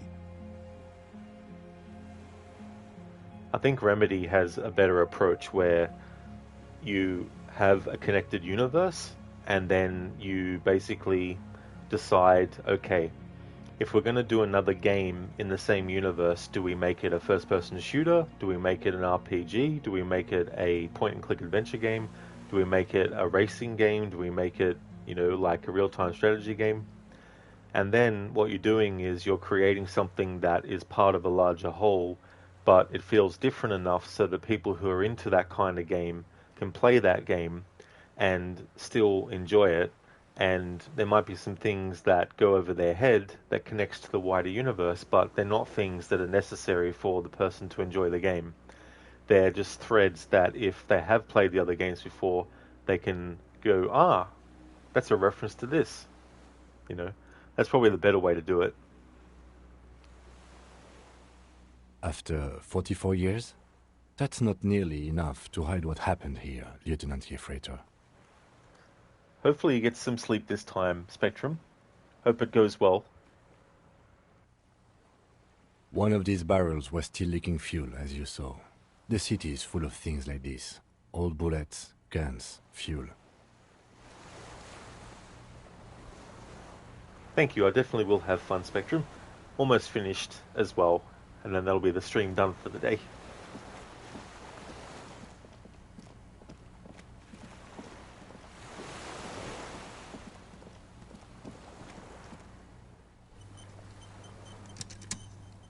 The skiff is swaying on the waves by the dock. Thanks for leaving the lurk, Spectrum. We are done here. The skiff rocks gently under your weight as you get in. The ride back is uneventful and quiet. But for the sound of conversation on the water, there is someone inland waiting for you. 2 men and a woman stand on the concrete square of a nameless village, looking at a small yellow boat as it draws closer. The sea is calm. You reach the jetty and climb out of the skiff.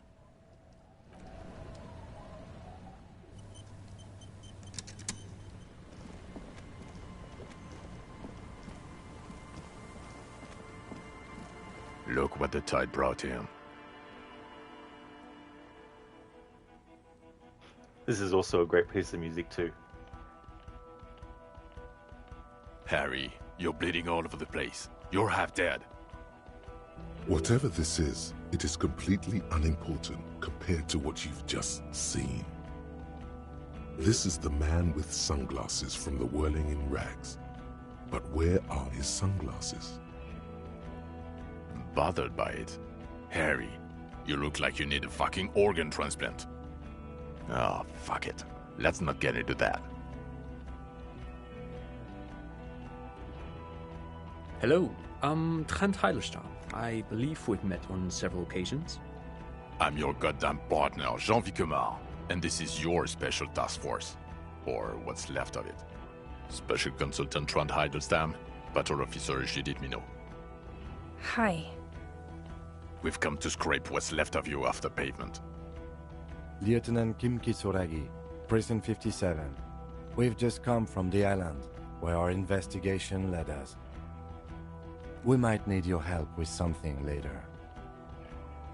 As if he recalled that he's in fact a decorated police lieutenant and not a naughty boy. But this is clearly a departmental matter, so I'm going to leave you to discuss it among yourselves. It's good to meet you, Lieutenant Kitsuhagi. Letting the lieutenant know he shouldn't feel embarrassed over the shitstorm that's about to befall you. Ari, we want to help you. Trent, I believe this is where you come in? I don't quite know what I'm doing here. I was asked to participate as an expert. I think I need to manage your expectations a little. I'm at best an enthusiast in cognitive science. My background is in something else entirely. I engage in neurology on a merely theoretical level. In fact, I should probably get going. No, Trent, it's too late. You're part of this shit now. What have you got to say for yourself, shit kid?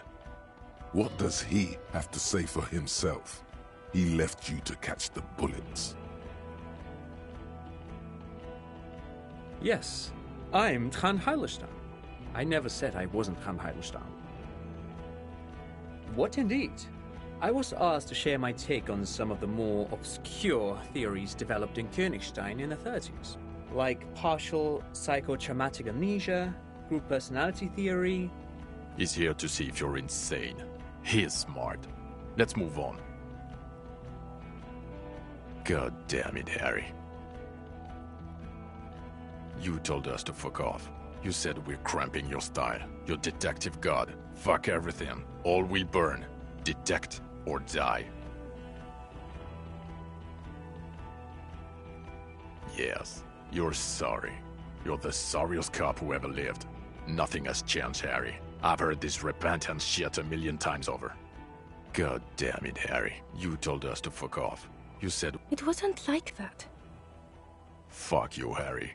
We didn't know there was gonna be a tribunal, did we? Oh, you think it was cool you saying that? Aesthetic somehow? You were crying when we got here. Breaking things. You said we were going into the abyss. None of us wanted to see the abyss. So we fucked off. Like you told us to. The cafeteria manager you fucked over told us where you went. And people on the street helped us too, with your whereabouts.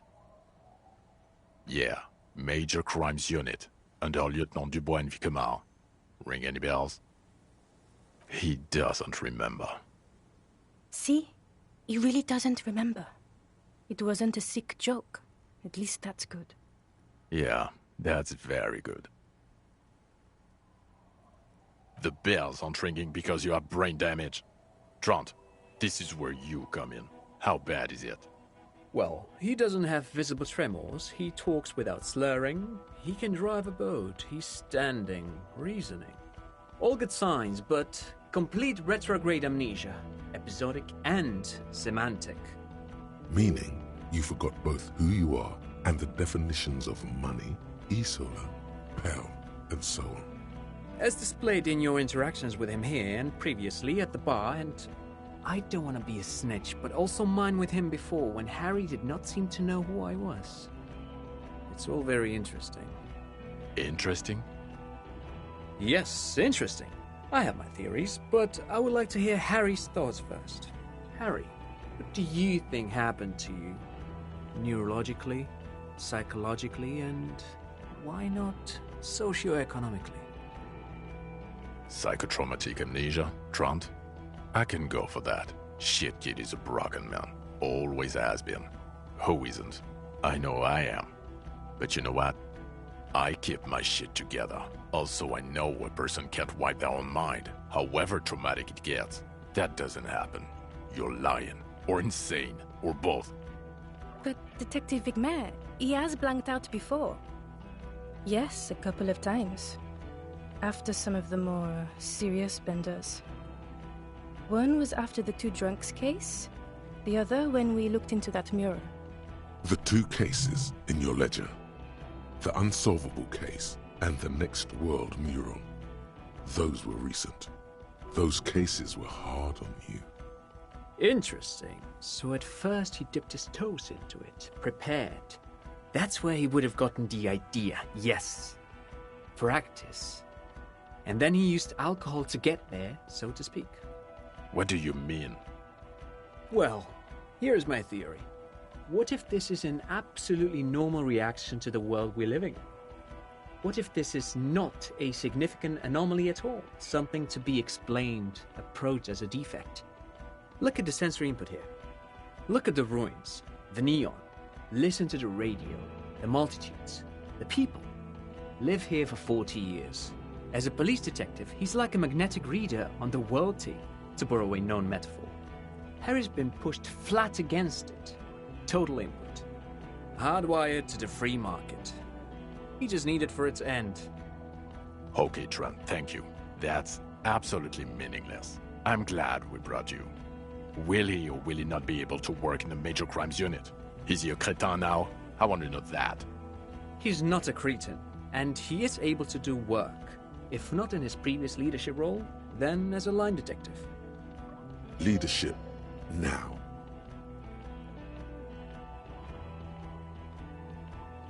No one even mentioned that. I misphrased my question. It should have been, is he able to put his clothes on and use the body? Or do we need to get him on a disability pension? Now nothing. Now we're just going to stand here. No, now we discuss that. What the fuck did you do to a motor carriage? Why is it there, Harry? Ah, so refreshing. He just admits it. Thank you for your honesty. Thank you for destroying 45,000 real of police property that's coming out of everyone's payslip. It doesn't matter. Your badge, Harry. Show me your badge. In a rush to demonstrate your badge, your eager fingers can't sustain a grip on the smooth plastic, and the badge slips out of your hand.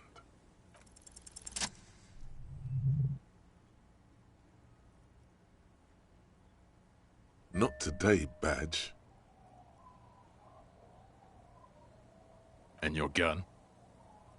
As if having your badge and gun are natural states, not achievements. Here we go again. Lost gun, trying to terrorize you. He has it. And he didn't drop it. You're drunk like a bum, Harry. Put that thing away before you kill someone. So you forgot to drink? I don't buy it. Why do you smell like a corpse then? He's wounded. It's been a long week and he's handled an actual corpse.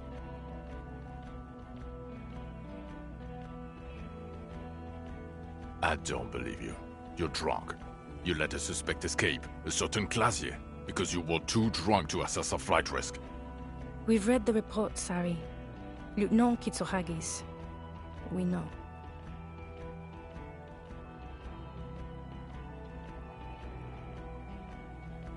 Sure, if it's part of your master plan. Let's not even get into the other suspect who also escaped. Another detail? Or the fact that you're Everclear's little peony now, doing I don't know what for him. That's small-time stuff. That's nothing. That's a humorous anecdote. Compared to the 8 people who were gunned down, the streets are literally red with blood, Harry. It was fucking mass murder. Fuck you. You weren't even fucking there. You didn't fucking stand in the line of fucking fire in between 2 groups. Fuck you. He did everything he could. We did everything we could. The company hired and vetted mercenaries. Lieutenant Dubois got between them and the locals. Here comes the cavalry. He did so at considerable risk to his own life. He was shot and survived only because of his armor. We stopped an execution, not a negotiation. The loss of life was minimal compared to what it could have been. Don't make this harder for yourself. Thank you for the input, Lieutenant Kitsuragi. I didn't mean to suggest you didn't handle the situation. He thinks of apologizing, but decides against it. You've spent the week with him on this case. What is your take? On the case? On Lieutenant Geoffrey Dubois. Well, the drinking, the gun losing, also losing the badge. That's all true. Although he has not been drinking on the job this week. See? 1 week. Then there's the self-flagellation issue. He likes to apologize, profusely, making it sound like he's guilty of at least first-degree murder. It's not a good communication strategy for an officer. It's just strange, especially in light of his political views. Detective Dubois is, as you may know, a true blue moralist, a man of the center, not prone to political outbursts, which is commendable, but also at odds with his behavior. Other still, he is also an ultra-liberal hustler who is always on the grind. How he reconciles these 2 points of view, I do not know, but he is vocal about both of them. And then there's the motor carriage in the sea, something I was not present for. But despite all this, he is a great detective, one of the best I have seen, in fact. He can talk human beings into telling him anything, and he doesn't stop. In all the time I've spent with him, he has not once stopped working on the case. He is tireless, madly driven. And he solved it, near perfectly. In 1 week we have a confession, a murder weapon, and the perpetrator. Locked on the island right now, awaiting transportation. He apprehended a revolutionary brigade who stayed hidden for 50 years, ever since the revolution, who's probably committed other murders over those years. Oh, and he also discovered a new species. A new species? A colossal stick insect, 3 meters tall. It's on the island, camouflage as the reeds. It unfolded from them. I did not, unfortunately, get a photo, but I believe it may have been the Insulindian phasmid. Lizzie, you feel there's more important things to talking about. Exactly, Lizzie, yeah. Yeah, this Jean-Marc guy, whatever his name is, he basically just... And to be fair, you can play Harry to be a massive, colossal, like, drunkard and druggo and all that kind of stuff. But if you play him the opposite, when Jean-Marc is coming to the place and he's, like, expecting a train wreck, you know, he's kind of wanting to get Harry to be sort of like, you know, put on display in a way as an example of, see, this is, you know, the type of detective that we don't want as part of our group or as part of the force, you know. Dr. Darling, his voice sounds familiar. Yeah. I don't know who does the voice though.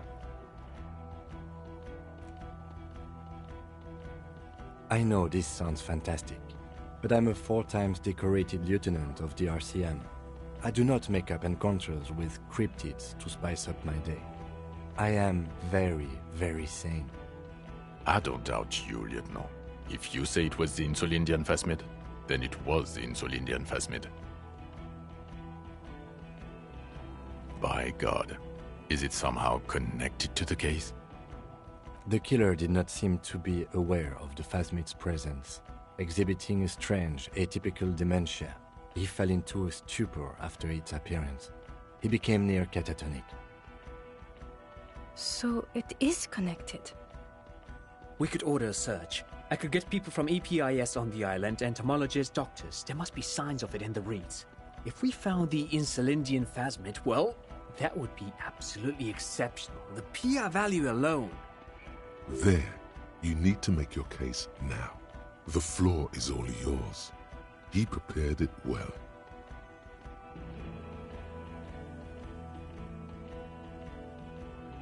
Lilianovich. A revolutionary matronym. The custom started in Grad, where they have patronyms. Krasovich, Lasovich, etc. The revolutionaries saw this as a chauvinist atavism, so they used matronyms, derived from the mother's name instead. This man's mother was Lilian. His Lilian's son, Lilianovich. The custom was overturned after the revolution failed, but not before it made it to Revachol. So, it is what a soldier of the ICM would be called. Thank you, Trant. Thank you for that piece of cultural theory. You said you have a motive? Of course, excuse me, I just thought it was noteworthy. He wasn't quite sure about the straggler before he heard this detail. It must have convinced him. Jealousy. I thought this Lilianovich was an old man, to have been hiding for 50 years, like 70-something. A strange psychosexual fascination, the result of spending all this time in solitude on the islands of this bay, and trauma too. He himself gave a political reason. In his mind, he had killed an enemy combatant.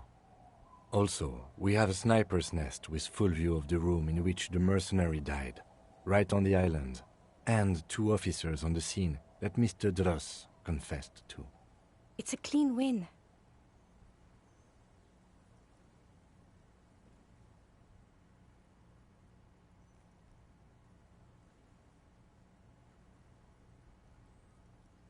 I've never doubted you can pull yourself together and work.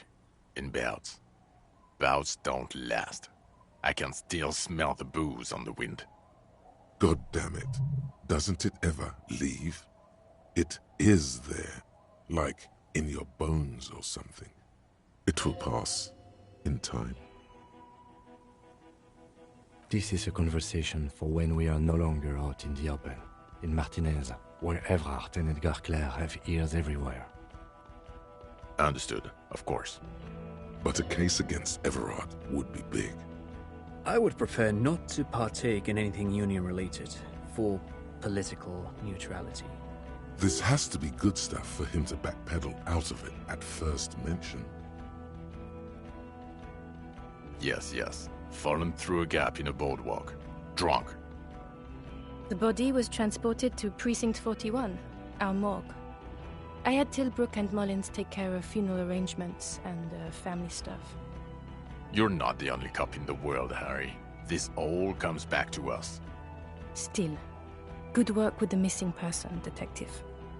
It's still a point for you. No denying it. Exactly. It points towards Harry's competency as a cop.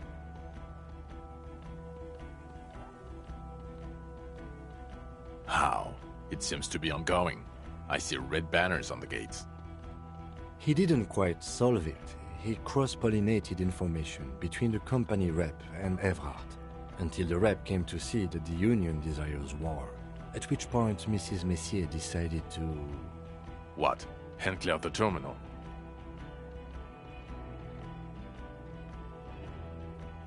Sounds like you got played, Harry, because you were off your tits on Al Ghul. It doesn't matter how we know about Al Ghul. What matters is, you're Everett Clare's peony now. Just as I said. He's a mob boss, did you know? Is that why you want us to investigate the assassination of the previous Union head thing? To get off Everett's hook? No, it's nothing like that. He was reckless with information, but ethical. We don't owe anyone anything. This allowed us to stabilize things in Martinez. God, calm down, Jean. I don't want to, but you discovered a new species and solved the murder. So I have to, Jude. Anything that ends the trial is okay with me. You haven't been drinking, she thinks, so maybe this time. Agreed. The public relations potential of this is too valuable to let go. Okay. We have vehicles in the square, and the perpetrator needs to be taken into custody. Let's go. Now you will finally get to know who you are. The man looks westward, impatiently. It's not a mystery. Some chick fucked you over. Also, you were drunk. Dora something? Dora England. Yeah, you mentioned the name. Not Dora Dubois. Something like that. Half Vazan. Vasa is where beautifully and impossibly blonde people come from. No one is married anymore. This is Revachol. God, I don't know. 6 years ago, she was way before my time. Yeah, or 7. You're not doing too good there. It's an old man thing. 2 old years equals 1 normal year. That and Dora Engelund really tore you a new one. A big one. Incredibly bangable. She was incredibly fuckable. A beautiful bourgeois woman. Wayfish. Like a Welkin, basically. Snow Welkin. Blonde Welkin. Heartbreak Welkin. I've only seen a picture, but it's obvious you formed a real spiritual connection with how pretty she was. One you never recuperated from. Look, the sun is about to go down. It's time to go home. I think she taught in the Académie des Arts, east of the river. Way east. Hard to say which came first, the middle-class chick or the drink. Egg and the chicken kind of thing. My point is, you need to see a psychiatrist about this shit. Not a psychologist. Several degrees harder. Is there something harder than a psychiatrist? A forensic psychiatrist? Go talk to that. No. Talks concluded? Us? We're the bloody murder station, haven't you heard? We're the bad guys. No one likes us. That's not true. Jamrock is too big for one precinct. You're just understaffed. And everyone respects the 41st. You have Captain Price. Thank you, Lieutenant. You're being kind. It is an understaffed station and the district is too big, which is why we need to... Get back to it. We left Torsen and McLean to run the Sea Wing. It's not good. Mac the Torso Torsen and Chester McLean. They're not fit to run a wing. Believe me. Things are shaky as it is. They are damn iconic, though. Torson and McLean. Yeah, not like us. Two clinically depressed old men. Where's the contrast here? We are garbage. God. There are 4 wings, Harry. A, B, C, and D. We're in C. It's made of losers and clock punchers. You and I reconceptualized it as a task force. It was a mistake. There's also a lot of outside help involved, not only me. Other losers too. He's anything but a loser. Although he would like to be seen as one. It's cooler that way. Ptolemy Price? He's the son of the old Price, one of the founders of the RCM. Ptolemy. He's one of the most highly regarded men in the force. You're lucky. Somewhere under the curved roof of a former silk factory, shaped like a ladybird with 2 chimneys, Police Captain Ptolemy Price sits behind a heavy wooden desk. Resident medic Nix Gottlieb pours him coffee. It's silent in the captain's office. They speak of change, the city, the tension on the streets. They speak of the events of April and the blood on the streets in May. Okay, it's not the bloody murder station. It's an old converted silk mill with green desk lamps and a coffee corner. A lot of good people work there, hard, every day. Jamrock is the largest ghetto in Rivershaw. Faubourg, technically, but it's divided into 11 districts. Jamrock only has us. The press will blow over. Jamrock is lucky to have you, and it's often considered to be the greatest of the districts. You're lucky to have it. Thank you again, Lieutenant. Who are you? You're a gym teacher, Harry. Well, obviously you're not a gym teacher anymore, but... Before you were a cop, you were a gym teacher in Coron. It's getting really cold outside. Should we maybe... Harry, it explains everything. The running around, the jumping, the bicep girth, your inexplicable facial hair. Some of your more old-school wording choices. Your posture, even. The constant stretches. God, even this javelin-throwing freak here. In your 20s or late 20s, you've really let yourself go since then. Yes, you taught gym in Cool. I believe that's the term. Taught gym at a high school. You were a high school gym teacher. The smell of sweat and glue. The worn floorboards. Coudon is just east of Jamrock. It was a short walk every morning to the baseball field or the sports building. High school. Harry, your goings-on with Kuno, Andre, Assel, the whole thing on the ice. That's why you are so juvie. The regular. You found some chick. She inspired you to fight the big fight. Be more than you are. All that. You, every morning, walking from Voyager Road to teach gym. She, leaving for the academy with her spring coat on. The air filled with the smell of smoke and raspberries and incredible hope. An ocean full of hope. I knew it. I knew no normal human being can run like that. He's an honest-to-God gym teacher. Well, first I will go back to my station and write the most detailed report anyone has ever seen. It will have to be good to cover all these. Then I will have a serious talk with my captain. Detective, we just stopped a small-scale war. Something is happening to Revachol. I don't know what yet, but it's going to be a hard spring for the RCM. We need to get ready, infiltrate, investigate. Talk to Captain Price? I'd rather not ruffle the feathers of 2 captains with my doom-mongering. Work with Price? I'm flattered, but I don't know if I... Would fit in. Am crazy enough. Can take the stress. He doesn't know how to finish the sentence. This truly came as a surprise to him. Not a bad one, but he's at a loss. Flattered? You're Lieutenant Kitsuragi. We would be flattered if you even considered. I would have to tie things up in GRIH first. But, I mean, whatever is coming, Jamrock will be more central to it than the harbor. And we also have a huge caseload, Lieutenant. Piles that we need to get back to. Mountains, even.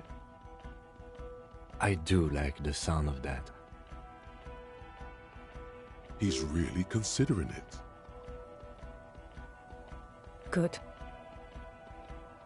Fuck it, let's go. Tron brought his motor carriage. It's a 20-minute drive to Jamrock. Under the afternoon sky, the great district hums. A chessboard of wooden houses, 80,000 living souls, and chimney stacks. Fire traps as far as the eye can see. From Main Street to Precinct 41, to Boogie Street, forking into the snow-swept horizon. You close your eyes and hear the dogs bark. A lone woman sits by a factory window, dreaming of meteorite strikes. On Rue de Saint-Jérôme, a square bullet slides into a square-shaped chamber. In Old South, a man without eyelids smiles. Spring has come. It's time. Torsen? Yes. McLean? Yes. Heidelstein? No. Vicmere? Yes. Dubois? Of course. Really? Nix Gottlieb looks up from the list. I hear he's unstable. You say that like it's a bad thing. Captain Potomny Price gestures with a ballpoint pen. It's dim in the office, and the curtains are drawn. Harry's our man. He'll pull through. When he does, he'll side with the RCM. Understood. Gottlieb returns to the list. Minot? Of course. Wonderful. Then can we please just go back to Jamrock now?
Dr. Darling, well, I understand the joke with that. I think I don't feel comfortable saying that with the Arnie impression.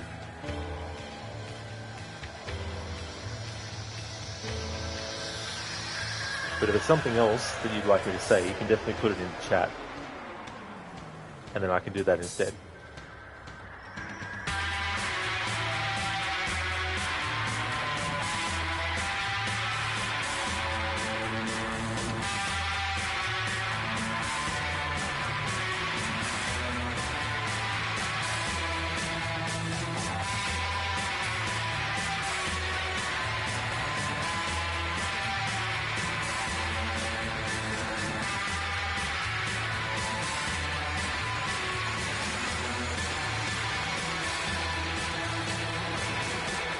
the voice actor for Kuno also did Jean Vicmar as well.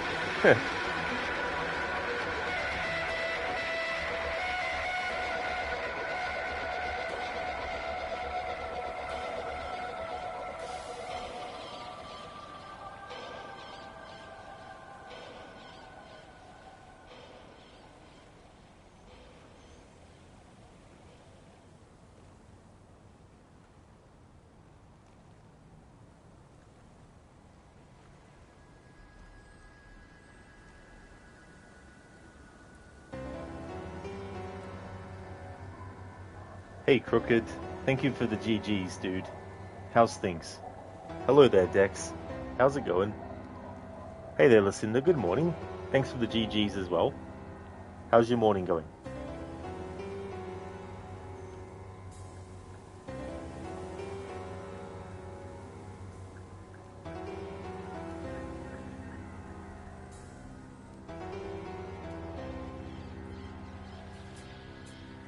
Thank you for the GGs, Lizzie.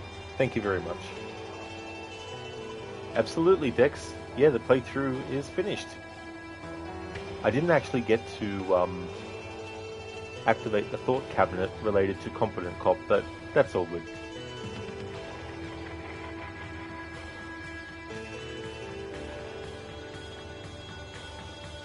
But Harry didn't drink. He was irresponsible. He didn't do any drugs. He was on the case and he solved it, and also he solved another case, a murder, well, not a murder, but an accident that happened as well. So he was very competent in those ways.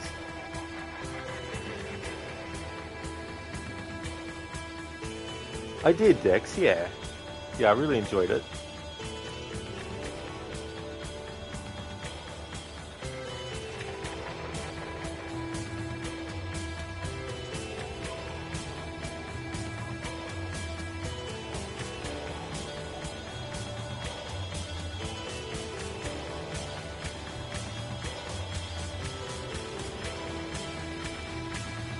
If you're trying to skip the credits, but you can't.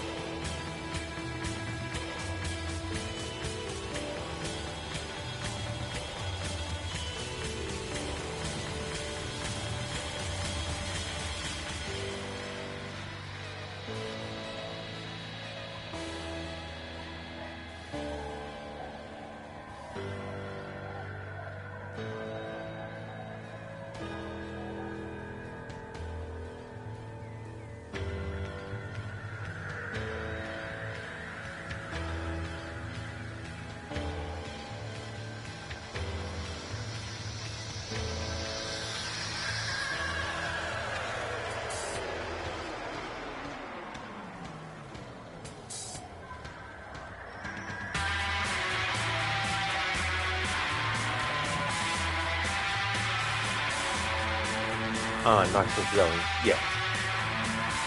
Where? Sorry, I'll start again. Where does Walmart keep the Terminator toys? I'll be back. That's a good one.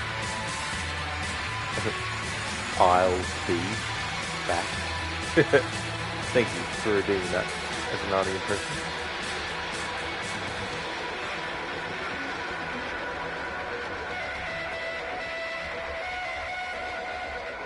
I don't know how loud the music is over my voice, so I'll just have to wait until the credits are finished before finalizing the stream and talking about what's going to replace this game.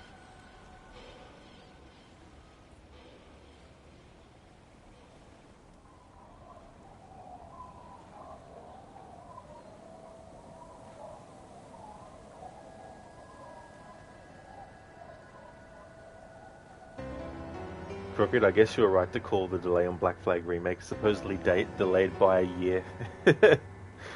Yeah. Hopefully it'll get cancelled too.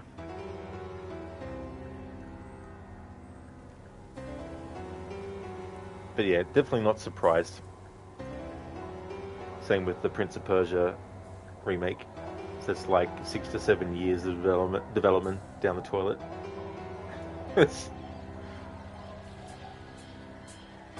in the time that they worked on it, they could have just done a remaster of Prince of Persia: Sands of Time and did what was done with the Tomb Raider games, where it's the exact same game, but you have the option to keep the new remastered graphics or go back to the old graphics, and maybe give you an option to have a different control setup as well, and then boom, have it done.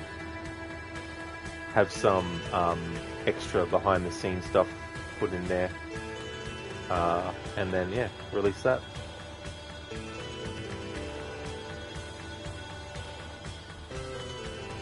It's interesting though, if you look at the breakdown for what they're putting games into each category, Assassin's Creed hasn't been put in the same category as their games that they talked about being narrative or something.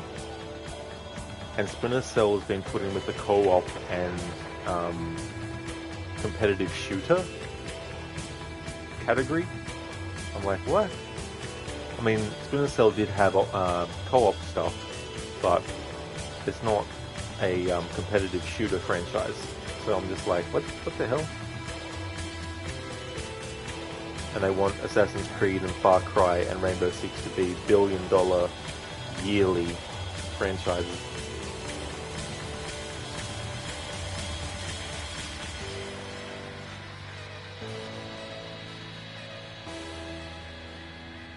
But see, the thing is, they've said before about, making changes and changing things up, but they don't stick.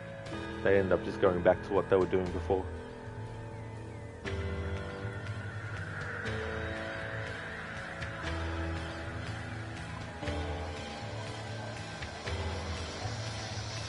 Doing annual releases might have been feasible in the early days of the franchise, but I think a 3-year gap between each game is the best way to go.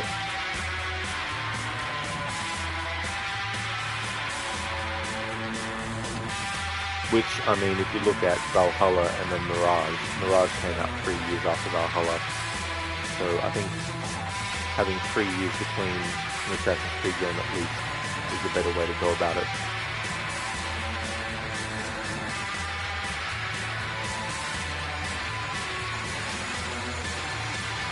But it's too big anyway.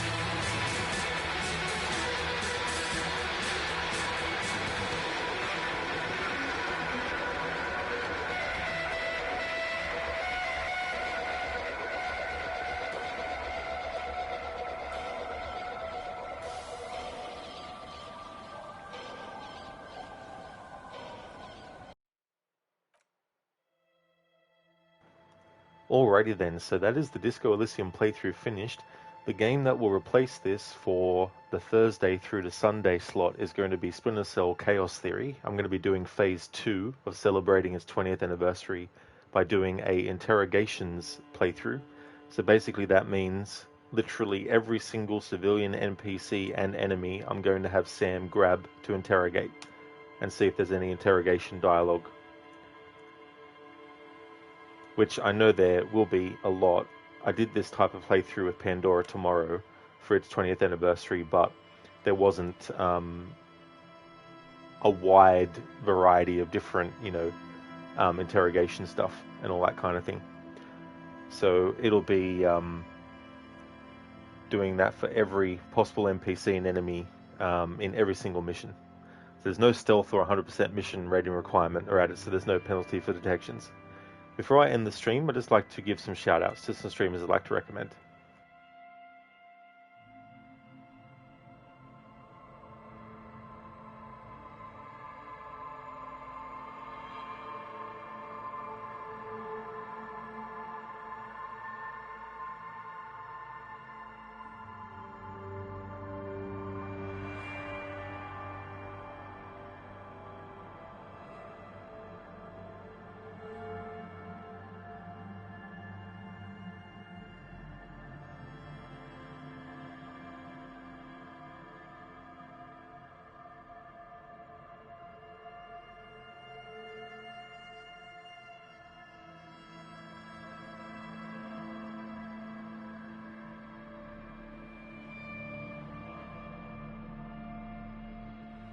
Tell me something that will make me spare you.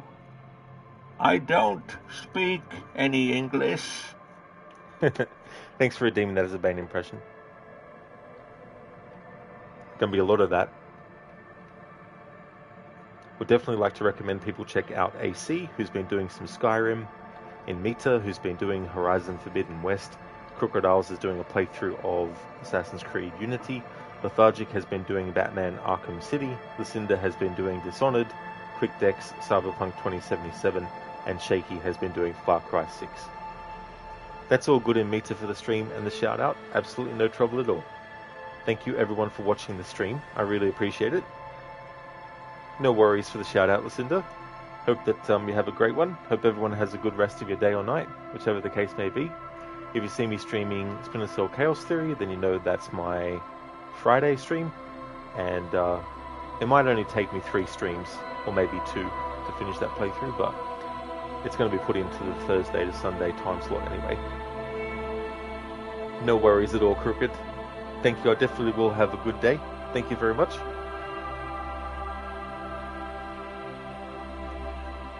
The schedule will be updated, but Monday to Wednesday is still Assassin's Creed Syndicate, and Thursday, Friday, Saturday, and Sunday will become Splinter Cell Chaos Theory. Thanks for watching, everyone. Catch you next time.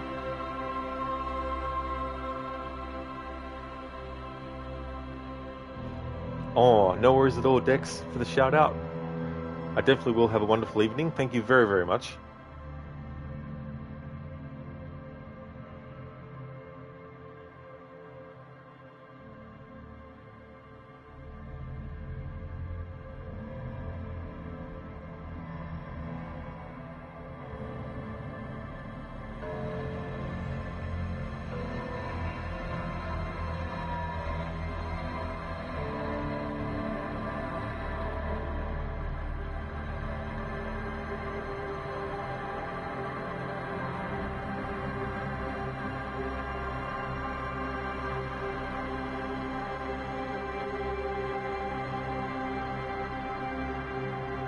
That's all good for the stream, Lizzie. No trouble at all. And thank you. I definitely will have a wonderful one. Hope you have a good one.